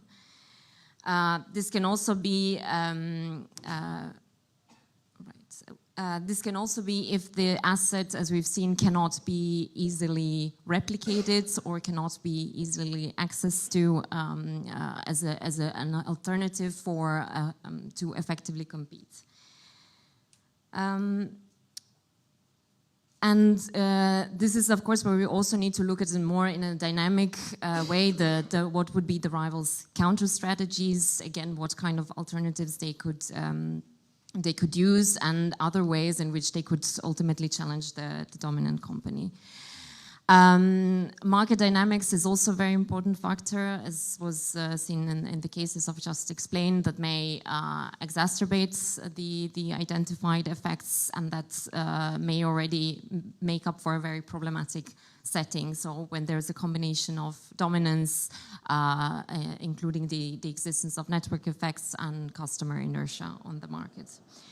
I think in our experience also, when the acquired asset would not significantly change the competitive position of a dominant firm, that it may also not be problematic, simply because the added capabilities that are resulting from the acquisition, the rivals may already have them. And I think we had one such case in Google Photomath, where we looked at Google acquiring a firm with math capabilities that Google could integrate in its search. But we found that, for instance, Microsoft Bing had already had very similar capabilities. So that is also something that we would take into account. I think so. This is to say that I think if we do intervene in such cases, it will be very important to, of course, clearly spell out the theory of harm, the mechanism that would lead to strengthening of a dominant position, and ultimately the impediment of effective competition. Which is why I'm happy to have a discussion on some of these principles and frames.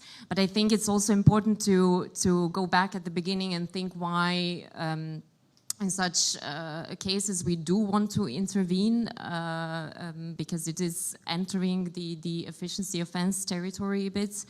And I think we need to think of a setting where the market is already concentrated, where there is a dominant firm. We may well want to protect the contestability or the possibilities to have that dominant firm challenged in the long run. Right, so as already mentioned, we've had some experience on that front, which reflects a bit the market realities that we have been faced. Our current guidelines do not codify such practice yet, and this is something that we are actively discussing to include in the new guidelines. And so our public consultation that we've recently had with stakeholders also included questions on how we should look at such theories of harm, how to take into account the interrelatedness of the markets, what is the time frame that we should consider, I think with that I would like to end my presentation. Thank you. Thank you very much. Impressive. To share from a very practical perspective of what we have been talking about, network effect and all to do with value of asset.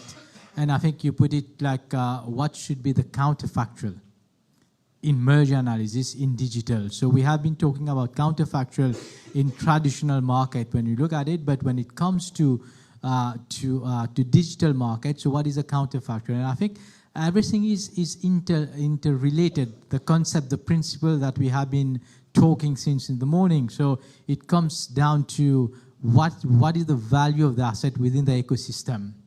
How easy is that to replicate from a rival perspective? Or, you know, the need to have whether network effect compound the effect of the dominant position. So all the issues are linked, and that's where, you know, we cannot adopt a normal tool of snip test or doing a simple analysis of price analysis to look at the effect, the competitive effect. So I think this is very much, and it's not about really looking into, you highlighted that in terms of short-term effect, because in the short term, normally what's happened is those firms tend to innovate, but it's more about having contestable market in the longer term. And if it's longer term, it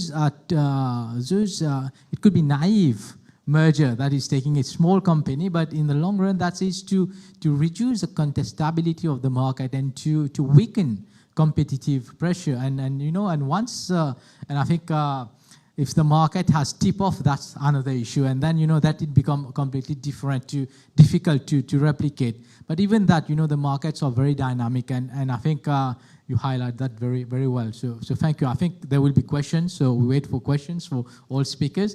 Now I invite Mayan to give her perspective on theories of harm and an experience yeah. Thank you. Thank you, Sudesh, and I'm very happy to be here today. I think my fellow speakers really set the ground for me to present the case that we've been working on at the Israel Competition Authority that basically ended May 2025. One of the most interesting merger cases that we've investigated in Israel. The Pango-Get merger, I'm going to present the parties and then talk about the theories of harm that we actually decided to use in this case. So just a bit of an overview about the case itself. So we're talking about two Israeli firms, Pango, which is a parking payment platform, focuses mainly on on-street parking. So basically connects municipalities that want to collect fees for on-street parking with end users that want to pay for the parking.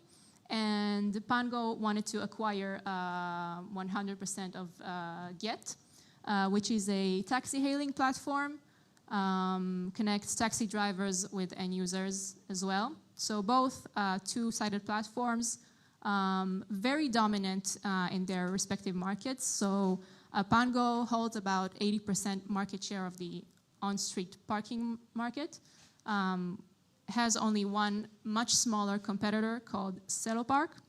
And Get as well is super dominant, also has one much smaller competitor called Yango Taxi. And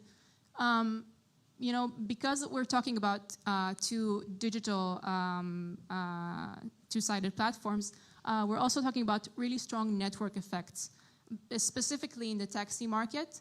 And interestingly, we also found a very low multi-homing rates. So most users will choose only one platform in each market to purchase its services. They will rarely multi-home.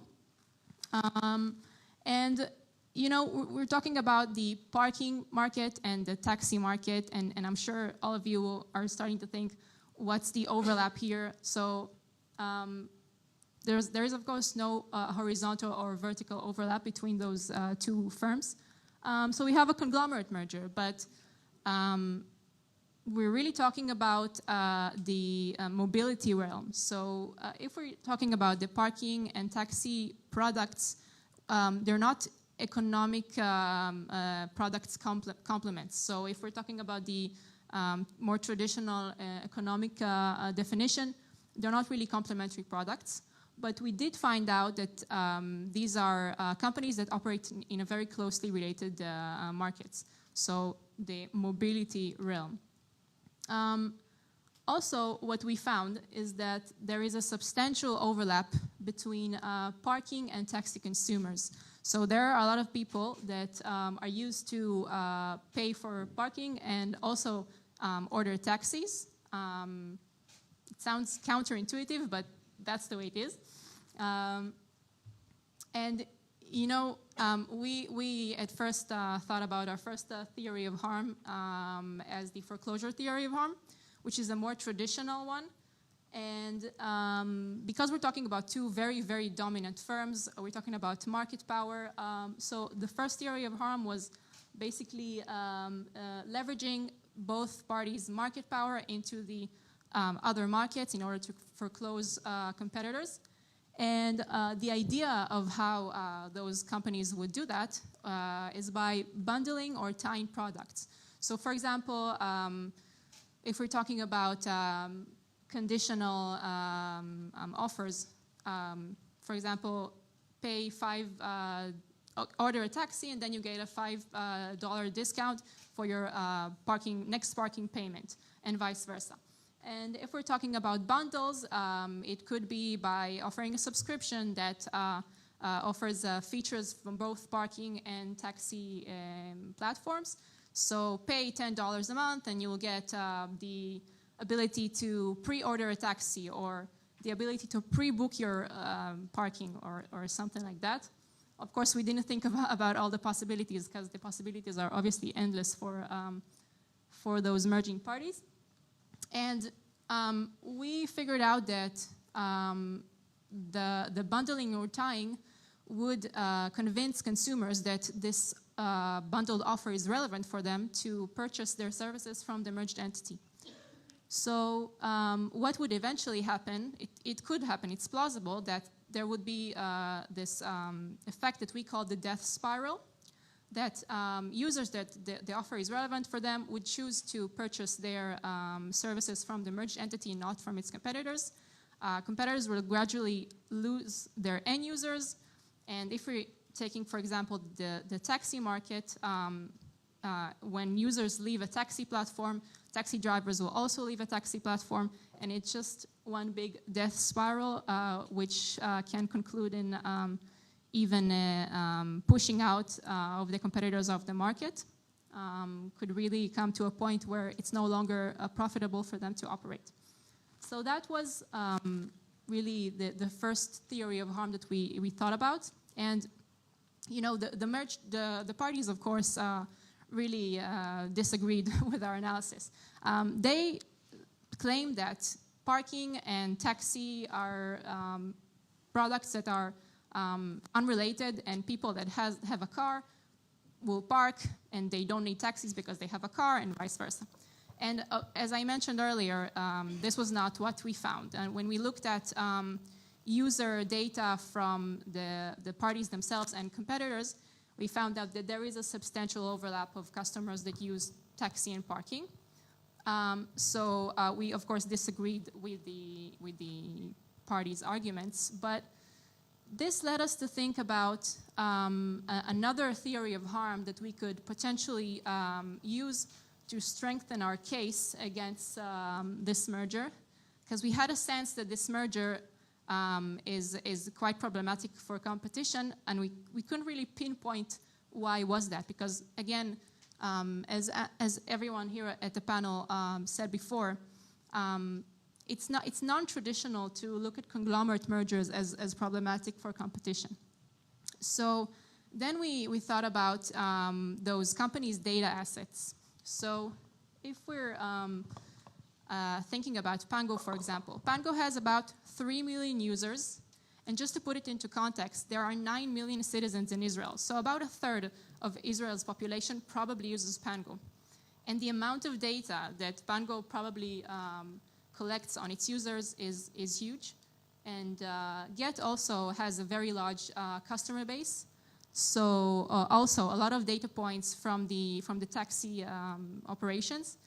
And we figured out that the comprehensive data asset, especially in digital markets and even more so in the mobility area, is an advantage for digital platforms. So then we figured out that the entrenchment of dominant position via this data combination could potentially raise barriers to entry. Of course, block expansion for current competitors, and probably make it impossible to enter those markets because, as Anna mentioned, it's really hard to replicate this kind of massive data asset that has data points on GPS locations and usage patterns, license plates, personal information. It's a very comprehensive data set.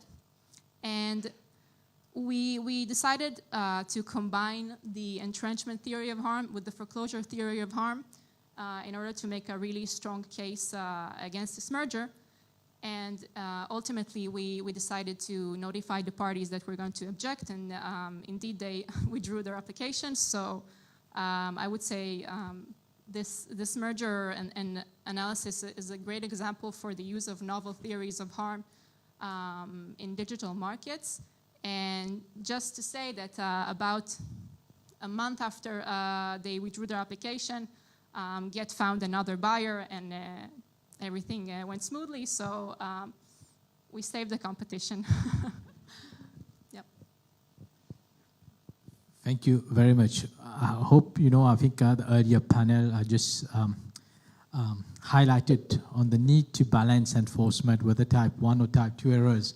So perhaps it's very important sometimes when we intervene, if we have very concrete data and assessment. And there, I think we don't have all the facts of the case, but it seems that, data consolidation can lead to entrenchment of power, and that's where, but obviously, you got another purchase, and I think it was better than having the same one.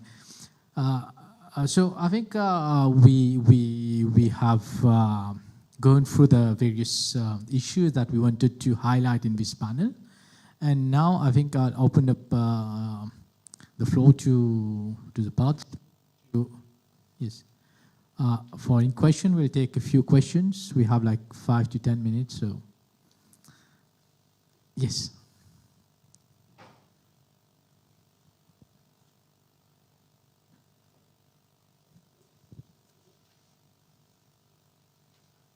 I think in the front.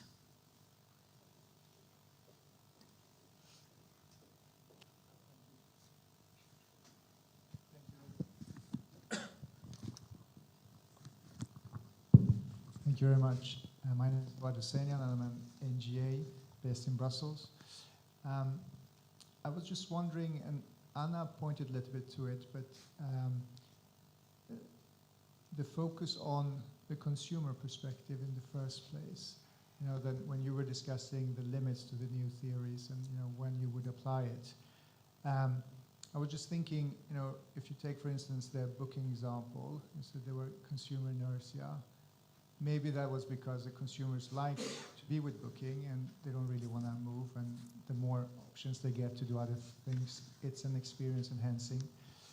The real estate that you discussed in Portugal, maybe for those who are selling their house, it would be a benefit to just list it once, and then they can meet both foreign and domestic buyers. Of course, both of these examples are probably not good for competitors, but just and in your taxi parking example, I mean, myself, I love to use Uber just because I can order food, taxi, rent a bicycle, and if they add anything else, going to movies, I would probably use that as well. I do understand that there might be a problem if you get locked in, then of course the price I have to pay for all these services that I like to use gets better, higher, or the quality less. But I was just wondering, in your experience, how do you, because you really went into it, how do you balance that imminent positive effect for the consumers, which I guess the parties throw at you, against what you think might be a long-term harm to competition? Thank you. Perhaps we take one more question and then we summarize and then we see. So I understand the question. The question is balancing the convenience that consumers value against what we believe that the merger will decrease in terms of competition intensity, because at the end of the day, the end result of intensified competition is to bring value to consumers. So if consumers are already getting value in terms of, so what's the need for to enforce? So yeah, we got that point, yes. Yeah, I think the consumer value is quite obvious, while the theory of harm is hypothetical. Sure. Sure. Oh, you want I'll get a quick answer.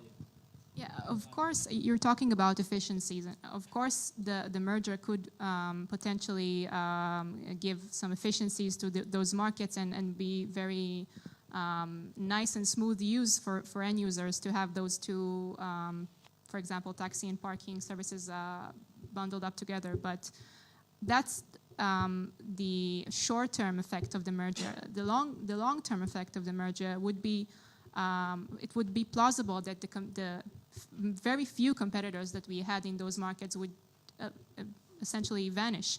And this is a risk that we cannot take. And approving a merger that could potentially harm competition in that way I mean, efficiencies are just not enough for us to approve that kind of merger.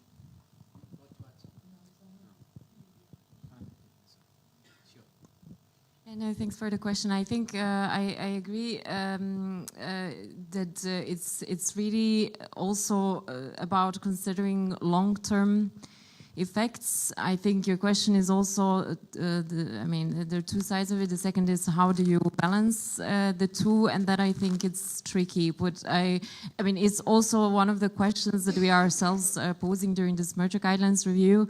But I'd like to point out to kind of a flip side of it. I think you will see also tomorrow when we will discuss efficiencies. Very often we are talking about an established short-term harm, such as the immediate price increase effects that the parties are now asking more and more of us to balance it out against the long-term benefit that may materialize. So you see, it's a bit of a flip side, and it's a good reminder that ultimately we need the principles that hold on both sides. But interesting question, thank you. Thank you. Gianluca Zampa from NGA from Italy. Two questions, one to Anna, one to Mayan.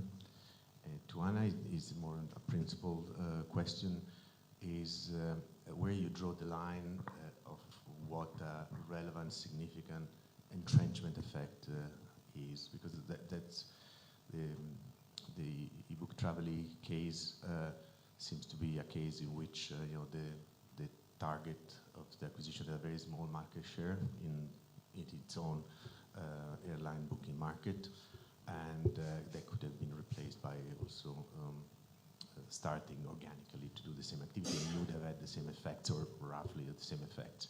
So sometimes it's, when talking about this entrenchment, it seems that there is any type of benefits, efficiency that the dominant firm may generate could also be used as an entrenchment effect. And so it's very difficult to draw the distinction, predict the merger. For Mayan, on the specific of your first theory of harm, you said that there was a sort of a curious tying with to tying products and to market power related products, and there is more a constant where. But do you need to have that to exploit the respective markets? Once you are very dominant in each of them, that theory would be superfluous, I think, because you cannot extract more than what you can extract when you have market dominance. So that was the theory of how. So I don't see the incremental negative effect of that, but it's just on the basis of what you said, so I don't know anything about that. So thank you very much.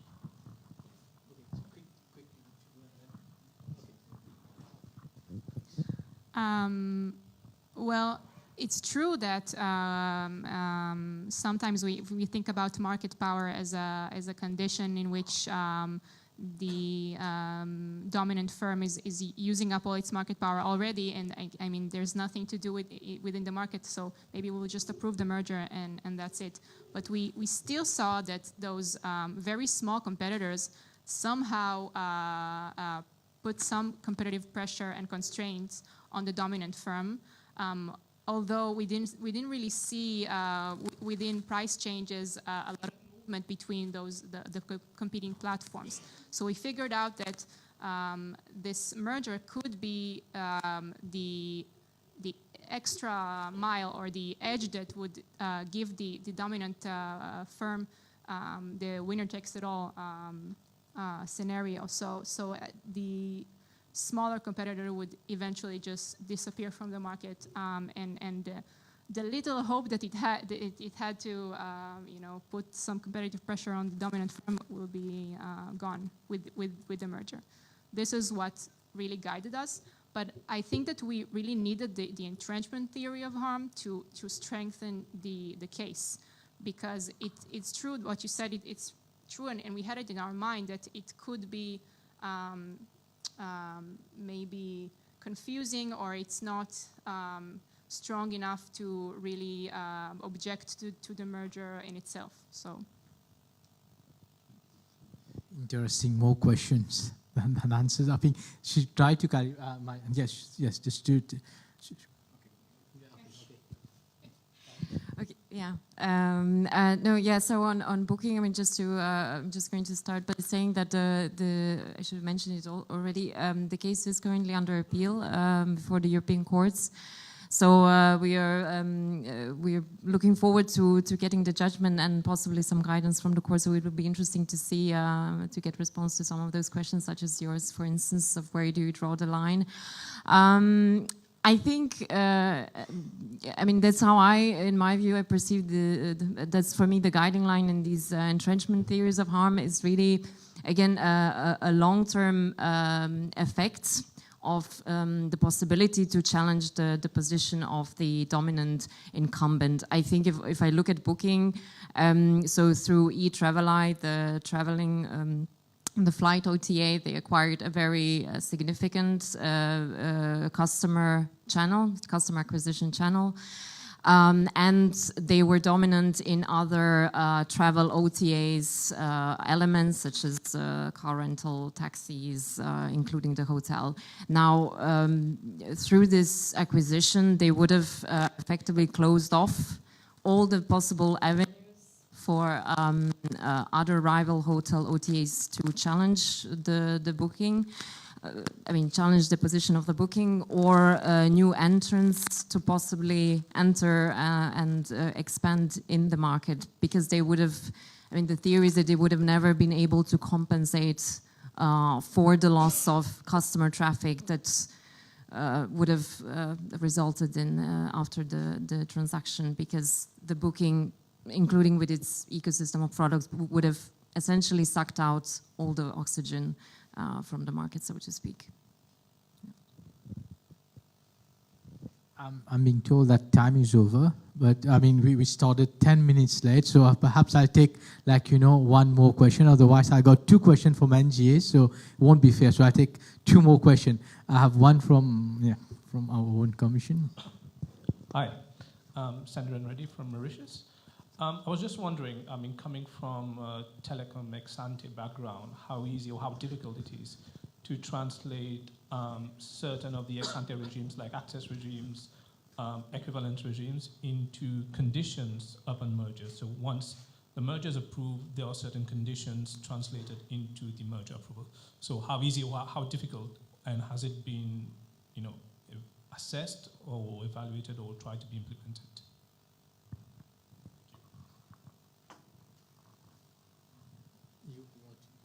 You have. Yes. So essentially, in approval of a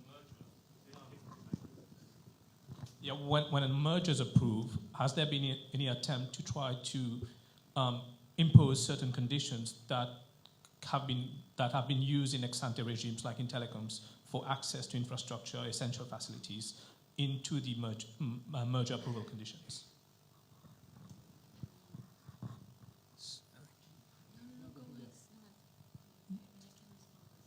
Fine.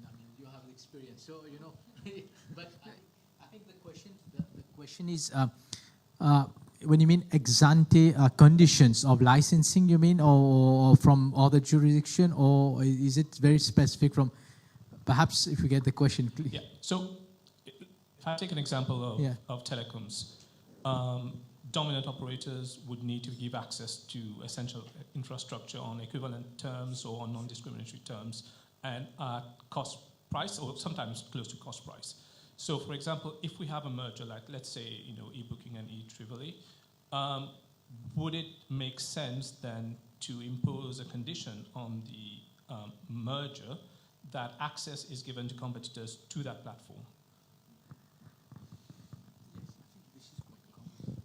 Yeah, I think maybe at least what we've seen in the digital mergers and on the remedies that were imposed in these cases, and I'm talking about more behavioral rather than structural. I think what we've tried is really to look at the industry practice. I don't think we had a case where we have replicated something that was existing from another regulation or from a regulatory environment, but rather what the practice, first of all, is there an existing industry practice that we could possibly replicate? I think we had an example in Microsoft Activision Blizzard where we imposed almost licensing commitments where Microsoft committed to provide licenses to cloud gaming providers and to consumers to be able to use Activision Blizzard's game to stream in other rival cloud gaming platforms. And these licensing commitments that were given out by Microsoft were self-executing because they replicate what competitors usually do in the industry. They sign licensing agreements, and on that basis they can stream the games or use it for the purpose to which is intended. So I think if we manage to find that, that is I think the cleanest and most executable commitment.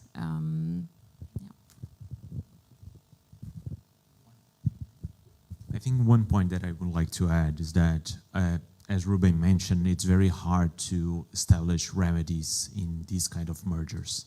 But one thing that the Brazilian Antitrust Authority is doing is sharing experience and sharing their concerns with the regulator. For instance, the telecom regulator, and they try to establish regulations that would enhance competition. So this is one possible solution for this kind of markets concerns. Great.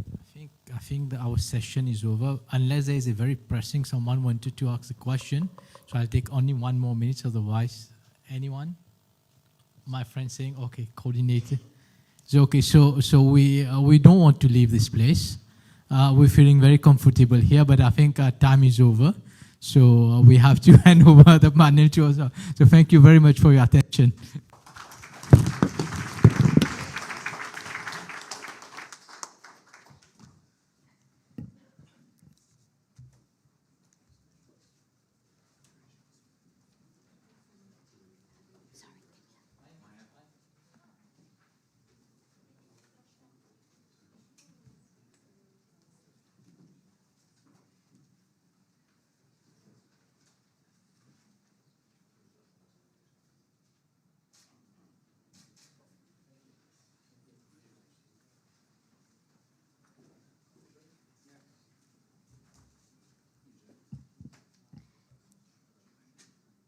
They generally say, ladies and gentlemen, that post-lunch working sessions get really hard for presenters.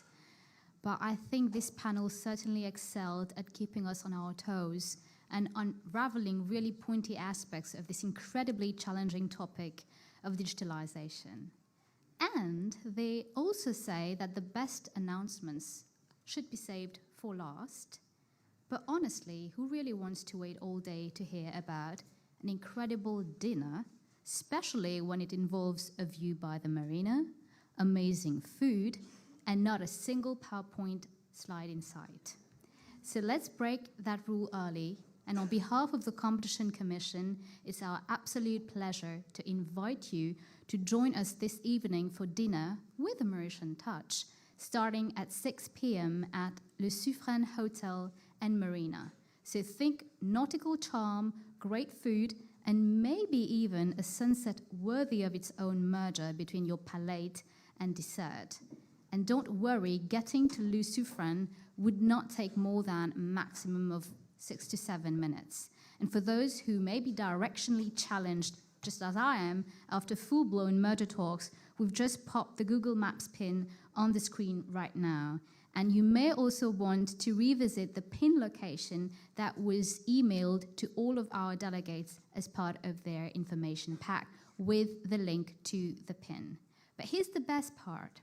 When you do arrive at the departure deck, one of our staff members will be waiting to guide you onto the boat. Yes, we're going full maritime, onto the boat that will be taking you to Suffren. So if I can have Julie in the room. She's just standing at the back. So that's Julie. She'll be the one ensuring that all our delegates get to Suffren. And delegates will be taken across in small groups by boat to our restaurant. And once you do dock, Ms. Prishni will be there to greet you with her warm smile. Prishni is standing up, green dress right there, and possibly a reminder to leave your merger thresholds at the door. So dinner starts at 6 p.m. sharp. Lace up your walking shoes, heels, bring your appetite, and let's toast to a workshop that was well started. With that, ladies and gentlemen, we can break for tea and coffee and resume at 3 for our breakout sessions 4, 5, and 6. And once again, our breakout sessions will be in the form of a hypothetical case study, exploring the economic and legal aspects in relation to the use of quantitative analysis in merger assessments. And I would kindly ask our participants, if possible, to break out in groups of about 30 participants per breakout room. Per breakout, so we have a balanced participation across all the breakout sessions. So thank you very much. Enjoy your break. We see you at 3 p.m.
you have to pass if you want to get to supper tonight, but it's designed to be interactive, and it's going to enable both us as the instructors slash interviewees, and to some extent to enable you to interact as participants. We have a hypothetical case scenario which is going to be distributed, I understand has, and enable all of you to consider and give us your views, and ultimately result in some group discussion, and then subsequently to interact in front of us as the facilitators. So as I say, it's a great pleasure to be here. My name is John Oxenham. I'm representing the Polynesian Competition Authority, a small market and insular economy. I think has a number of similarities in relation to Mauritius.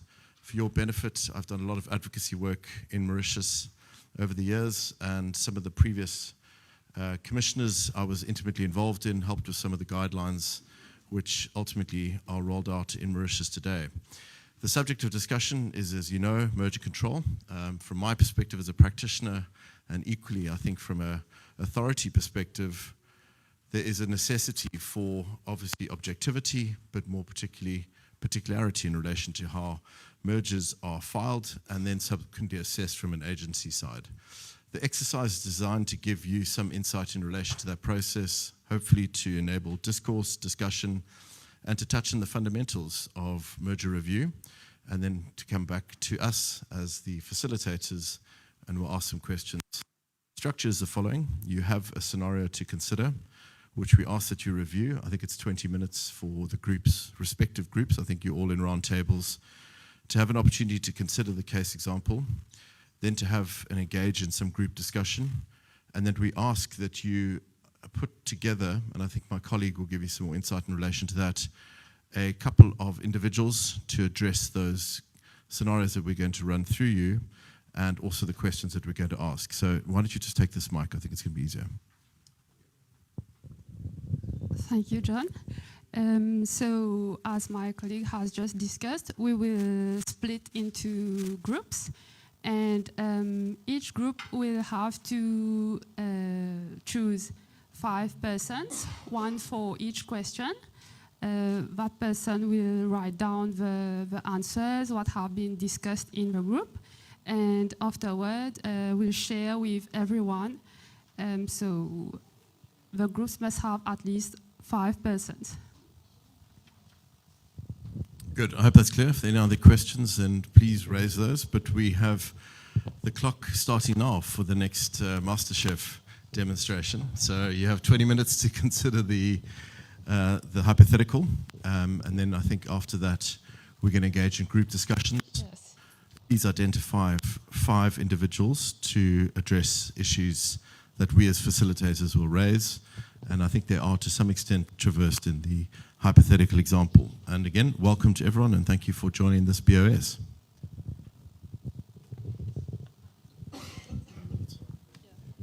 So now you have 20 minutes reading time. As from now, we will start the group discussions at about 20 to 4.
All right, so I think some have already concluded on the on the review and the reading time.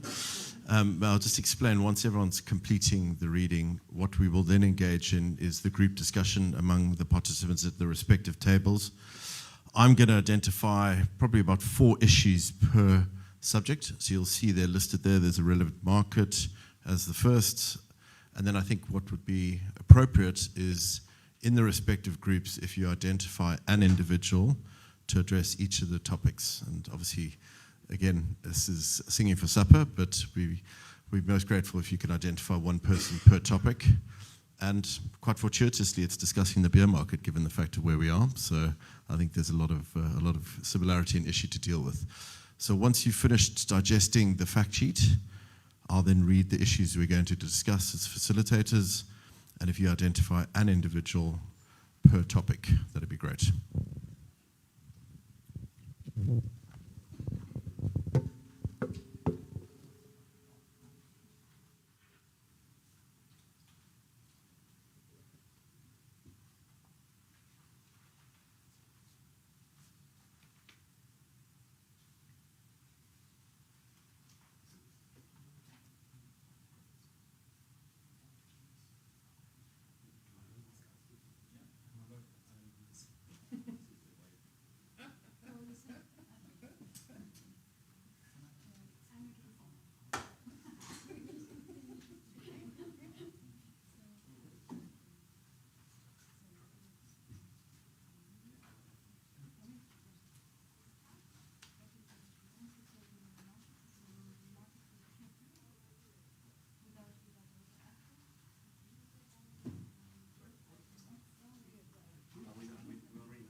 Next round of information. Sorry to interrupt the discussions. So I think what we've tried to split this out in a more favorable manner is the first discussion item is the relevant market, as you can all appreciate, for merger control. The items to address, and I think if you can choose appropriately who's most equipped to address each of these respective items, is we're going to be looking at what are the potential relevant markets for this merger? What arguments do you expect from the merging parties related to the relevant merger? Relevant market, my apologies. what additional information would be helpful to determine the relevant market or markets? And then fourthly, and this is for the first item, how would you obtain this information? So if you can identify one individual within the table who's going to address the first topic, the relevant market. Then the second topic, as you picked up, is market shares.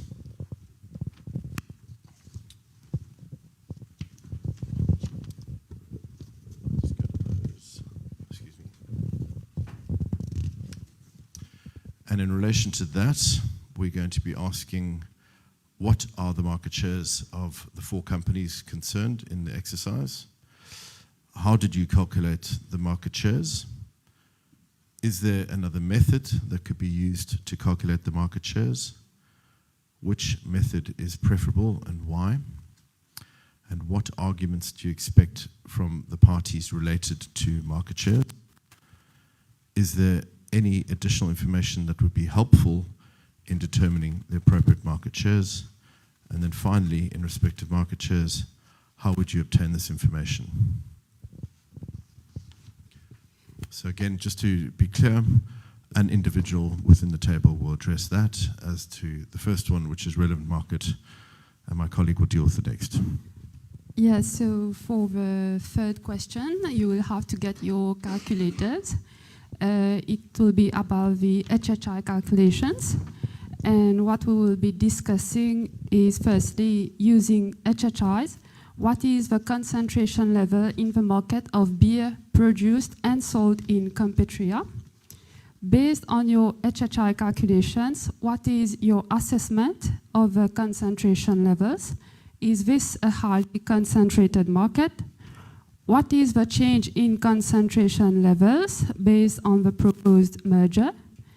Based on your HHI calculations, what is your assessment of whether this merger is likely to substantially lessen competition or tend to create a monopoly? What other evidence would you look for? What arguments do you expect the parties to make as it relates to the HHI calculations? And what is a response to these arguments? So these will be the main questions we will be discussing for the third one. Okay. Did everyone get a chance to jot those down, I hope? Then the fourth issue, and equally interesting, is that of diversion ratios, as you would have picked up. And to clarify in respect of that issue, what we're going to be looking for as the facilitators is what information from the hypothetical can be used to calculate diversion ratios. And that's based obviously on what you just read. Based on this information, what are the diversion ratios from the respective beer company Alpha Ales to the other beer companies? Then what meaning do you attribute to these diversion ratios? What other evidence would you look for? What arguments do you expect the parties to make related to diversion ratios? Is there any other information that would be helpful in order to determine diversion ratios in this investigation? And then finally, in respect of diversion ratios, how would you obtain this information? And regarding our last question, which is on the UPP analysis, the questions will be around using the diversion ratios. What other information from this hypothetical do you need to calculate UPP? What value do you obtain when you measure the UPP of Alpha Ales post-merger with Beta Brews? What meaning do you attribute to this value? What arguments do you expect the parties to make related to UPP? And finally, is there other information that will be helpful in order to determine UPP in this investigation? Okay, we're happy to clarify any of those issues if there isn't any idea of what was just been asked of you. Again, we ask that an individual address each of the items we've asked for 1 to 5. We now have the next round of cooking, 40 minutes, and then we'll kick off, 35 minutes, my apologies, before we kick off with the discussion and the engagement from the respective individuals on each of the topics. I hope that's clear. If there are any other issues that you need to address, please let us know and we'll certainly come and assist. So the group discussions will be going until 4 o'clock. Is there any question? Yes, please.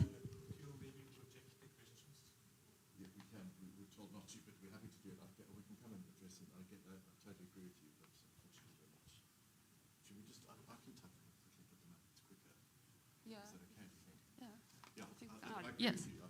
That was my comment back, but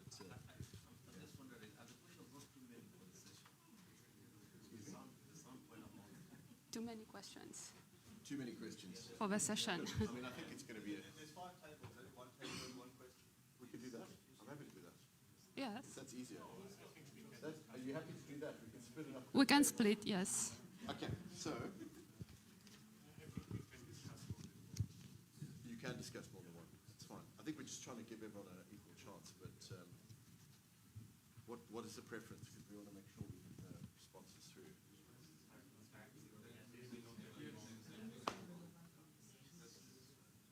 Well, why don't we list the topics and each issues, and then we can go from there. How's that? So just put these into an email, put that to the PowerPoint. Is that okay? So everyone discuss everything. I think we just identified each of this. I think each table is identified as each issue. No, they want to discuss everything. Yeah. So, yeah, maybe we can do this. So why don't we do this? On each slide, we put the issues, put the topic, put the issues underneath that. Yes. So you know you've got your slides that deals with the relevant market. Yes. Just copy and paste these there. Yes. And then you can just do the slides. Yes. I have already done something like this, so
So I hope this is going to assist a bit more with the discussion. So we've listed each of the items to go through under relevant market.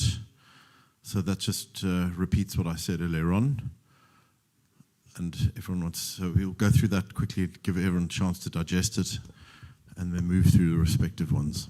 Yes, this is it. So maybe we can proceed with this one first. You discuss this one for about 5 minutes, and then we'll move to the next issue.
All right, are we happy to start addressing topic 1 as each respective table?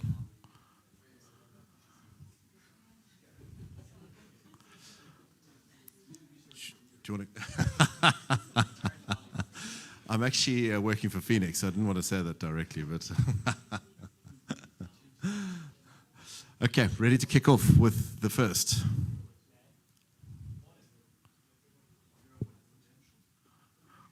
Well, why don't we start? Which table was to go first? Okay, there you go.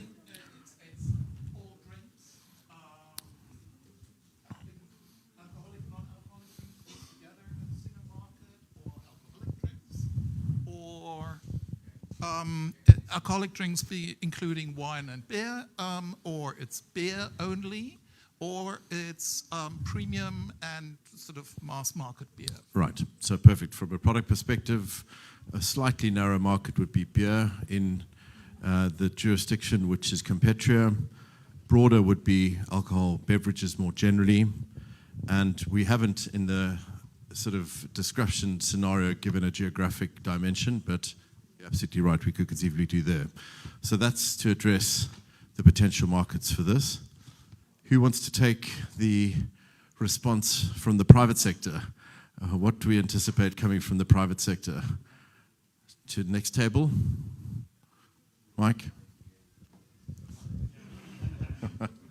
Hi, Mike. Yeah, I mean, so the emerging parties would probably try and leverage off the market definitions, go for the broadest market definition, argue that beta is not in fact in the same market as alpha, that their customers are retail customers versus direct consumers. Sorry, we assume direct consumers. That with information we would need to ascertain, and that it's in fact not actually a horizontal merger. Yep, okay, that's along the lines. There are some, Alvaro, do you want to jump in there? I don't know, there are some objections. I've got some answers as well from my side, given the fact that we have the answers as examiners, but do you want to jump in, Alvaro?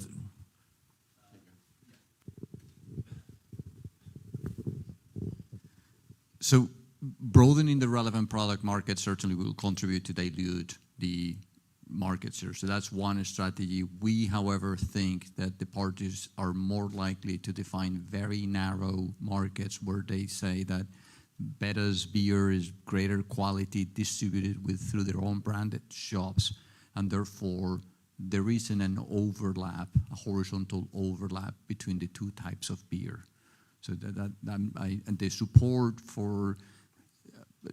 for that market segmentation, and I'm jumping questions, is not, the evidence for that market segmentation is not on the information provided, given that the diversion, it points to a different scenario where one product is simply not available. Yeah, I think those are excellent points. I think another point from our perspective, unless there are other comments in relation to the first topic, the second topic is a narrow market does make sense. Why? Well, obviously, we could separate from Alpha Ale's lower quality mass appeal, separate that from Beta. Plus, Beta is obviously more expensive and labor intensive and appeals to a broader market, which includes other type of alcohol, particularly wine, or all drinks, including soda. So I think that's an excellent point from Alvaro, excellent point from Mike. Are there any other comments in relation to part 2 of part 1, or was topic 1? Okay, well, let's move on to another table can address item 3, which is additional information that could be obtained to help in relation to the product market definition. Do you want to take that to that table, perhaps? Any volunteer?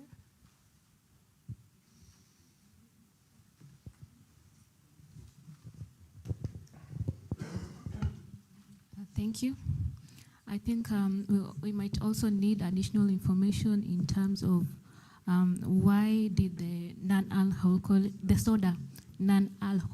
beverages actually increase in prices. It might be because of other factors. So we also need to find out that, and whether other alcoholic beverages, which are not wine and beer, also experience the same thing. I think we also need to find out that from the market. And that's basically it from our side. Thank you. Thank you. Perhaps a couple of others before we move on to the next topic, because I know we have to keep going here. So, other conceivable information which could be obtained to assist in relation to product market definition. The own parties documents, so those which discuss their view of other beer market participants. Industry marketing data, which has references to the competing parties in Competria. Data related to previous price increases or marketing campaigns. Customer statements or surveys. Then obviously statements made publicly from Gamma Grog, Delta Drinks. The use of some analysis in relation to potential or failed entrants and producers of other beverages to assist in relation to the product market definition.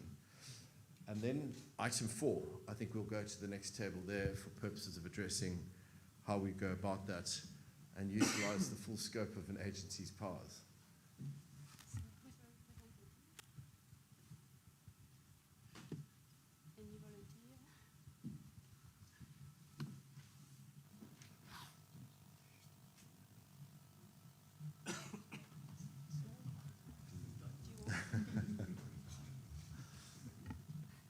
Or issue questionnaires to a breakout session. How's that?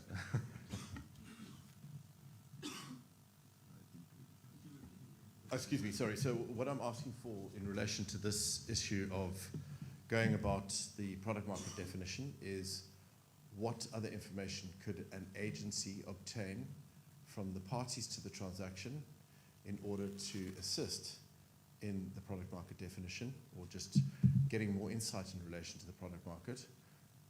What tools exist, and what arrows exist in the quiver from an agency perspective? That's really the gist of the question. Yeah, so I think that we already have here like a survey, so it's already one thing that we can base on our analysis on.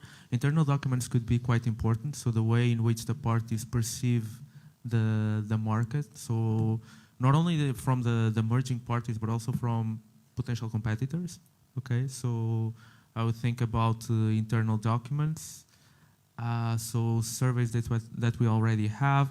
In this case, we already have like a natural experiment in the sense that we have a situation in which one of the brands was not available anymore, and we could see the diversion in terms of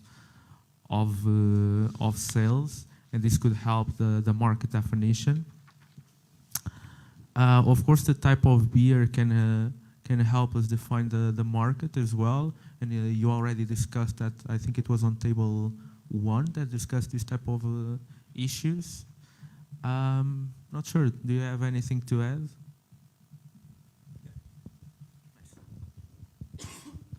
Thank you. Maybe in addition to what my colleague mentioned, other competition agencies we might require to ask for additional information related to the merging parties. What else did they produce in addition to the alcoholic beverage? Because we might see being post-merger they are going to be dominant firms. So if there is any complementary product that they are producing as well, we might consider in our market definition as well, because post-merger there might be issue of tying and bundling products. So yeah. Great. Okay, we're going to move on to the next topic, but maybe just to assist in relation to that. So beyond just the data itself, we're also looking at the powers which exist. So from an agency, I know as a private practitioner that the agency has a vast array of powers. So one could be initial phone interviews to interact directly with the merging parties, other participants in the marketplace, direct contact in relation to that, and just to understand the nature of the market itself. Agencies also have the power of subpoena, so they can subpoena third parties, they can obviously subpoena the merging parties for more information, and that obviously is a very powerful tool, and that includes not just the parties themselves or parties representatives, but as I say, third parties themselves. And then question is, that's certainly a very powerful tool in which to obtain product market information. Alvaro. Going back to something we discussed this morning, the internal documents from the acquiring party that revolve around this deal typically include the financing of the deal. So let's assume the target is publicly listed. You're paying a premium for it. How are you financing? How are you recovering that investment? That almost invariably, you have to present that information internally for that deal to be approved. It's a fiduciary duty of the board to ensure that a deal is approved, that it's a good investment, right? Otherwise, the board can be sued for making crazy decisions. I'm not saying that those documents are dismissive of any argument, but they do offer a very interesting view of how the deal was discussed at board level, where executives of the company have a duty to provide a truthful picture of the market. So if let's say that recovery of the investment involves no price increase post-transaction, then that certainly is an element. If that involves synergies that would say, well, we have 3 plants, now we're going to have just 1 and produce more, and therefore reduce the cost, and that would just get us better margins at the same price because we think the market is limited price elasticity, then that gives you information as to their plans and their view of the relevant market. So this internal record is incredibly important. I couldn't agree more, and I think it goes to the heart of the transaction, it goes to the heart of the motivation, rationale, etc. And certainly in jurisdictions which have proceedings before adjudicative agencies, courts or tribunals, specialist tribunals, that's often information which parties who intervene or oppose transactions will seek to obtain. And Alvaro's point is absolutely well made, because that's generally where you tell the truth to your investors or to your board and to the respective investment committees which exist. Absolutely very well made point and taken on. Okay, we're going to move on to the next topic because I think we're going to run out of time quite soon. And if you could just call up, excuse me, yes, one.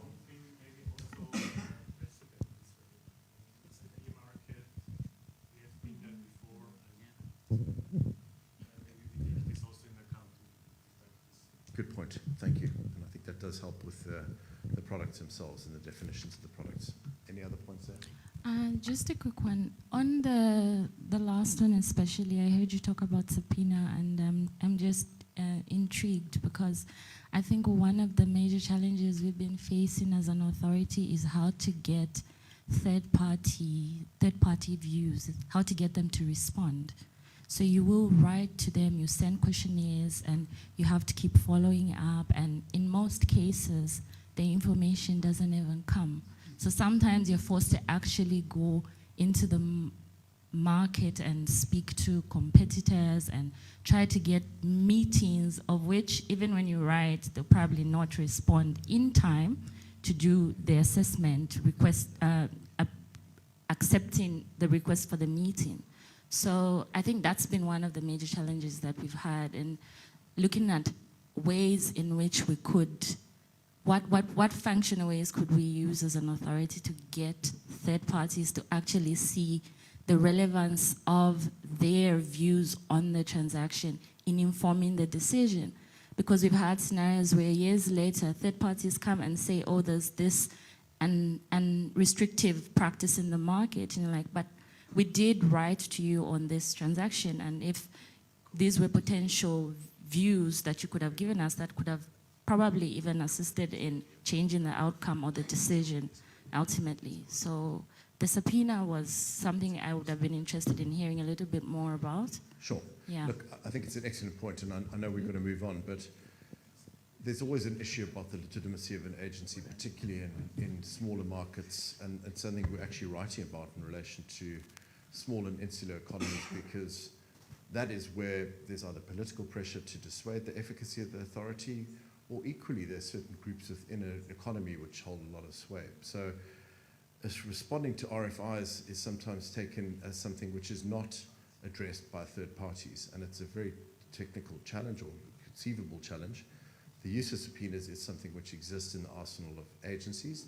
I can't really speak to your agency, but it is an important tool designed specifically to obtain under oath the evidence which is required for purposes of a merger analysis and investigation, and ultimately what we're talking about here, defining accurately a product market. So if it's an underutilized tool, if it doesn't exist, it might be a tool that you want to push through from an advocacy perspective to incorporate into your powers. But it is something which is used. It is used in jurisdictions I know, and it's utilized successfully to obtain information to be able to give, as I mentioned earlier on, some of the key parameters within which merger review exists: transparency, objectivity, all those key points which have to come through in analysis itself. Without adequate data, without adequate information, you struggle. So it is a tool which is used, and I think one which I would advocate in extreme circumstances. Not everyone needs to face a subpoena every day, but one where you don't get the responses. Okay, let's move on. We're on to the next topic. Okay, market shares. So I think everyone's had a chance to consider the hypothetical, the questions themselves.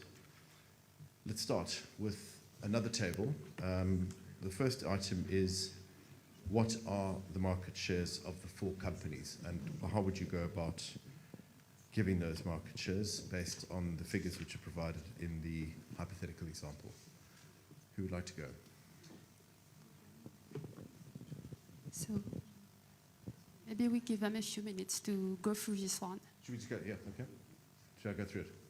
Okay. So the first one, obviously, is there 2 methods for calculating market shares. The first is revenue, the other is unit sales. So if we use the 24 revenues, market shares are respectively Alpha Ales, 40%, Beta Brews, 20%, Gamma Grog, 10%, and Delta Drinks, 30%. If we go on unit sales, market shares are Alpha, 50%, Beta Brews, 10%, Gamma Grog, 10%, and Delta Drinks, 30%.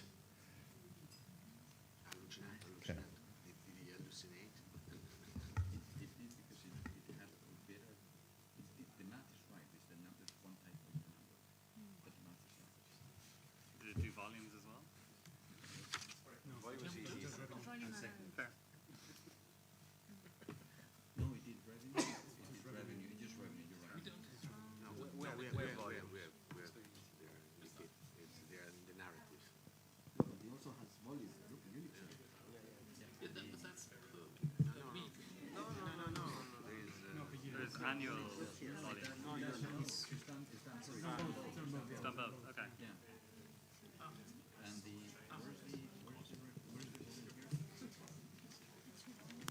in the text. No, the units. units.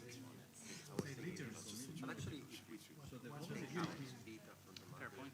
Yeah. But if we take out beta from the market, the total volume would change, of course. The same. Yeah. Right? You're using volume or the numbers are broadly the same. There's marginal difference. If we take out beta because it's yes, that is correct.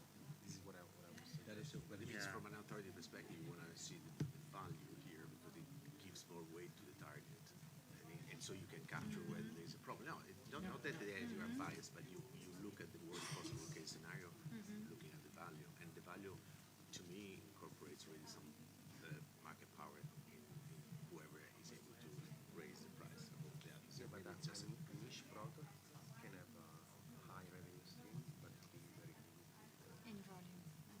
Yes, but you seems see gamma the- so close to alpha. Assuming that you want to look at this transaction, Alice versus beta. The worst case scenario is this one, right? In value. No, of course. And there's an explanation that I see what you mean. I'm just saying, if I were an agency, I would start, as a lawyer, I would start there anyway, because I know, the worst case scenario that an agency can reach out for would be on the basis of the value. Then I would try to build arguments, say, is that the right metric or not? And then we can hear what all the elements. Value is basically. Sorry? Value is probably pretty close to the rebuttable assumption of how you should measure shares anyway. Yeah, that's right. You should only use something else if there's a really good reason. And I can't imagine there is in beer, to be honest. No, in this case, there's even a stronger argument not to use volume. Okay, in the interest of time, we are running out. Let's go through to one of the tables who raised their hand. What arguments do you expect from the parties? I've given the market shares and I've given the manner in which they can be calculated. Perhaps we could just go to the first table there on the left and ask what arguments do we anticipate? So for us, we calculated market share based using the revenue and the unit, both of them. So just to cross-check, because when you have this figure, both can be used as proxy to calculate market share. For example, if we use the revenue one, we have 40% for alpha, 20% for beta, gamma is 10%, delta is 30%. Correct. And the unit one is 50% alpha, beta is 10%, gamma 10%, and delta 30% again. So what is the best method? Well, we believe because both, one thing which is very important is because we're looking at the merger, so we need to look the pre-merger and post-merger. So one observation is post-merger, both of them give us 60% of the market share, so which shows that we can use any of them, but I would prefer, for me, the most relevant one would be the unit, because when we are talking of beer, we are selling beer in units and not in terms of, I put rupees there, but in terms of revenue. So the unit would be more precise in determining the market share, but it doesn't prevent us from using the revenue one. And also, what arguments? Normally, parties would tend to come with a broader, the one where they have a least market share. So it will all depend on the market threshold that we have. And also, I don't think any additional information for me. For me, it's quite straightforward to determine the market share. Thank you. Maybe just to expand on that, because we're going to have to move on from my topic. But generally, what the parties would argue in respect of an agency coming back on the basis of those market shares or in relation to units, and particularly opposing it, is that the data is not accurate. I think it's a often utilized tool for purposes of trying to differentiate from it. Then I think even in the snapshot that you've been given, or the information you've been given, is that it only caters for a certain period. And I think what parties generally argue, and certainly I have in the past, is that you need to look over it for a period of time to try and gauge the differences in market shares and whether or not the market shares ultimately used by the agencies are accurate in that particular example itself. I think another question before we conclude is the last one, and it goes to the point that was raised in the last section that we dealt with about how would an agency obtain this information. I'm just going to reiterate those points because we're going to move on quickly, but again, we have the powers of subpoena, which can be utilized, and that is obviously a strong strong arming tactic, if you like, from an agency perspective. But equally, there are industry reports and other objective data which companies put out, to some extent, to Alvaro's points, publicly available data, particularly when you're dealing with listed entities themselves. So that's a way in which you can address accurate market share information or obtain accurate market share information as an agency in respect to this hypothetical. And I'm going to move on to my colleague now to address topic number 3, which is the HHIs.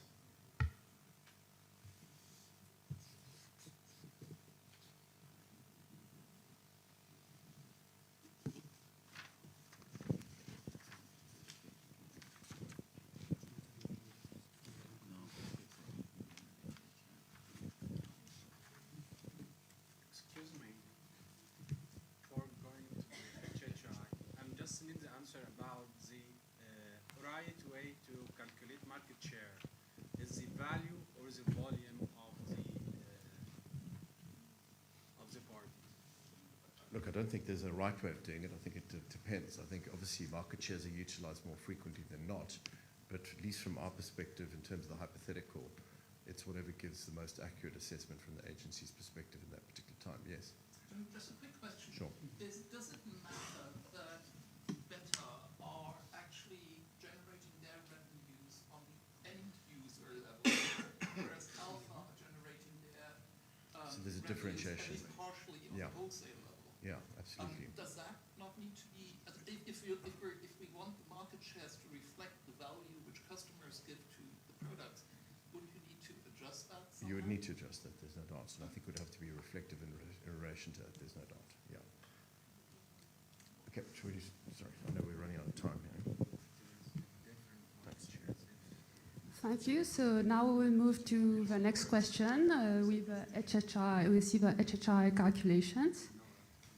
So these are the discussion questions that you can discuss among your respective groups quickly, and then we'll go through these.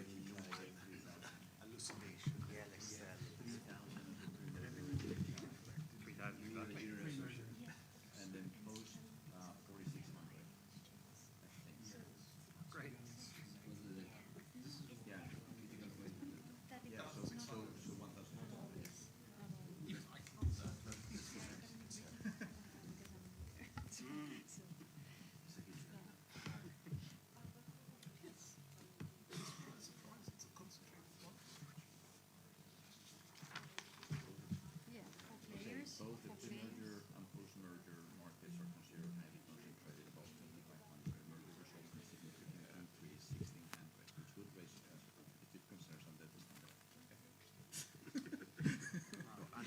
If we agreed they are not acting at the same market because beta is different. Yeah. This is the main line of defense. That line of defense means that you are buying a monopoly, by the way. No, there's no overlap. No, but there's no overlap. Then you choose. Yeah, but then from that moment onward, you're a monopolist. You have a conglomerate. Yeah, no, but it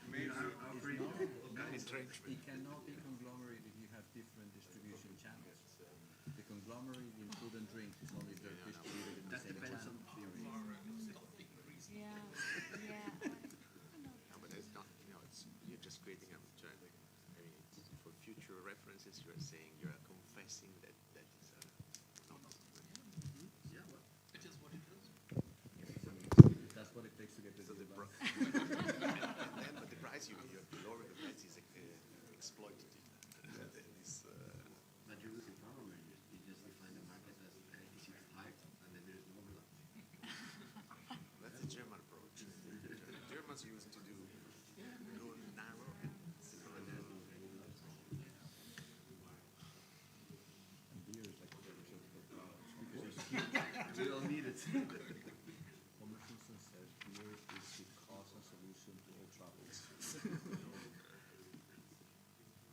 What's the mezcal saying?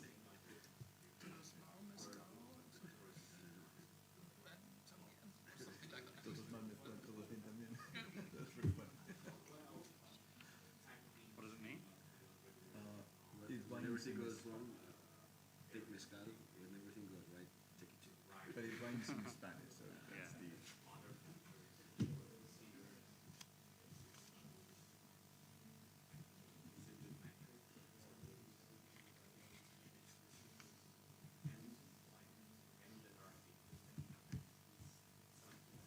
Anyone is scared, maybe, and we're just It didn't give, not even not working, just silent. it didn't give us any answer about the market shares. So the HHI will be different if you calculated the market shares according to revenue or according to the... That's a good idea. No, but there is a guidelines from the European Commission that say that when there is a divergence between market shares of value and volume, the value one prevails. Value one prevails. Yeah. In case of Dow, value is more active. But value reflects a lot of things. Maybe inflation. Maybe That's the beauty of that. You're looking at applies to all. what about Within the margins? geographic limitation.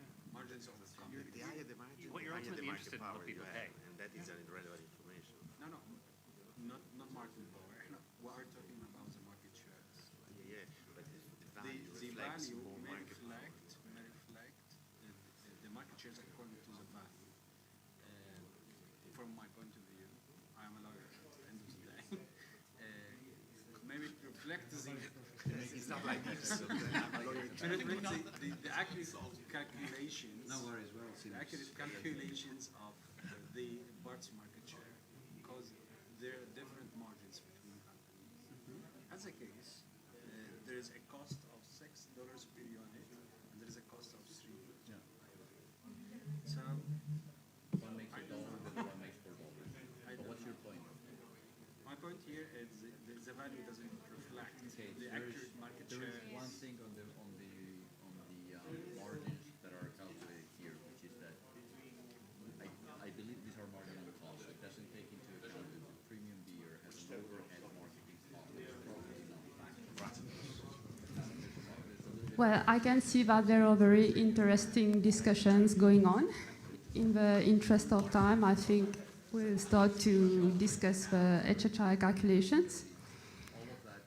Any volunteer to give us the answer for the first question? I hope I got it right. I got for revenue shared, revenue-based market shares, HHI from 3,000 to 4,600. And correct. Quantity-based, 3,600 to 4,600.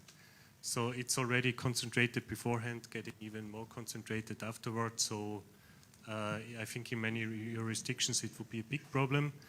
Something we also discussed is that at least in European jurisdictions, we would give much more weight on market shares and market share addition. So we would already see, okay, it's above 50% market share post-merger, and that's already a big issue. And then the HHI is the cherry on top. Thank you. I would like to add that, in fact, if you use the revenue, the 2024 HHI is 3,000, and the 2024 HHI based on unit sale is 3,600. In fact, this is a highly concentrated market, while different jurisdictions have different thresholds for what they consider as highly concentrated. In the United States, for example, markets with an HHI higher than 1,800 are viewed as being highly concentrated. And we can move directly to the fourth question.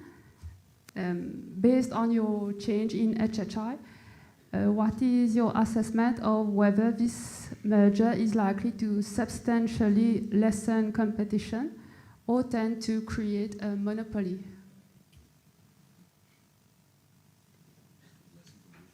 It's a difficult question.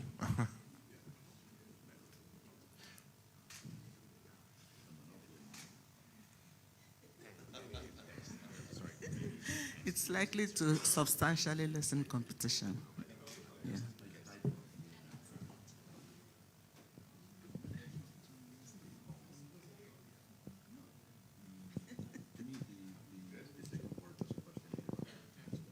Any other additions?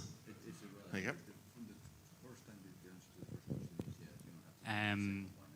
Yeah, I mean, I think the short answer is if you base a decision on HHI calculations, you'll lose. But the slightly longer answer is yes. I think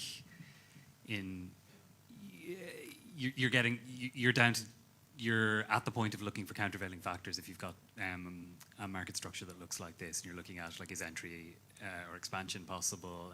Is there buyer power in beer? I would guess there isn't. But yeah, things like that, things of that nature. Thank you.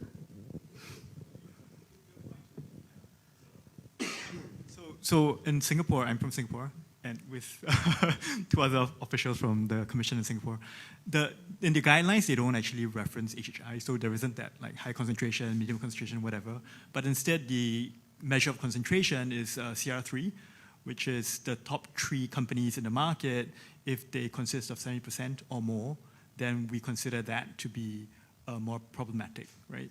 I'm wondering, I'm throwing out to the room, do you consider that to be a better measure of concentration rather than HHI or not? Can you repeat that? So it's a CR3, which is if the top 3 companies in the market constitutes 70% or more, then it's concentrated. Yeah. Re-emphasize that, sorry. It was 70%, not 30%. Yeah. So maybe just for purposes of objective assessments, which is the better test? I don't know if anyone's got a response, but it's a good point and a good question. I think in principle HHI would be the better measure because it has this information and additional information. The problem with HHI is that you need the market share of each and every market participant, and this can be very difficult for smaller ones. So as I said, we would focus on market shares. I think CR3 could also be relevant, but I think I wouldn't focus on it alone, especially as maybe a smaller competitor is acquired, which is not even the number 3, and then what do you do?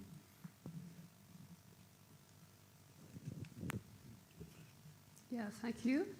And what arguments do you expect the parties to make as it relates to the HHI calculations? Anyone? That CR3 is better, but anyone hazard a guess, or should we just move on and give a response, because I know we're limited time? Yes, so the parties will likely make a variety of arguments, including, for instance, that HHI calculations are flawed because of the inappropriate market definition and therefore share calculation. The data for the underlying market share calculations was inaccurate, and HHIs do not account for potential entrants. So is there any addition to this? Let's finish off. 7. And finally, what is a response to these arguments?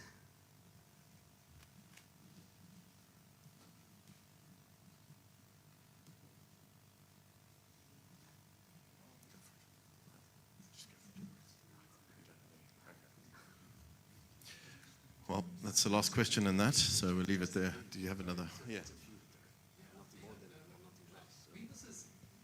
Of course, you could go into much more detail and would get a better picture, but the idea of using either the HHI or sort of market share data straight is just to get a first impression. And you don't want to overdo that.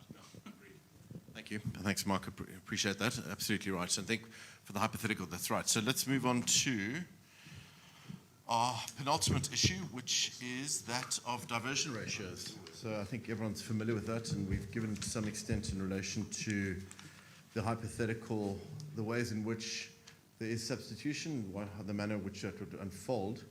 So just to kick off, these are the questions which we're going to run through. Excuse me, thank you very much. And we can go through those very quickly, and then I'll start addressing those topic by topic. So have a quick flick through those each, and then we'll go. So give you a couple of minutes there.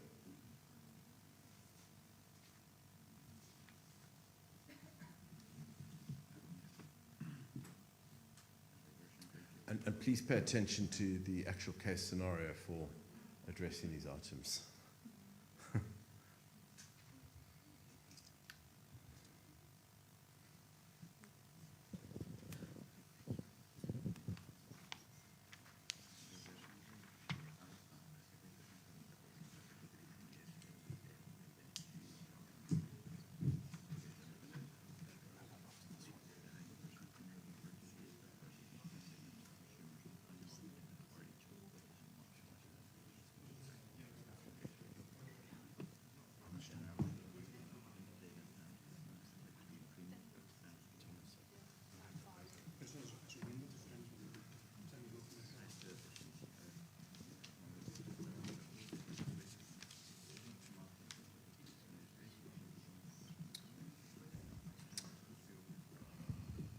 All right, I'm going to kick off in the interest of time because I know we're limited. So what information from the hypothetical can be used to calculate diversion ratios? Anyone pick up 2 examples in relation to what we gave in the fact sheet?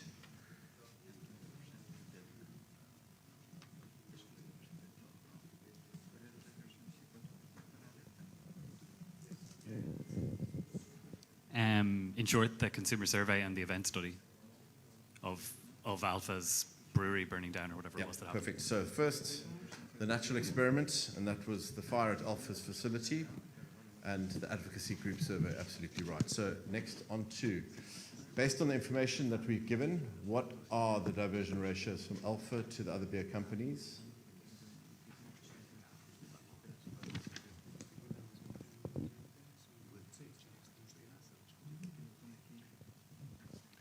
Okay, from the shock it would be 20% to beta and 40% to gamma, 0% to delta, and then we have it directly from the survey, 10% to beta, 50% to gamma, 20% to delta, which is a bit striking because it's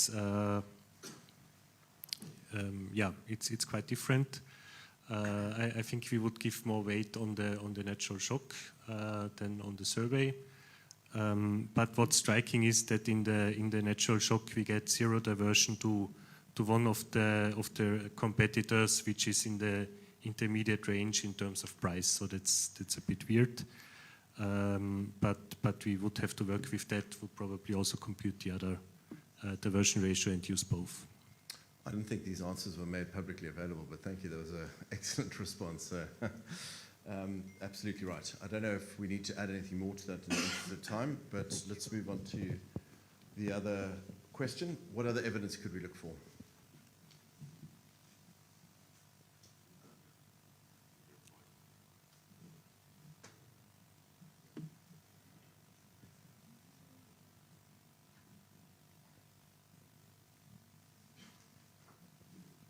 None.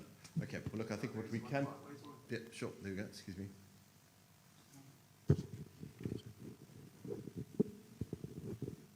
So the natural experiment just gives one way from alpha to, but we need to also measure the incentive that both parties have to increase prices because of the diversion. So we should also consider from beta to alpha. Perfect.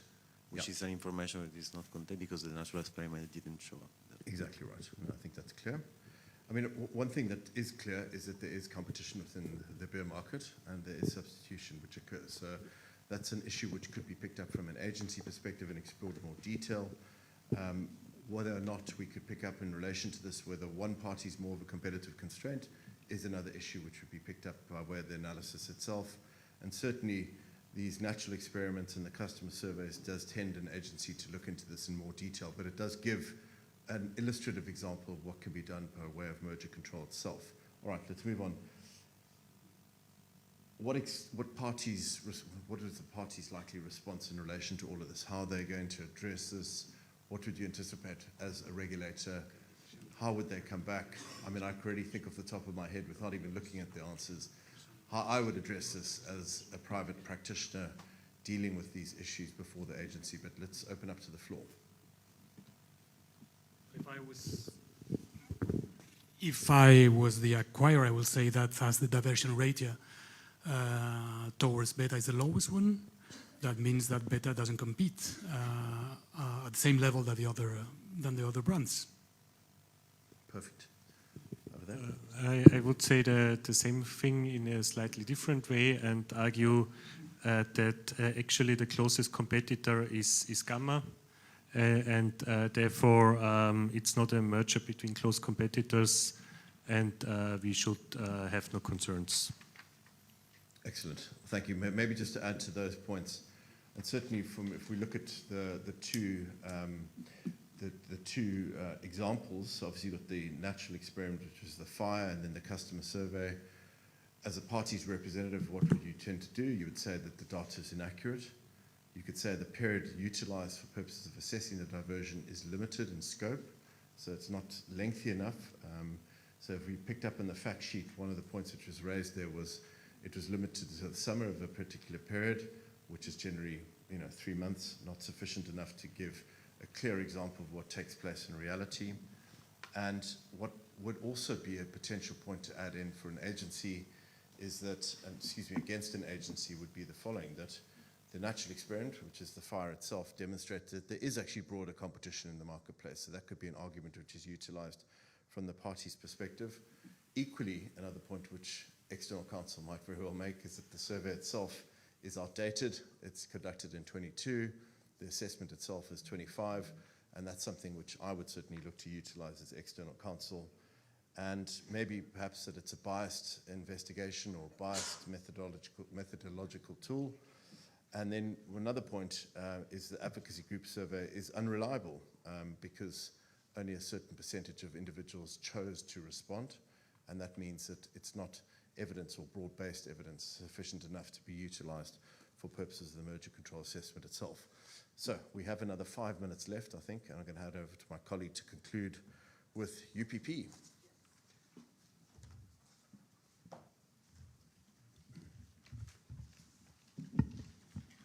So we'll tackle the last question, which is the UPP analysis. The questions are as follows. Using the diversion ratios above, what other information from the hypothetical do you need to calculate UPP? What value do you obtain when you measure the UPP of alpha Ales post-merger with beta Brews? What meaning do you attribute to this value? What arguments do you expect the parties to make related to UPP? And finally, is there other information that will be helpful in order to determine UPP in this investigation? So I give you 2 to 3 minutes to discuss. Thank you.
creating evidence, right? Did you see the AI take pictures of us now? That's the result of UBP.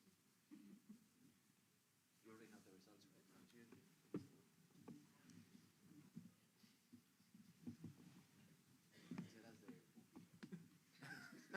Adesso, now the AI tells everything about that. You see the scanner captures the eyes. Scans our brain.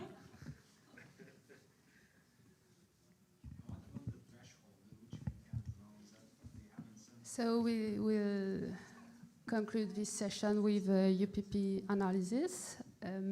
Any volunteer for the first question?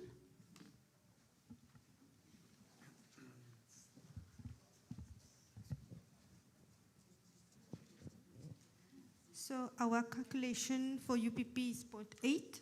So it's 10 minus 6 multiplied by 20% diversion ratio. So the fact that it is positive, it is showing that prices are going to increase. But we all know the criticism of using UPP and that we should be using GUPI. So the meaning is just that because it's positive, it's showing that we are likely to have unilateral effects. Thank you. Any other person has got any other answer? I have a question about this threshold of UPP, in which we can know that the parties will have an incentive to raise price. There is a threshold in UPP test. Is there any economist in this room who can maybe help out, because we both have a legal background? So that would be the marginal cost savings that you can assume in UPP. So we were lucky. Our Court of Justice just told us that we don't have to do that. There are no standard efficiencies, so the efficiencies would still have to be shown by the parties, but then you could take them into account in that way, subtracting them from the UPP price increase. But I think we would also compute GAPI instead of UPP.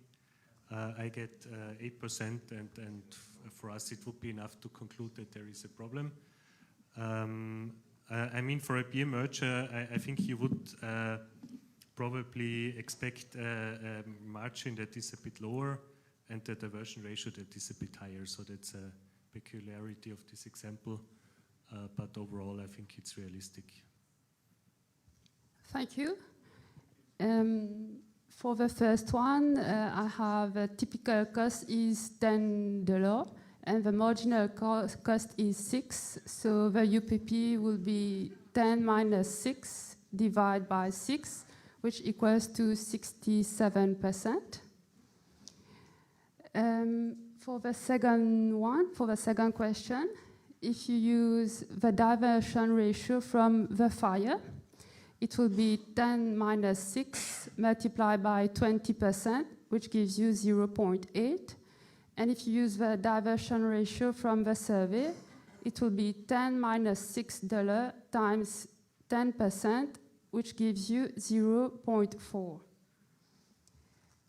So now we move to the third question. What meaning do you attribute to this value? Anyone?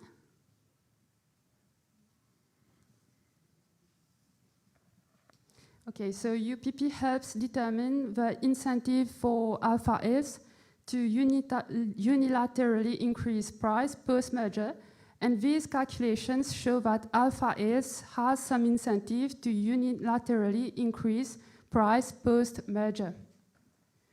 Fourth question, what arguments do you expect the parties to make related to UPP?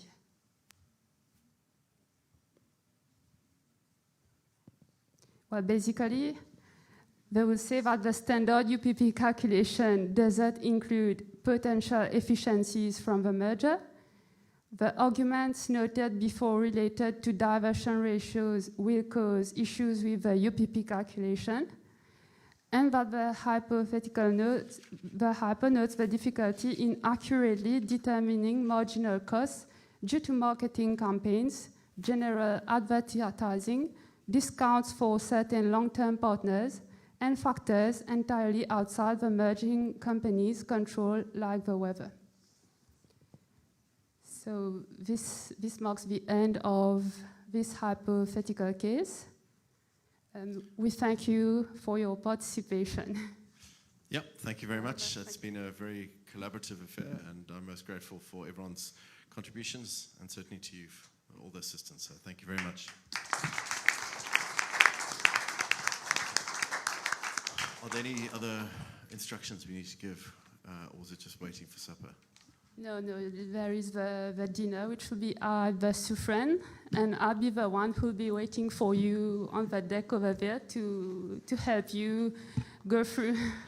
We can discuss diversion ratios over Phoenix, I think. And so you that's be the next yes. Thank you very much.